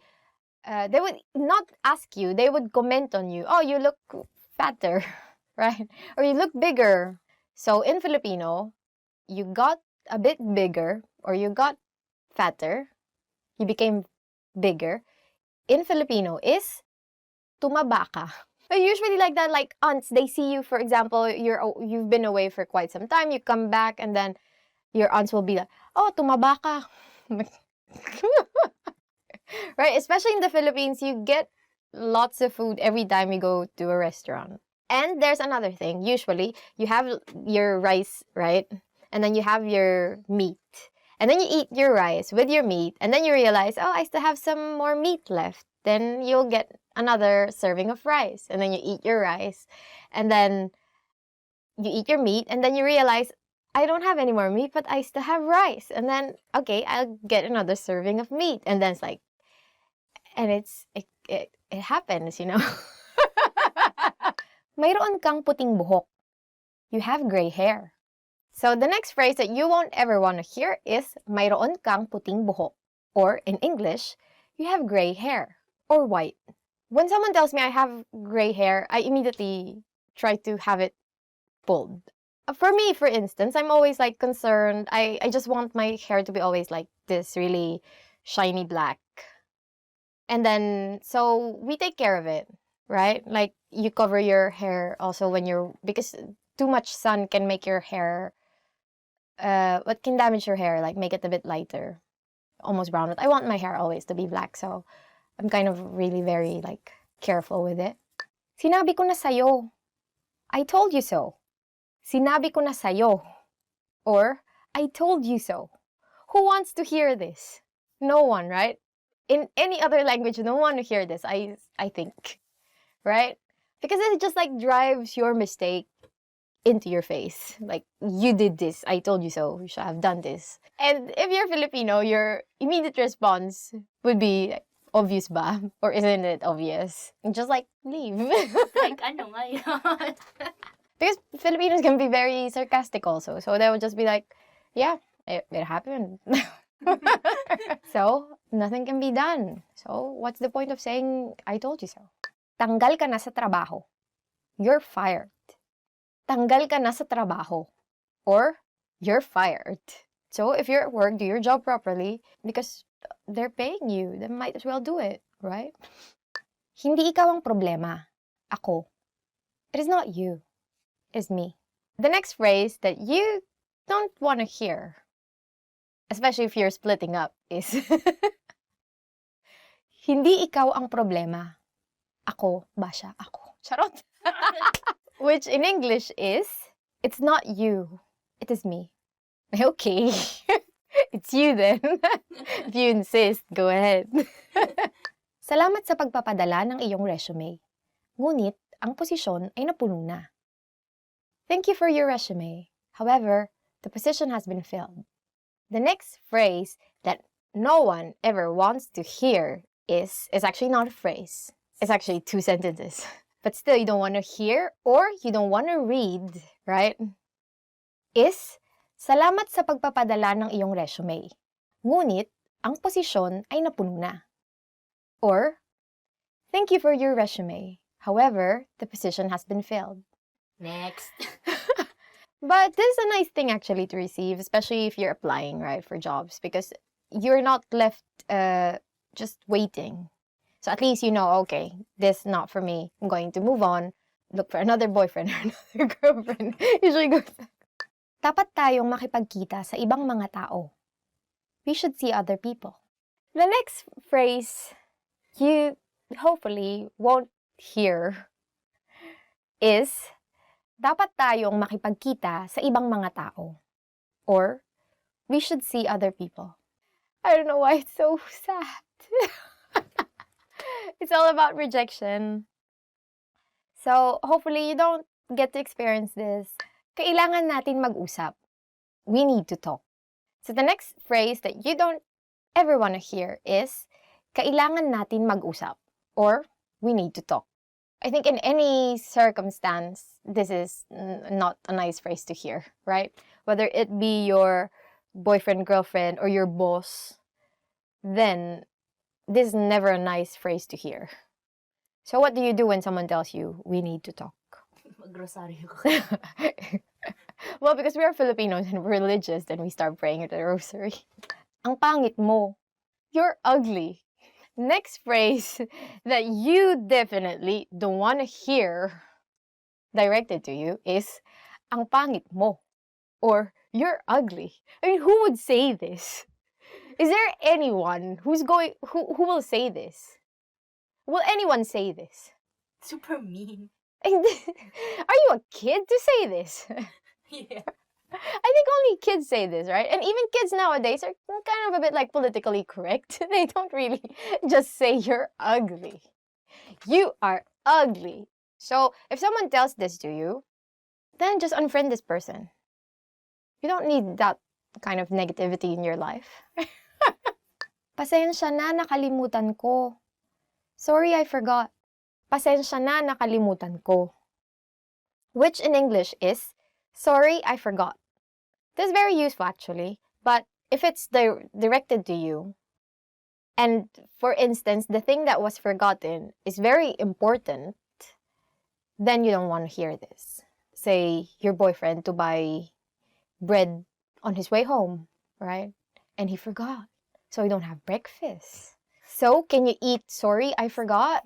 So you just break his face. So that's it for this lesson. Hope you learned phrases that you don't want to hear. Don't try using those phrases because otherwise you will also hear more phrases that you don't want to hear. Don't ever want to hear.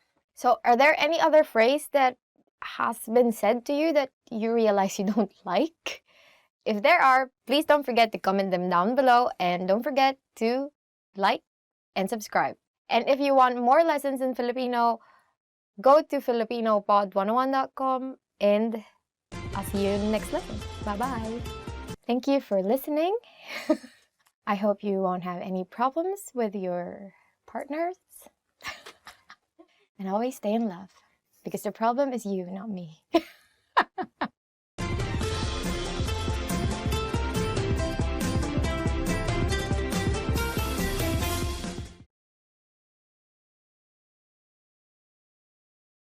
Hi, I'm Erica, and welcome to Filipino Top Words. Today we are going to learn 10 phrases to amaze native speakers. Salamat pero sa totoo lang, hindi ako isang native speaker. Thank you, but I'm not a native speaker actually. Salamat pero sa totoo lang, hindi ako isang native speaker. Thank you, but I'm not a native speaker actually. If you start learning now, you'll be one of those few foreigners who can amaze Filipinos. Isang taon lang ang kinailangan ko para maging mahusay sa pagsasalita. It took me only 1 year to become fluent. Isang taon lang ang kinailangan ko para maging mahusay sa pagsasalita. It took me only 1 year to become fluent. So I don't know how easy actually Filipino is for foreign people. I don't know if in 1 year you'll be able to speak it. Probably like the basics of it, right? Because Filipino, you don't really need to learn new alphabet. And also, some of the words are in Spanish. So if you kind of know Spanish, then you would most probably understand some of the words. But for you to be able to speak 1 year, I think is fine. But for you to be able to actually understand all the nuances in the language, then 1 year is probably a bit too short. Makakapagsalita ako ng Filipino gaya ng isang Pilipino sa loob ng 3 taon. I'll speak Filipino like a native speaker in 3 years. Makakapagsalita ako ng Filipino gaya ng isang Pilipino sa loob ng 3 taon. I'll speak Filipino like a native speaker in 3 years. That's actually a good target, right? But of course, there's still so many things that you won't be probably like inside jokes, right? Like, or especially since Filipino language is like any other language is continuously evolving, right? Because we have lots of slang now, right? Like slang that you get from American slang and then also gay lingo, right? So all of those words, and then usually when you learn Filipino, you won't get to hear those slang or like street words. And most people actually use a bit of like casual. Even in, they only use really formal Filipino in say formal situations, formal settings. So this is a good target, but good luck. 10 taon na akong nag-aaral ng Filipino. I've been learning Filipino for 10 years. 10 taon na akong nag-aaral ng Filipino. I've been learning Filipino for 10 years. That's actually very good. I mean, for me, for us, like English, we take so many years and still there's some things that you cannot understand. So for instance, we learn English, like standard English, right? And then you talk to, say, an American or to a British person. And then there's so many words that you cannot understand. But you cannot understand them because these are like, but it's like the usage of the words is different from how you learned it from the dictionary. Sometimes when you speak to them, you sound so formal. 10 years is very good. Kaya kong manood ng mga pelikulang Filipino nang walang subtitle. I can watch Filipino movies without subtitles. Kaya kong manood ng mga pelikulang Filipino nang walang subtitle.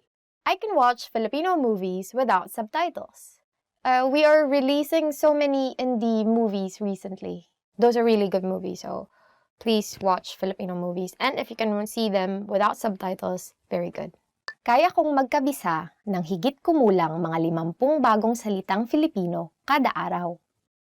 I can memorize around 50 new Filipino words a day.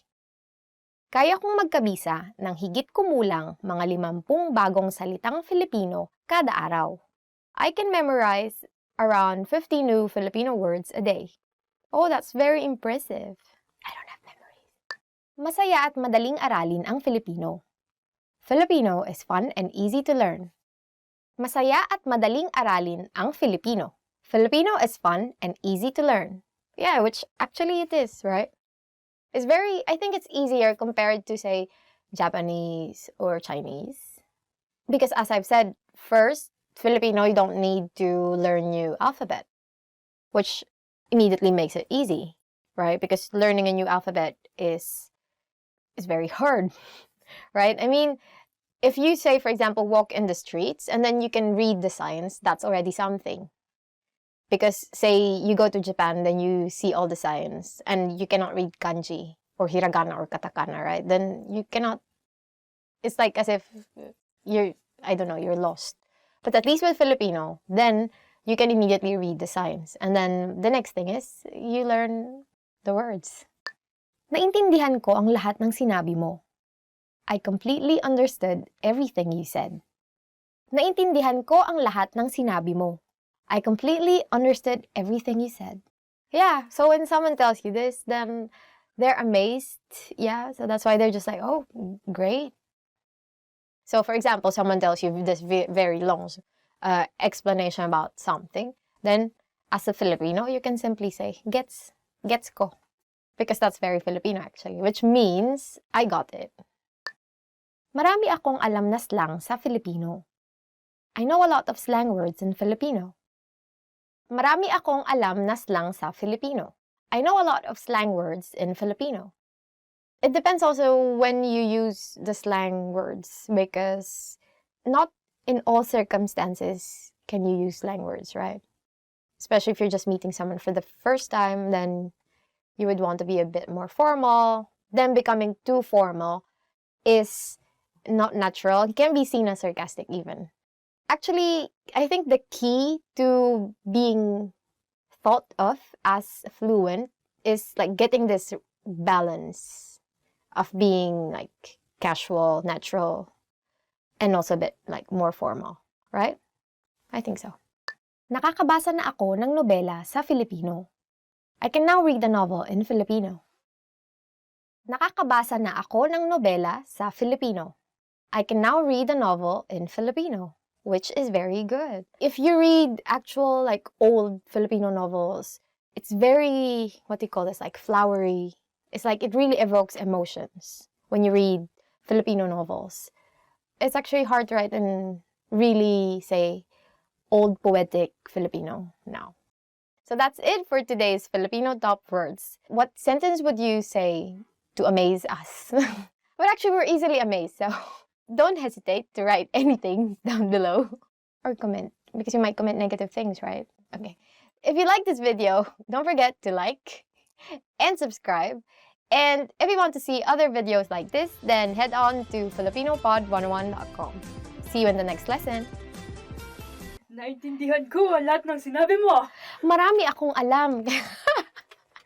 Inay, ito na po ang inyong pansit. Na binili ko sa kanto. Inay, wag mo akong iwan, inay.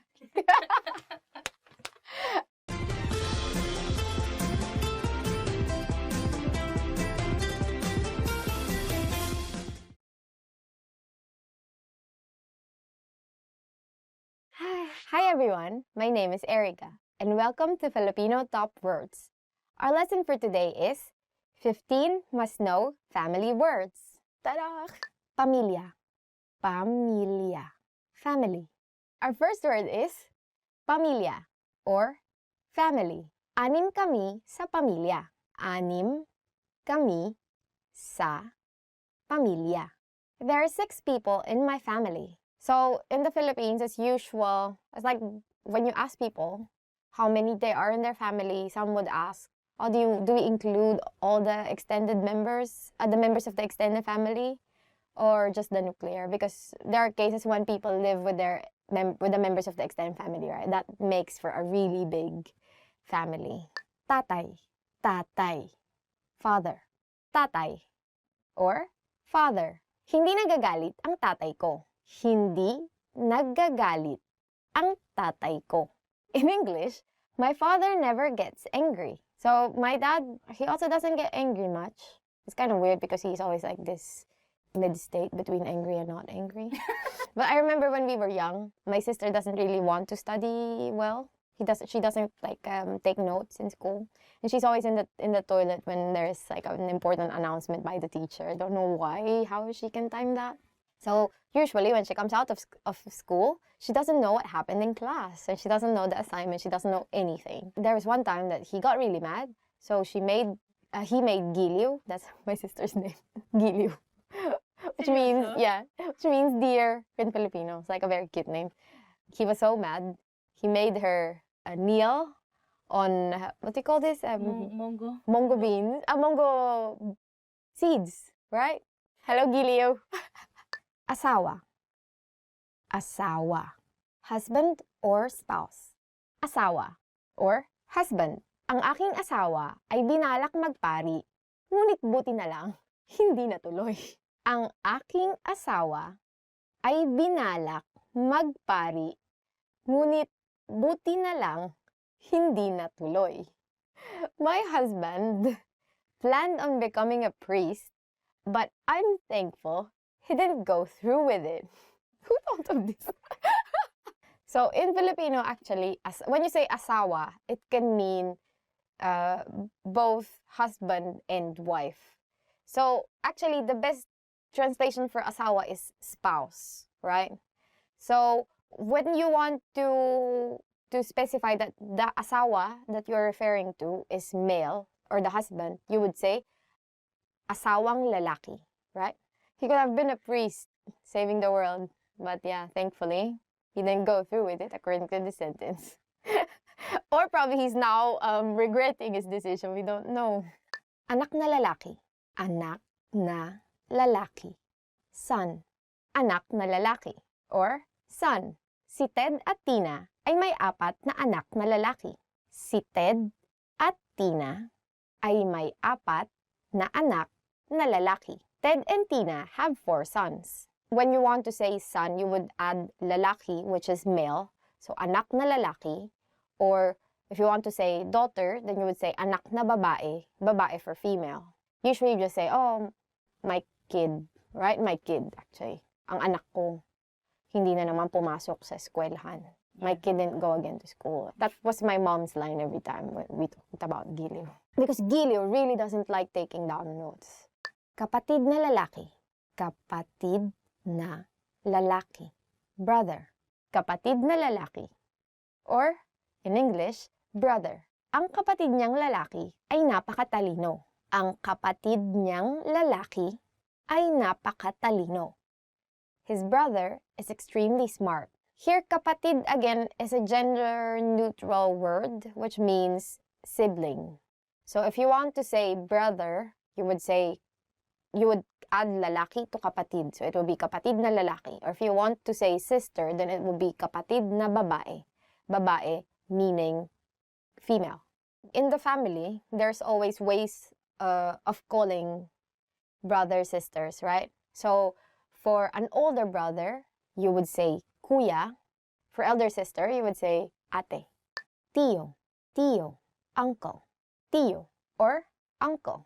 Ang tiyo ko ay masipag. Ang tiyo ko ay masipag.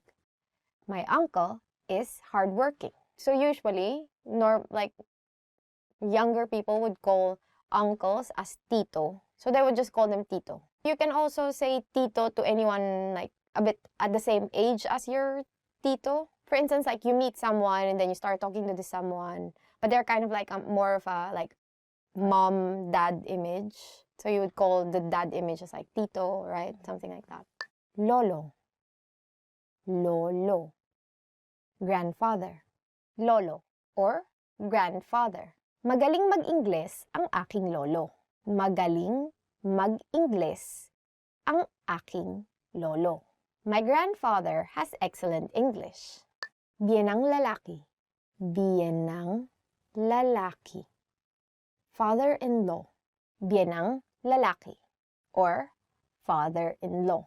Ang aking biyenang lalaki ay nakakatakot. Ang aking biyenang lalaki ay nakakatakot. My father-in-law is scary. Nanay. Nanay. Mother. Nanay.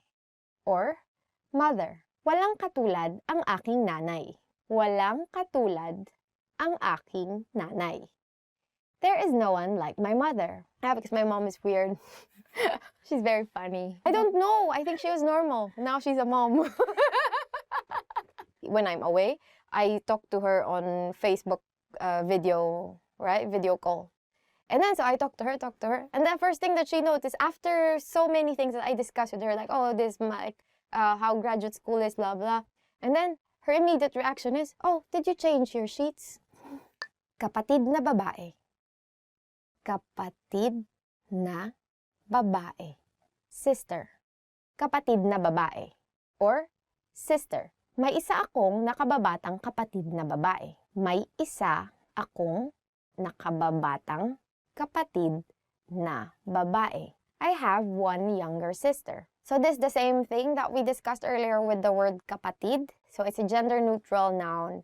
And you can add lalaki or babae for male, female respectively to make it into a gendered noun. So for kapatid na babae, to mean sister, you added babae, which is female. Asawa. Asawa. Wife or spouse. Asawa or wife or spouse. Ang aking asawa ay dating sumali sa Miss Universe. Ang aking asawa ay dating sumali sa Miss Universe. My wife was in the Miss Universe pageant. Wow, lucky you. And this is again what we were discussing earlier about the word asawa, which literally means spouse. So if you want to put a gender on asawa, you would say asawang babae for wife or asawang lalaki for husband. So because of the context, then you can tell that the speaker is referring to a female spouse, right? Biyenang babae. Biyenang babae. Mother-in-law. Biyenang babae. Or mother-in-law. Ang aking biyenang babae ay napakabait. Ang aking biyenang babae ay napakabait. My mother-in-law is very kind. Oh, very lucky. You have a very scary father-in-law and a very kind mother-in-law. And we forgot to say something about biyenan, because biyenan again is a gender-neutral word. So biyenan just means in-laws, right?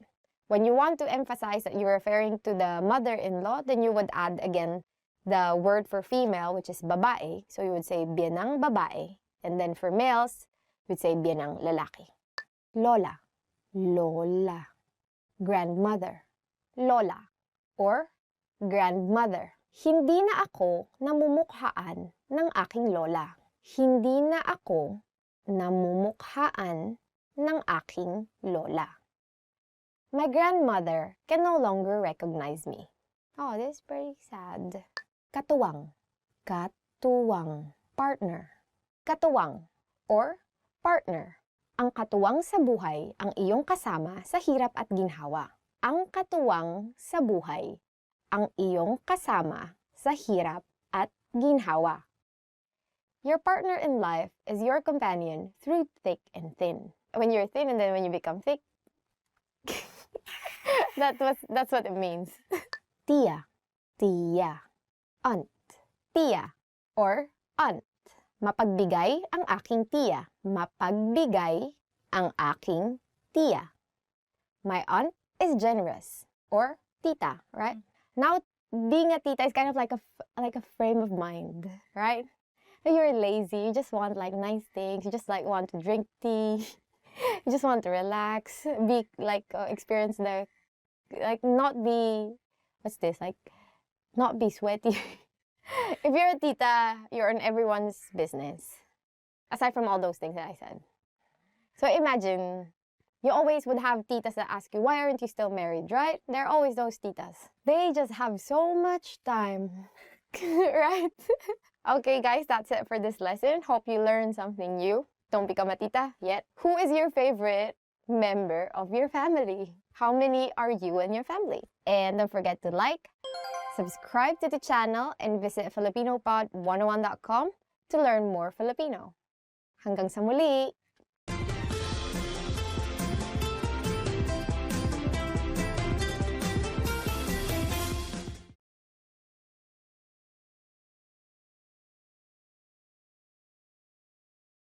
Hi everyone, I'm Ice from FilipinoPod101.com. Do you know how to say I love you in Filipino? In this lesson, you learn 3 different ways to say I love you and a special phrase for Valentine's Day.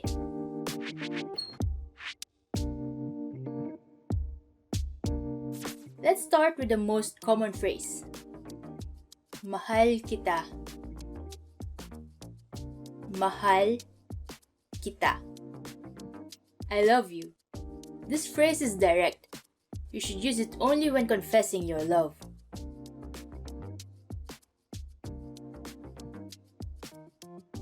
If you want to be less direct, you can use this phrase. Mahalaga ka para sa akin. Mahalaga ka para sa akin. This means you mean so much to me.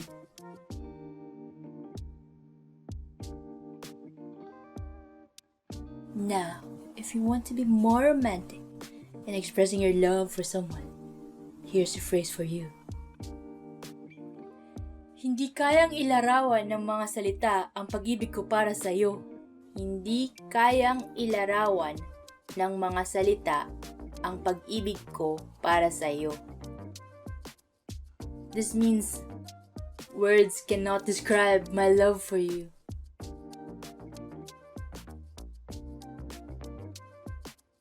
Now you know 3 different ways to say I love you in Filipino. And here's one more. What if you want to spend Valentine's Day with someone special? In that case, you can say, maaari bang ikaw ang aking maging Valentine? Maaari bang ikaw ang aking maging Valentine? This means, will you be my Valentine?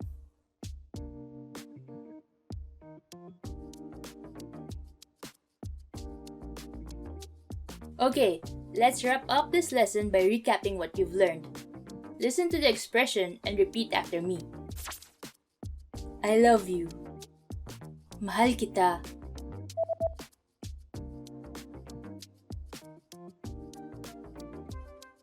Mahal kita. You mean so much to me. Mahalaga ka para sa akin.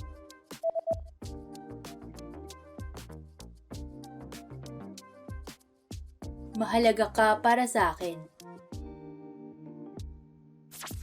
Words cannot describe my love for you. Hindi kayang ilarawan ng mga salita ang pag-ibig ko para sa iyo.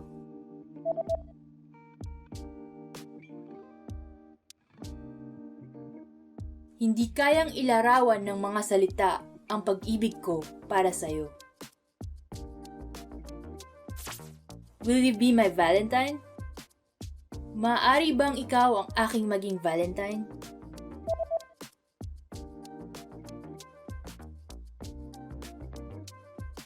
Maaari bang ikaw ang aking maging Valentine?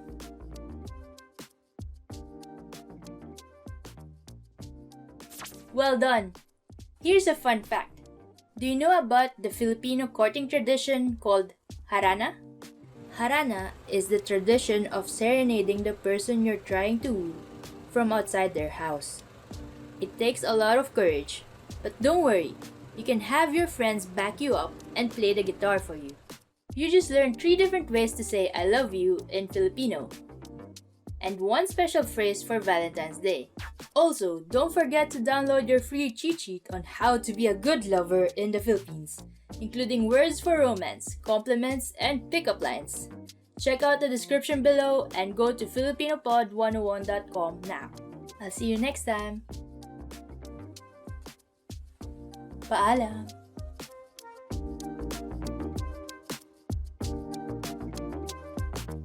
Filipino It's probably...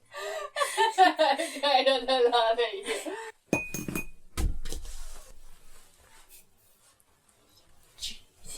And here's one more. Well done. Rare, medium rare. You better be quiet. Shh.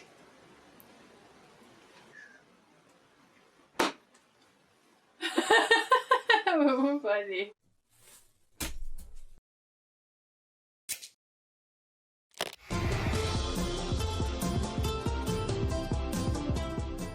Kamusta kayo? Ako si Erica. Hi everybody, I'm Erica. Welcome to FilipinoPod101.com's Filipino sa 3 minuto. The fastest, easiest, and most fun way to learn Filipino. In the previous lessons, we learned how to count in Filipino. I hope you spent some time practicing the numbers because they will come in handy today. We're going to learn how to go shopping in the Philippines. Before we go, you need to know how to say, how much is this? Magkano ito? Magkano ito? Are you ready to go shopping in the Philippines? Let's go! You see something you like and want to ask the shop clerk how much it costs. First, you might want to say either ate, older sister, or kuya, older brother. It's common in the Philippines to call a sales clerk ate or kuya to show respect to them. Ate, magkano ito? Kuya, magkano ito? Magkano means how much, and ito means this. To be more polite, you just add po to the phrase. Ate, magkano po ito? Kuya, magkano po ito? If you want to be more specific when asking, how much is this, and refer to a certain type of object, we need to add the connector ng to ito, and then the object that you want to buy. For example, a hat is sombrero. Ate, magkano po itong sombrero? Or, Kuya, magkano po itong sombrero? How much is this hat? Ate, magkano po itong sombrero? Kuya, magkano po itong sombrero? The shopkeeper will usually answer by simply saying the price. 100 piso po. Or even the price without the peso. 100 po. You might also hear them use the word lang, meaning only, or just, to imply that the price is cheap. For example, 100 piso lang po. 100 lang po. What is 100? I'm not telling you. Okay, it's 100. The hat costs 100 pesos. Now it's time for Erica's tips. It is common to haggle in Philippine bargain markets, so when buying, don't forget to say, may bawas pa po, meaning, is there a discount? Just remember, it's easier to get discounts if you're polite, so don't forget those pos. Happy shopping! At this point, can you count pesos in Filipino? We are going to learn how to do this and much more in the next lesson. I'll see you in the next Filipino sa 3 minuto lesson. Hanggang sa muli! Hi everybody, I'm Erica from FilipinoPod101.com. Do you know how to say bye in Filipino? In this lesson, you learn 3 parting expressions in Filipino.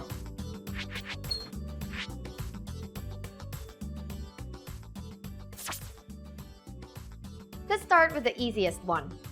Paalam. Pa-a-lam. This means goodbye in Filipino. You can use this expression on any occasion with anyone.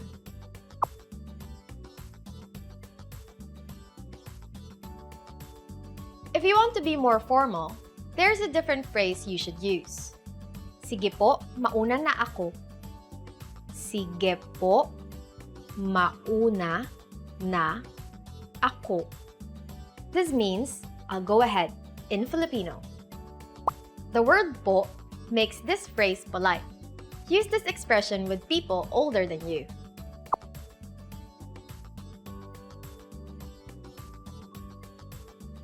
If you want to sound more casual, here's a phrase for you. Sige, mauna na ako. Sige, mauna na ako. This is a casual way to say bye. This phrase is used amongst friends and in other casual situations. It can also be used with close family members and relatives similar in age.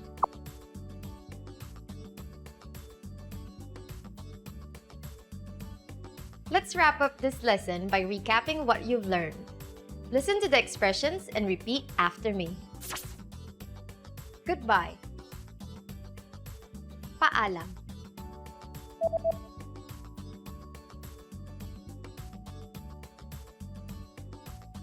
Paalam. I'll go ahead. Sige po, mauna na ako.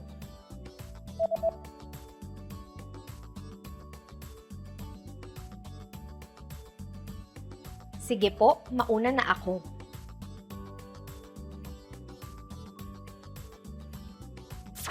The casual way to say bye.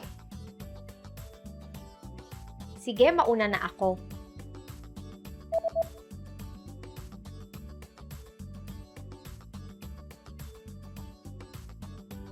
Sige, mauna na ako.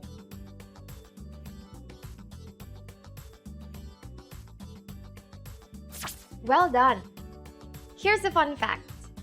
In a daily conversation, you will hear the casual phrase, sige, mauna na ako, more often than other expressions.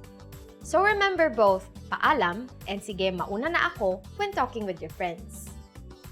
You just learned how to say bye in 3 different ways in Filipino. And don't forget, you can learn Filipino twice as fast with your free PDF lessons. Just click on the link in the description to download them.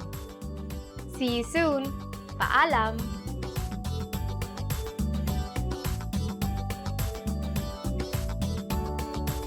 Just clink, clink.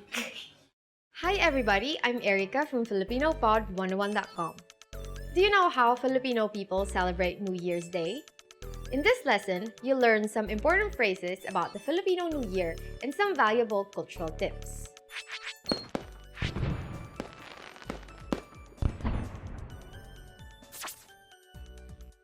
In Filipino, New Year's Day is called Araw ng Bagong Taon. Araw ng Bagong Taon.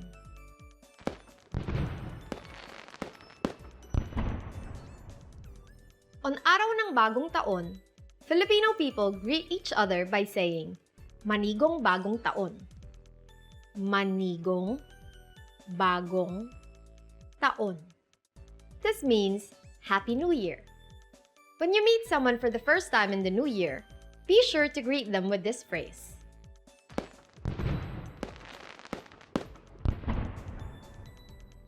Filipino people also celebrate the holiday with special events and customs, with having a party being the most common. That's why you should remember this word. Handaan. Handaan. This means party.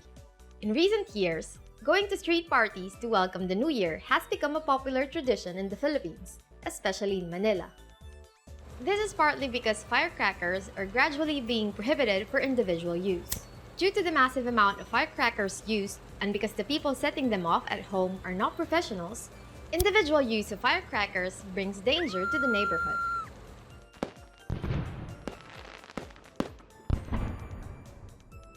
On this special day, Filipino people have Medianoche. Medianoche. This is a feast shared by the family to welcome the new year. Every type of food served is laced with an underlying meaning and is believed to bring luck and prosperity for the new year. Some of the food prepared during the party include a dozen circular fruits believed to bring prosperity. Biko, which is a kind of sweetened sticky rice, is made in order to make our luck stick around. Pansit, a type of noodle, is made for longevity.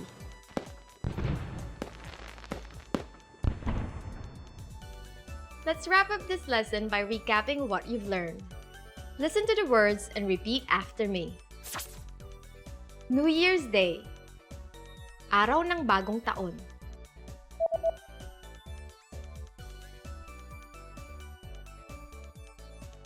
Araw ng bagong taon. Happy New Year. Manigong bagong taon.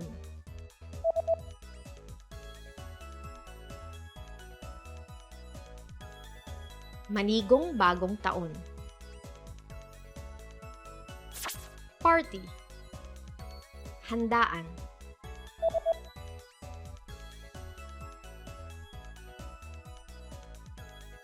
Handaan. A feast shared by the family to welcome the new year. Medianoche.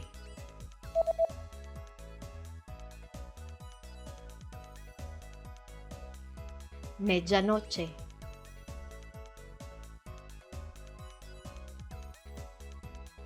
Well done! Here's a fun fact. Do you know what is a good outfit to wear on New Year's Eve in the Philippines? It is said that polka dots are the best design to wear on New Year's Eve. Filipinos believe that wearing something with circular patterns like polka dots will bring a prosperous year full of luck, especially when it comes to money. You just learned how Filipinos celebrate New Year's Day and some important facts about the holiday. And if you want to learn Filipino twice as fast, just click the link in the description and download tons of PDF lessons for free. See you soon! Hanggang sa muli!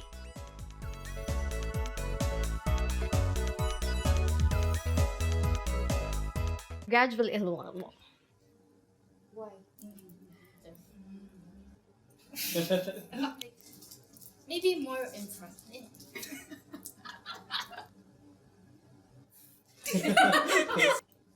Can you go get closer? Yes. That doesn't look very good.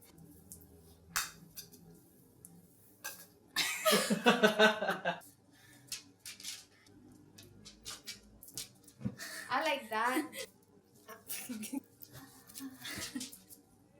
It doesn't want to go. but not smiling, right? Yeah, like right there is the sweet spot. You don't look like you're eating it. This is really hard job actually.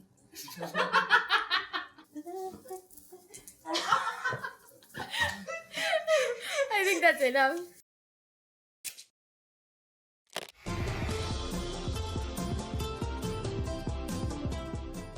Kamusta kayo? Ako si Erica.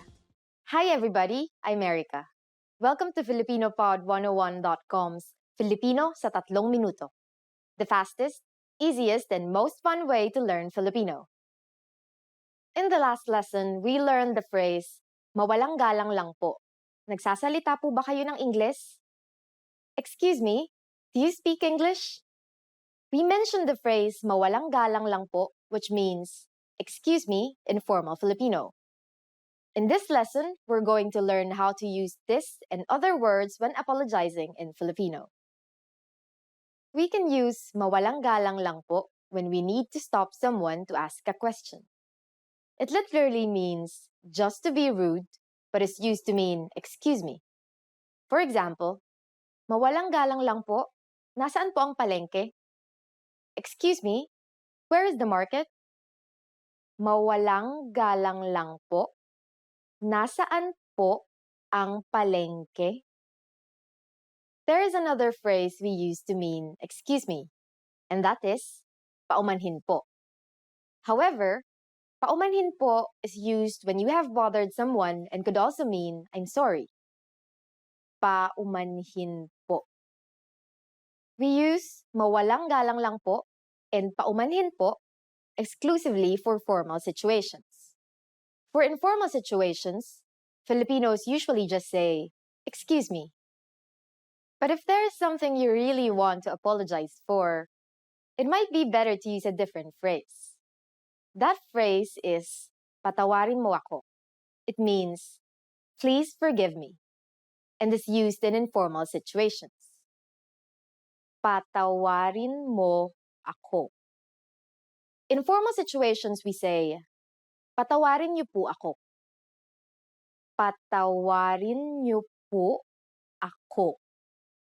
Here we added po and turned the second person pronoun into plural. Another common phrase Filipinos use for apologizing is, "Pasensya na po kayo." Pasensya na po kayo. This phrase is usually heard from shopkeepers when apologizing to customers.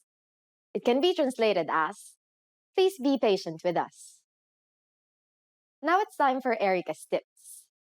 In the Philippines, it is normal to simply say, "Excuse me," or "I'm sorry," since English is commonly used in conversation.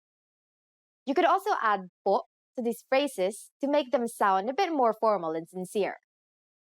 "Excuse me po," or "Excuse po," "I'm sorry po," or "Sorry po." Are you able to count in Filipino?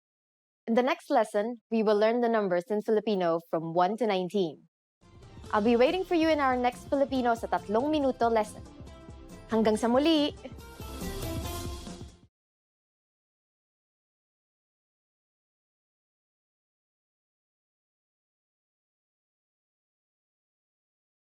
Hi everyone, kamusta? I'm Erica, and welcome to Filipino Top Words. So for today's lesson, we are going to talk about top 25 verbs that you will need when you go to the Philippines. So let's go ahead and get started. Maging, to become. Maging, to become. Maging can mean to be or to become. Mahirap maging hindi tapat sa sarili. It's hard not to be honest with yourself. Gustuhin, to like. So next word is gustuhin, to like. Nagustuhan niya ang pinadala mo. She liked what you sent. Gawin, to do. Next word is gawin, which means to do. It's easier said than done. In Filipino, we say, "Mas madaling sabihin kaysa gawin." And your mom will always use this because your mom always has many things that she wants you to do. Sabihin, to say. So our next verb is sabihin. In English, it can mean either to say or to tell. So for example, we want to say in English, "Don't tell our secret to anyone." In Filipino, you would say, "Huwag mong sabihin ang sikreto natin kahit kanino." Ipaliwanag, to explain. Ipaliwanag, to explain. Dapat ipaliwanag ng guro ng mabuti ang paksa. The teacher should explain the matter thoroughly. So for example, you're resting, looking at your phone, and then here comes your mom and tells you, "Magpaliwanag ka." Explain. This is very useful when you have to talk to your mom. Marinig, to hear. Marinig, to hear. Hindi kita marinig. I can't hear you. Again, you can use this when you're talking to your mom. Probably you can tell her, "I didn't do this because I didn't hear you tell me do this." That's a very unsatisfactory answer for your mom all the time. Pumunta, to go. Pumunta, to go. So we can say, "Gusto kong pumunta sa Palawan. I want to go to Palawan. Tara na, biyahe tayo." Alamin, to know. Alamin, to know. Gusto kong alamin kung mas mahirap bang matutunan ang Japanese o Chinese. I want to know if it's harder to learn Japanese or Chinese. Compared to Japanese or Chinese, Filipino is easier, right? So, please take the time to study Filipino. You will take less time than studying Japanese than if you go and study Japanese or Chinese. So, you know what to learn. Kunin, to take. Kunin, to take. For example, we want to say in English, "Please take the bill so that we can leave already." In Filipino, what you will say is, "Kunin mo na ang bill natin para makaalis na tayo." So when you go to the Philippines and you eat at a restaurant and you want to ask for the check, just do this hand sign. Makita, to see. Makita, to see. Huwag kang mainis pag nakita mo. Don't get annoyed when you see it. So, what are the things that you get annoyed when you see? Dumating, to arrive. Dumating, to arrive. Dumating na ang pinakahihintay mong balita. Your long-awaited news has finally arrived. Isipin, to think. Isipin, to think. Isipin nating mabuti bago magdesisyon. Let's think of it thoroughly before making a decision. Actually, this is very important because every day of your life you have to think. Tumingin, to look. Tumingin, to look. Huwag kang tumingin sa malayo pag may kausap ka. Don't look far away when you're talking with someone. Because obviously you're talking with someone, right? How would it feel like if you're talking to this person face to face and you're looking at the side like this? Naisin, to want. Naisin, to want. I want to become an engineer rather than be a doctor. Mas nais kong maging inhinyero kaysa maging doktor. Magbigay, to give.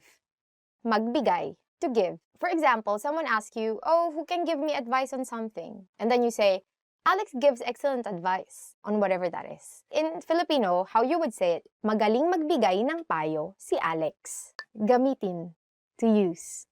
Gamitin, to use. So for example, I don't know where you can use actually you can use gamitin a lot. For example, let's use it in a proper sentence. Hindi natin pwedeng gamitin ang may nakasulat na bawal gamitin. So, in English, we can say, we can't use the ones which are marked don't use. I have a pretty straightforward, don't use it. Hanapin, to find. Hanapin, to find. You're asking your mom, where is this thing that I'm looking for? So she says, Pina, find it in the second drawer. In Filipino, it means, hanapin mo sa ikalawang drawer. Usually, your mom will call you Pina, according to her, if you don't use your eyes to look for things. So actually, it's very useful. So just remember that if you are going to look for something, don't ask your mom because you don't know what kind of fate will befall you. You might be a pineapple at the end. Lumabas, to go out. Lumabas, or to go out. So you want to ask permission from your parents before you go out. How do we say it in Filipino? Magpaalam ka muna sa iyong mga magulang bago ka lumabas. Ask permission from your parents before you go out. Someday, kids, you will be parents too. Magtanong, to ask. Magtanong, to ask. So, for example, you have a new office mate and you want to tell your office mate, huwag kang mahiyang magtanong kapag hindi mo alam ang sagot. In English, what you just said means, don't hesitate to ask if you don't know the answer. Magtrabaho, to work. The next verb is magtrabaho, or to work. So, for example, you want to say, as much as possible, I don't want to work overtime. In Filipino, you can tell your boss, ayaw kong magtrabaho ng overtime hanggat maaari. Mag, it's the way you conjugate verbs, but it's in Filipino. And then trabaho comes from the Spanish word trabajo. Pumasok, to enter. Pumasok, to enter. For example, you went to a club and you have a friend who looks 18, actually, who looks younger than 18, like a high school student. So you can tell this friend, you are not allowed to enter the club if you're under 18 years old. Or in Filipino, bawal pumasok sa club ang mas bata sa 18 taong gulang. Maramdaman, to feel. So next verb is maramdaman, or to feel. For example, you really are irritated with a person and you don't want the person to feel that you're irritated with him or her. So if you want to say in English, I don't want her to feel that I'm frustrated, then you would say in Filipino, ayaw kong maramdaman niya ang inis ko sa kanya. But I think you have to approach her and tell her that you are frustrated. So go ahead and tell her. Subukan, to try. Subukan. This again, some like really inspiring example sentences that we have here. You want to say to your friend, because you want to be really encouraging, why don't you try it before you say that you can't? And assuming that this friend cannot understand English, then you would have to learn the Filipino. You would say, bakit di mo subukan bago mo sabihin na hindi mo kaya? Mag-iwan, to leave. Mag-iwan. It actually means to leave something. You want to say, in Filipino, mag-iwan ka ng 500 pesos or ng 500 piso para pambili ng pagkain. In English, please leave 500 pesos to buy food. Tumakbo, to run. Last verb for this lesson is tumakbo or to run. So, for example, you are running and then you realize it's 200 meters already. So you would say, it's tiring to run more than 200 meters. And in Filipino, if you really want to say it, you would say, nakakapagod tumakbo ng higit sa 200 metro. So that's it for our lesson for today. Don't forget to like, subscribe, and comment. Do you have any other Filipino verbs that you know that didn't make it to the list? Go ahead and don't hesitate. Please subscribe. Stay here until the next lesson begins.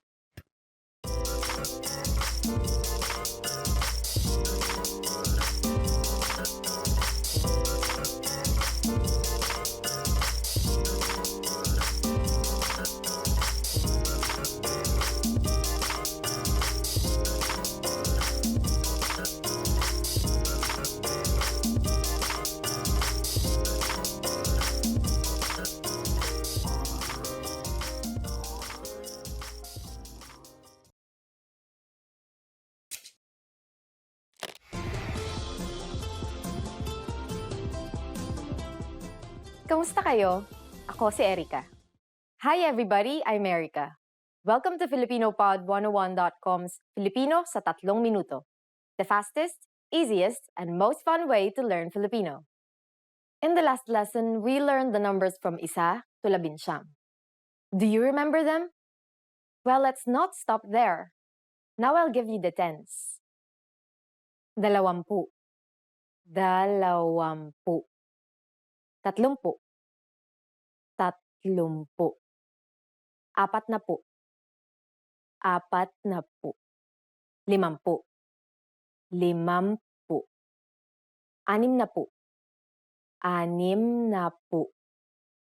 60. 60. 70. 70. 80. 80. 90. 90. Just like 11 to 19 from the last lesson, the tens also has a common formula. It is the numbers 1 to 9 plus connector plus pu. As I mentioned, the connector is usually NA if the letter before it is a consonant and NG if the letter before it is a vowel. I also mentioned that if a P follows the NG connector, then it becomes an M. Now here's one more thing. If the vowel before M is an O, then that also changes and becomes a U, just like in 30, 70, and so on. Finally, one last thing to note is that for the number 10, we say 10 and not isampu. Are you ready to try making compound numbers out of the numbers we've learned? I promise it's easier. How would you say 56 in Filipino? Let's take it step by step.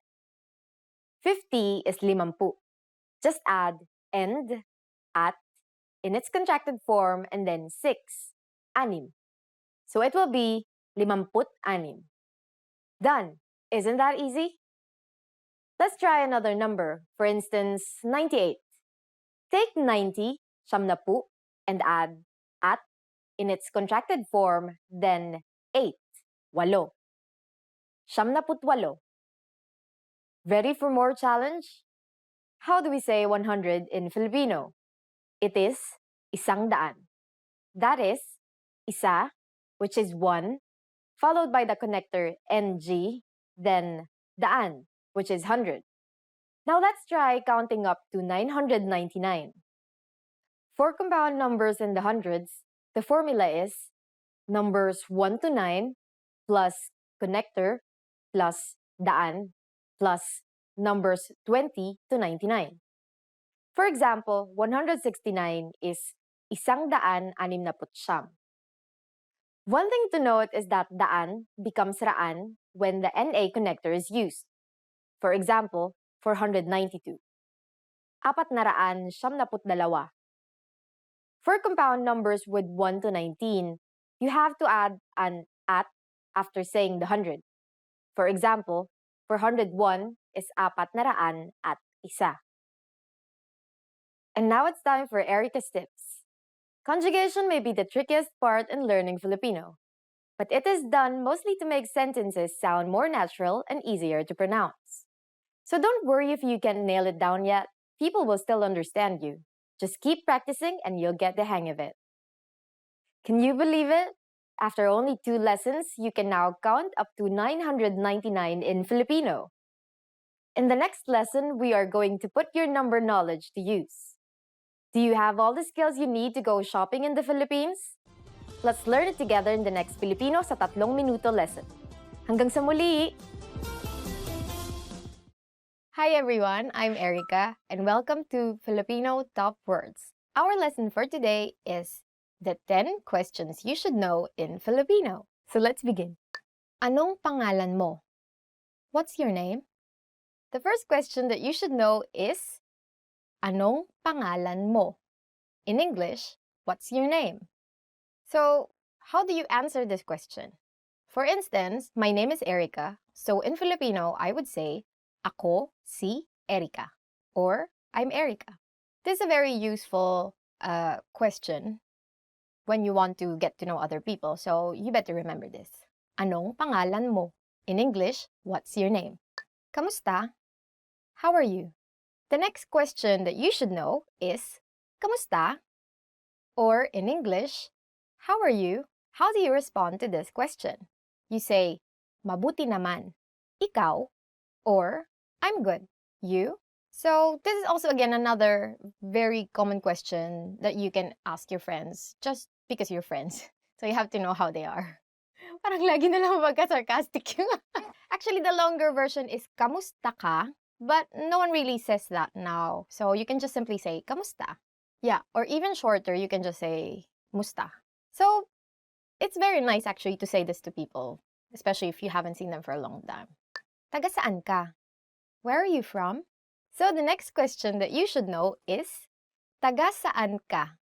Or in English, where are you from? So how do you answer this question? If you are, say, from Manila, then you reply, Taga Maynila ako, or I'm from Manila. So say you are from Lisbon, then you'd say Taga Lisbon ako, or I'm from Lisbon. So this is also a very important question to know, especially if you're just meeting someone for the first time. So I don't know, just people are very interested in where you go home. Or where you're from, not really where you go home. Kailan ang iyong kaarawan? When is your birthday? Kailan ang iyong kaarawan? In English, when is your birthday? So if you want to really respond to this question in fluent Filipino, then you would say, Sa ika-25 ng Disyembre ang aking kaarawan. Or in English, this translates to my birthday is on December 25th. If it's December 25, then obviously your birthday is on Christmas. But if say August 9, then you would say, in Filipino, ika-siyam ng Agosto. But no one really says that, so you just say August 9. Just say, August 9. Ang kaarawan ko ay sa August 9. Or, my birthday is on August 9. Saan ka nakatira? Where do you live? Saan ka nakatira? Or, where do you live? So, for example, you live in Makati City, which is the business district. So you will say, nakatira ako sa Makati, or I live in Makati. Saan ka nagtatrabaho? Where do you work? The next question that you should know is, saan ka nagtatrabaho? Or, where do you work? So, for example, you want to say that you work at Intel. Or sometimes there's call center in Intel, right? So, there are many call centers in the Philippines and many younger Filipinos work in call centers. And so you can say, nagtatrabaho ako sa Intel, or I work at Intel. And then usually the follow-up question would be, what do you do at Intel? So then you would say, oh, I'm a call center agent, or I'm a, what's this, like a, what is this, like IT person, or I'm the CEO of Intel. Oh, wow. Ano ang phone number mo? What's your phone number? The next question that you should know is, ano ang phone number mo? Oh, we're getting really like in closer territories. So, for example, you really want to be friends with this person or more than friends. Then you ask, ano ang phone number mo? Or, what's your phone number? For instance, you want to give your phone number to this person, whoever this person is. Ang number ko ay, and then your number. For instance, 0123456789. In English, my number is this. So, usually people would still ask for your phone number. But usually they would say, what's your cell phone number? Saan ka nag-aral ng Filipino? Where did you learn Filipino? Saan ka nag-aral ng Filipino? In English, where did you learn Filipino? So this is very interesting and very important to be able to respond to this. When the person that you're talking to is really like amazed with your Filipino, so you better reply with, nag-aral ako gamit ang filipinopod101.com, or I studied with filipinopod101.com. So where did you learn Filipino? Mahilig ka ba sa pagkaing Pilipino? Do you like Filipino food? Mahilig ka ba sa pagkaing Pilipino? Or, do you like Filipino food? For instance, you really do. So, how do you respond to this question? You say, oo, lalong-lalo na ang adobo, if adobo is your favorite. Or it can be kare-kare. Then you would say, oo, lalong-lalo na ang kare-kare. In English, yes, especially kare-kare or adobo. This is very important question to know because you usually get asked this question when you say go to gatherings or parties, or just like when you're staying in a Filipino friend's house, right? Their moms would usually ask you, oh, do you like Filipino food? What do you want to eat? And then they will most probably give you that food, serve you that food. They're very hospitable. Saan ang magandang pasyalan sa Pilipinas? Where is it nice to go to in the Philippines? The next question that you should know is, saan ang magandang pasyalan sa Pilipinas? In English, where is it nice to go to in the Philippines? If I'm going to give an advice now, I would say Palawan, definitely. And you would see, just type Palawan in Google, you would see really beautiful pictures. But if you want to be really specific, where exactly in Palawan, then either El Nido or Coron.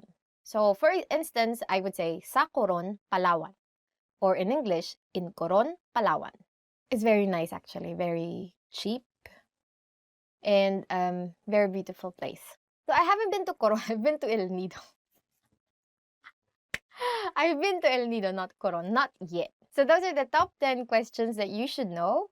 And are there any other questions that you think you should know? If there are, please don't forget to comment them down below. And don't forget to subscribe, like, and go to filipinopod101.com. Bye. Just joking. If you want real mangoes, go to the Philippines. We have the best mangoes. And if you really want the best mangoes, I think you should go to this island called Guimaras.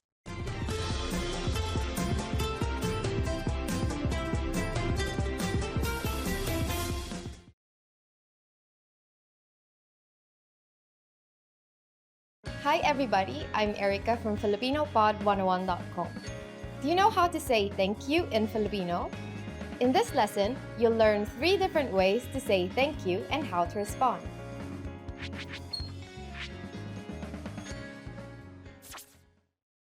Let's start with the easiest one. Salamat. Sa-la-mat. It means thank you. If you want to show your sincere appreciation for something, you can say this expression. Maraming salamat. Ma-ra-ming sa-la-mat.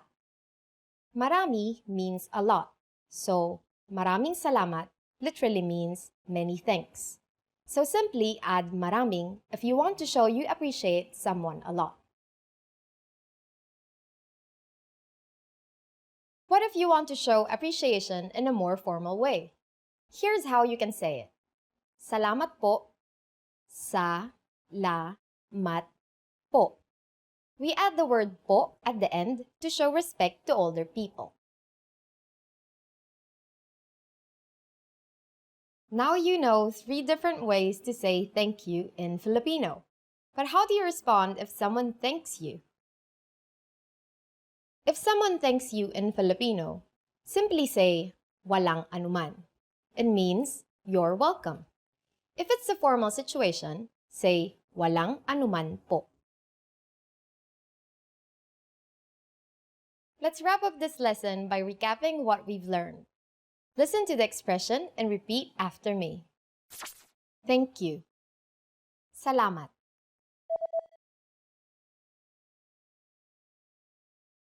Salamat. The way to say thank you so much. Maraming salamat.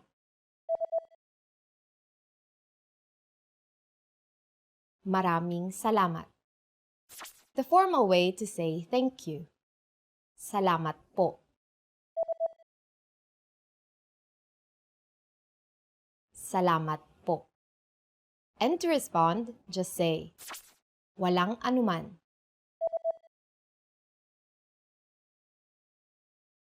Walang anuman. Well done! Filipino has been influenced by many languages throughout history, and the phrase salamat has a connection to the Arabic phrase salam. Don't be surprised if you find similar sounding words from other languages, especially Spanish words. You just learned 3 different ways to say thank you and how to respond in Filipino. And if you really want to become fluent and speak Filipino from the very first lesson, go to filipinopod101.com. I'll see you next time. Hanggang sa muli!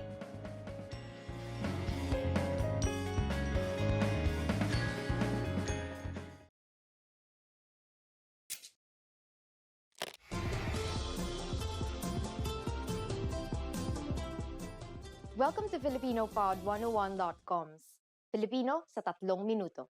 The fastest, easiest, and most fun way to learn Filipino. Kamusta? Ako si Erica. Kinagagalak kong makilala ka. Hi, I'm Erica. Nice to meet you. In this series, we're going to learn basic Filipino expressions. It's super easy and it only takes 3 minutes. In this lesson, you're going to learn how to introduce yourself in Filipino. Are you ready? Here we go. Kamusta? Ako si Erica. Kinagagalak kong makilala ka. Hi, I'm Erica. It's nice to meet you. Kamusta? Ako si Erica. Kinagagalak kong makilala ka. Did you get it? Let's take it step by step. Start by saying, Kamusta? This means, how are you? But is commonly used to say, hi in Filipino. Next, say, ako si, I am, and then your name. My name is Erica, so I'll say, ako si Erica. Finally, say, kinagagalak kong makilala ka. This means, it's nice to meet you. Kinagagalak kong makilala ka. Kamusta? Ako si Erica. Kinagagalak kong makilala ka. Next, we're going to learn how to introduce ourselves in formal Filipino. But first, I'll teach you 2 words that turns any Filipino sentence formal. They are po and opo. Po, opo. All Filipinos learn these 2 words when they are young because they are a must when speaking politely to those who are older. Now here's how to introduce yourself in formal Filipino.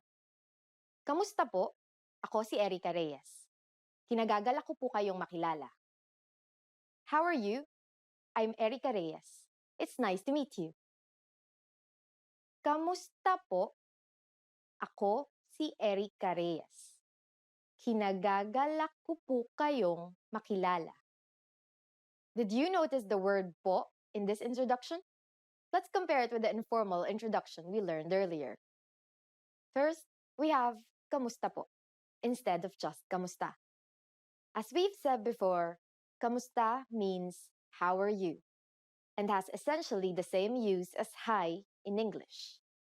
It comes from the Spanish phrase como esta. We add the word po to this to make it polite. For the next sentence, there is no need to change ako si or I am. However, saying your full name is considered more formal. In the Philippines, we say our first names first and last names last. Finally, pay attention to the ending. We went from kinagagalak kong makilala ka to kinagagalak ko po kayong makilala. Ka or you is changed to the plural pronoun kayo to make the sentence more formal. The pronoun is moved to the front of the verb, and ng is added to connect the words.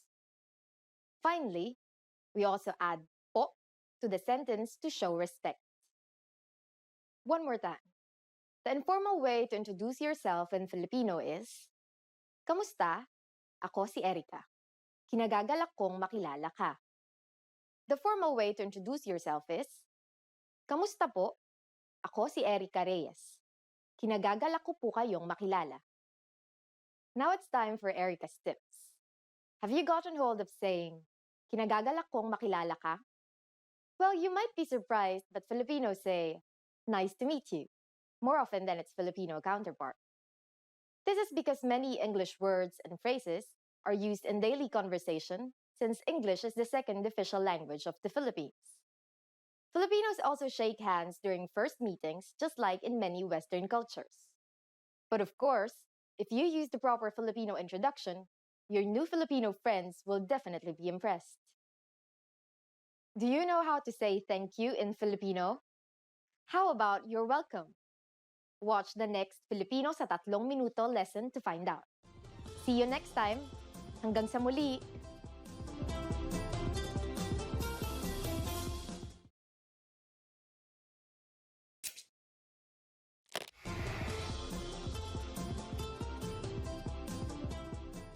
Kamusta kayo? Ako si Erica.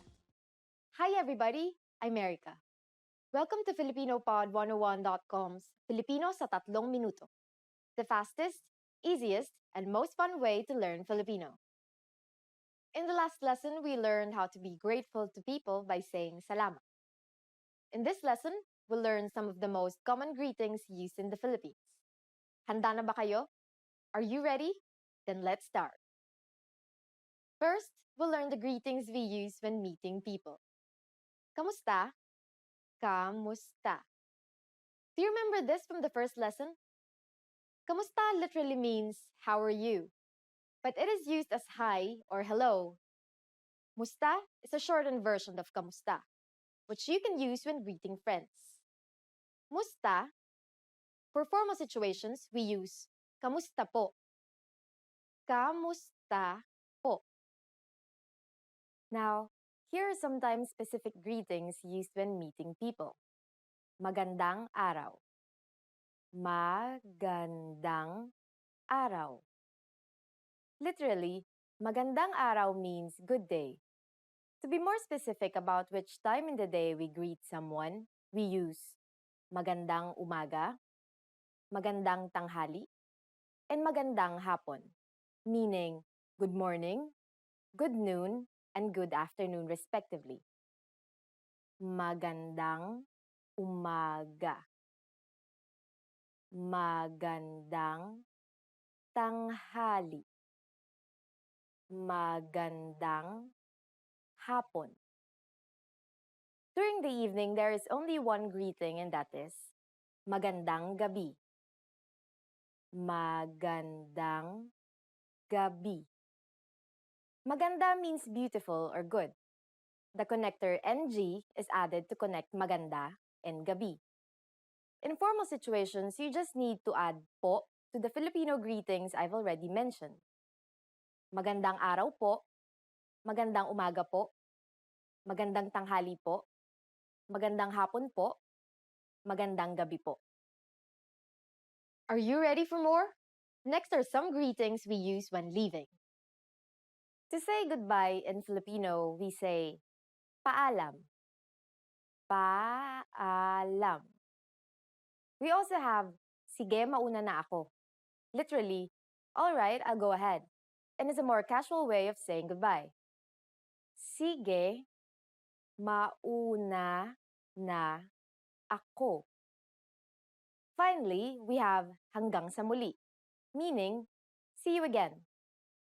Hanggang sa muli. Again, to make these formal, we just need to add po. Paalam po. Sige, mauna na po ako. Hanggang sa muli po. Now you can greet people in many different ways in Filipino. Let's review them all again. Here are the greetings we use when meeting people. Kamusta? Magandang araw. Magandang umaga. Magandang tanghali. Magandang hapon. Magandang gabi. When leaving, we have paalam. Sige, mauna na ako. Hanggang sa muli. For greeting people who are older than you, just add po. It's easy, isn't it? Now it's time for Erica's tips. Another famous greeting you might hear in the Philippines is mabuhay. This literally means live, but it's used to mean welcome. It is used in formal situations like when welcoming an audience during events, or when welcoming people into the country, but not necessarily when welcoming guests to your home. During the next lesson, we'll learn the meaning of the phrase, nagsasalita ka ba ng Ingles? Do you already know it? I'll be waiting to talk about it with you in our next Filipino sa 3 minuto lesson. Hanggang sa muli!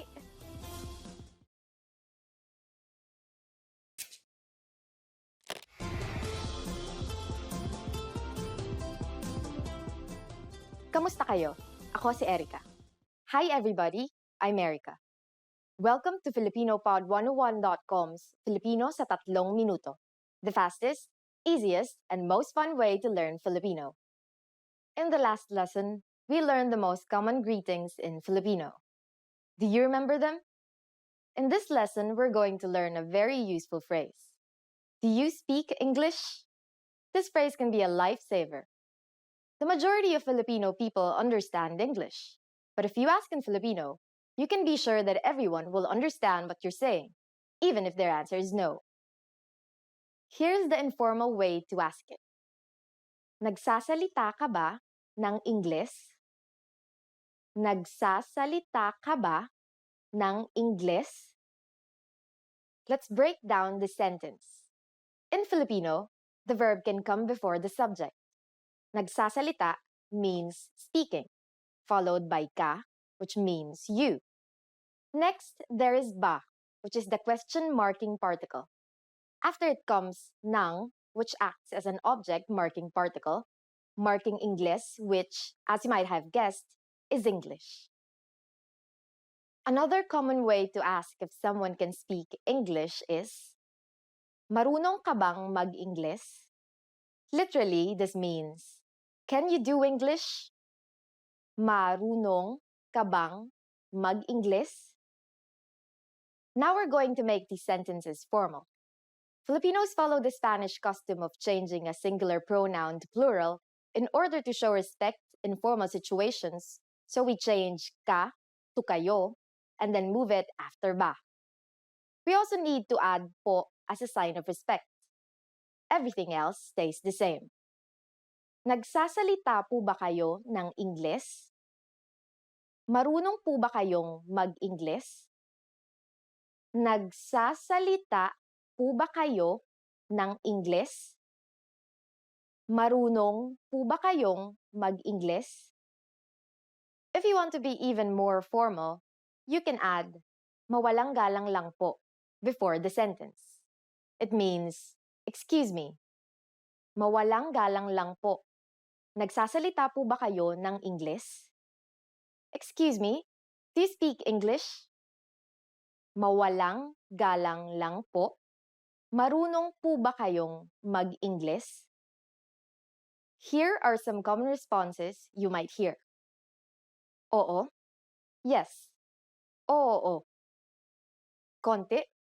A little. Konti. Hindi. No. Hindi. Now it's time for Erica's tips. For those of you who are not only English speakers, you can use this question with any language you need. Just substitute Inglés with Español for Spanish, Hapon for Japanese, Italiano for Italian, Aleman for German, and so on. Now you know how to ask if people speak English or even your native language. But I hope this doesn't stop you from learning Filipino. We'll be learning more ways to say excuse me and I'm sorry in our next Filipino sa 3 minuto lesson. Hanggang sa muli!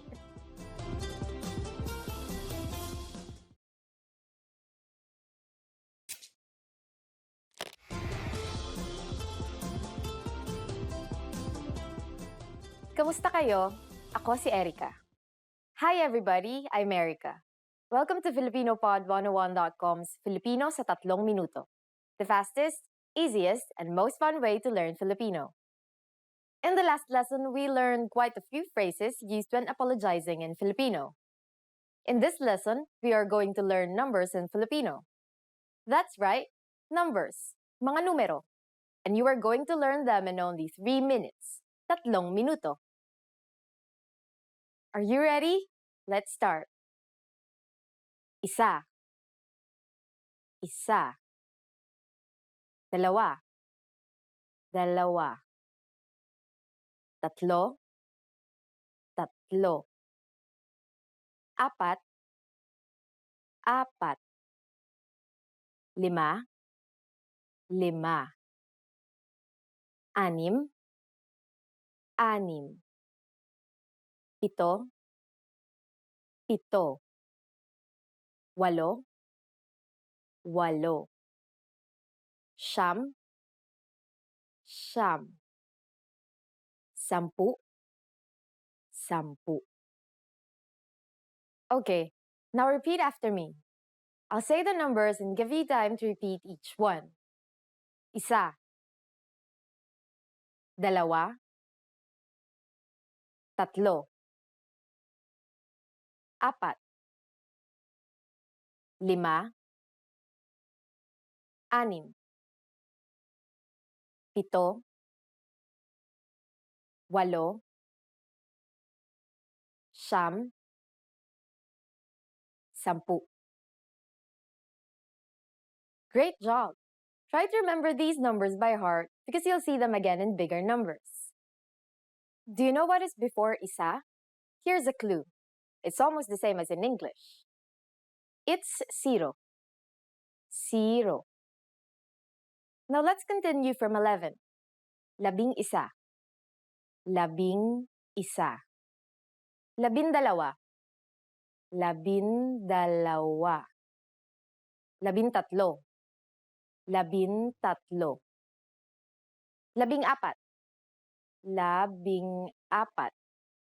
Labinlima. Labinlima. Labing anim. Labing anim. Labimpito. Labimpito. Labing walo. Labing walo. Labinsyam. Labinsyam. These numbers may seem longer and harder to remember, but they basically follow a simple rule, which is labi plus connector plus the numbers 1 to 9. In Filipino, the connector is usually NA if the letter before it is a consonant, and NG if the letter before it is a vowel. In this case, since labi ends with I, then we'll be using the NG connector. However, NG sometimes changes its form depending on the letter that follows it. For the letters D, L, R, S, and T, the G from NG is dropped to make it easier to pronounce. Labindalawa, labintatlo, labinlima, and labinsyam. If a P follows the NG connector, the NG becomes an M just like in 17. Now it's time for Erica's tips. Filipinos don't exclusively use the Filipino way of counting. As I've said before, English is commonly used in the Philippines, so it is very common for us to count in English as well. But that's not all. Sometimes, we even use the Spanish way of counting, especially when telling the time. Now you know how to count up to 19. But why stop there? Next time, we'll learn more about numbers. Do you know the Filipino word for 100? Find out in the next Filipino sa 3 minuto lesson. Hanggang sa muli!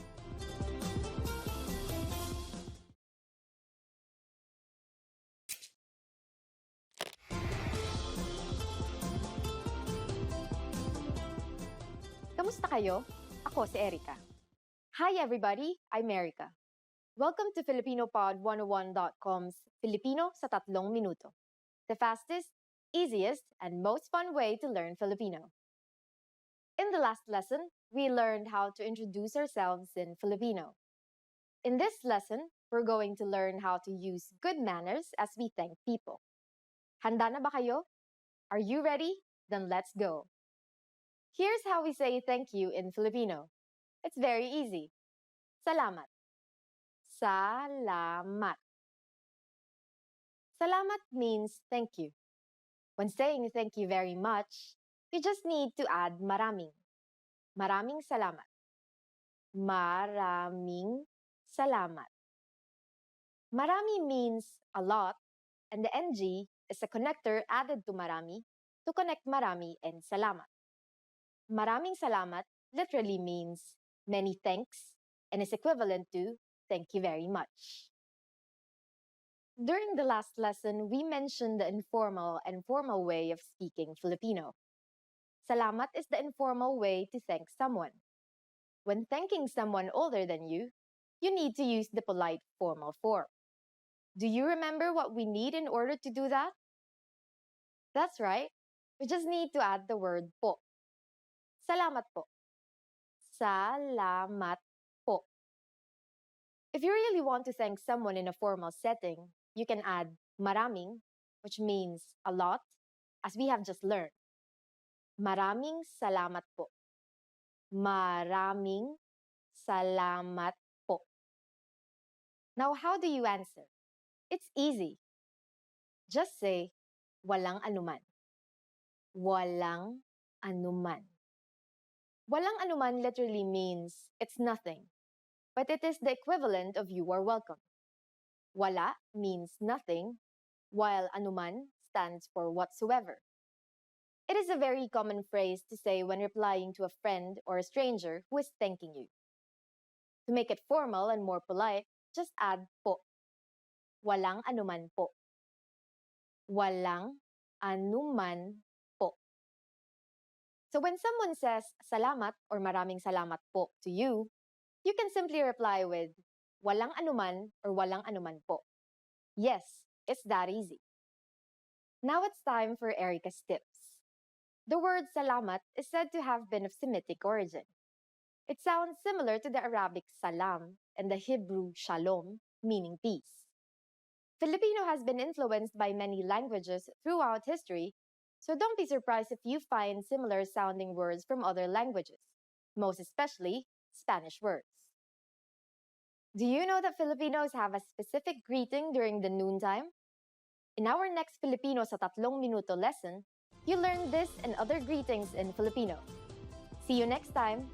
Hanggang sa muli! Now that you're finished with this lesson, want to know if your Filipino skills have improved? Take our free assessment test to assess your language, discover your true learning level, and get free access to a language course for your specific level.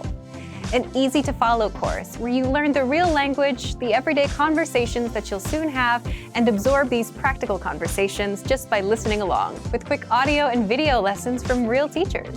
So click the link in the description and sign up for a free lifetime account to get assessed.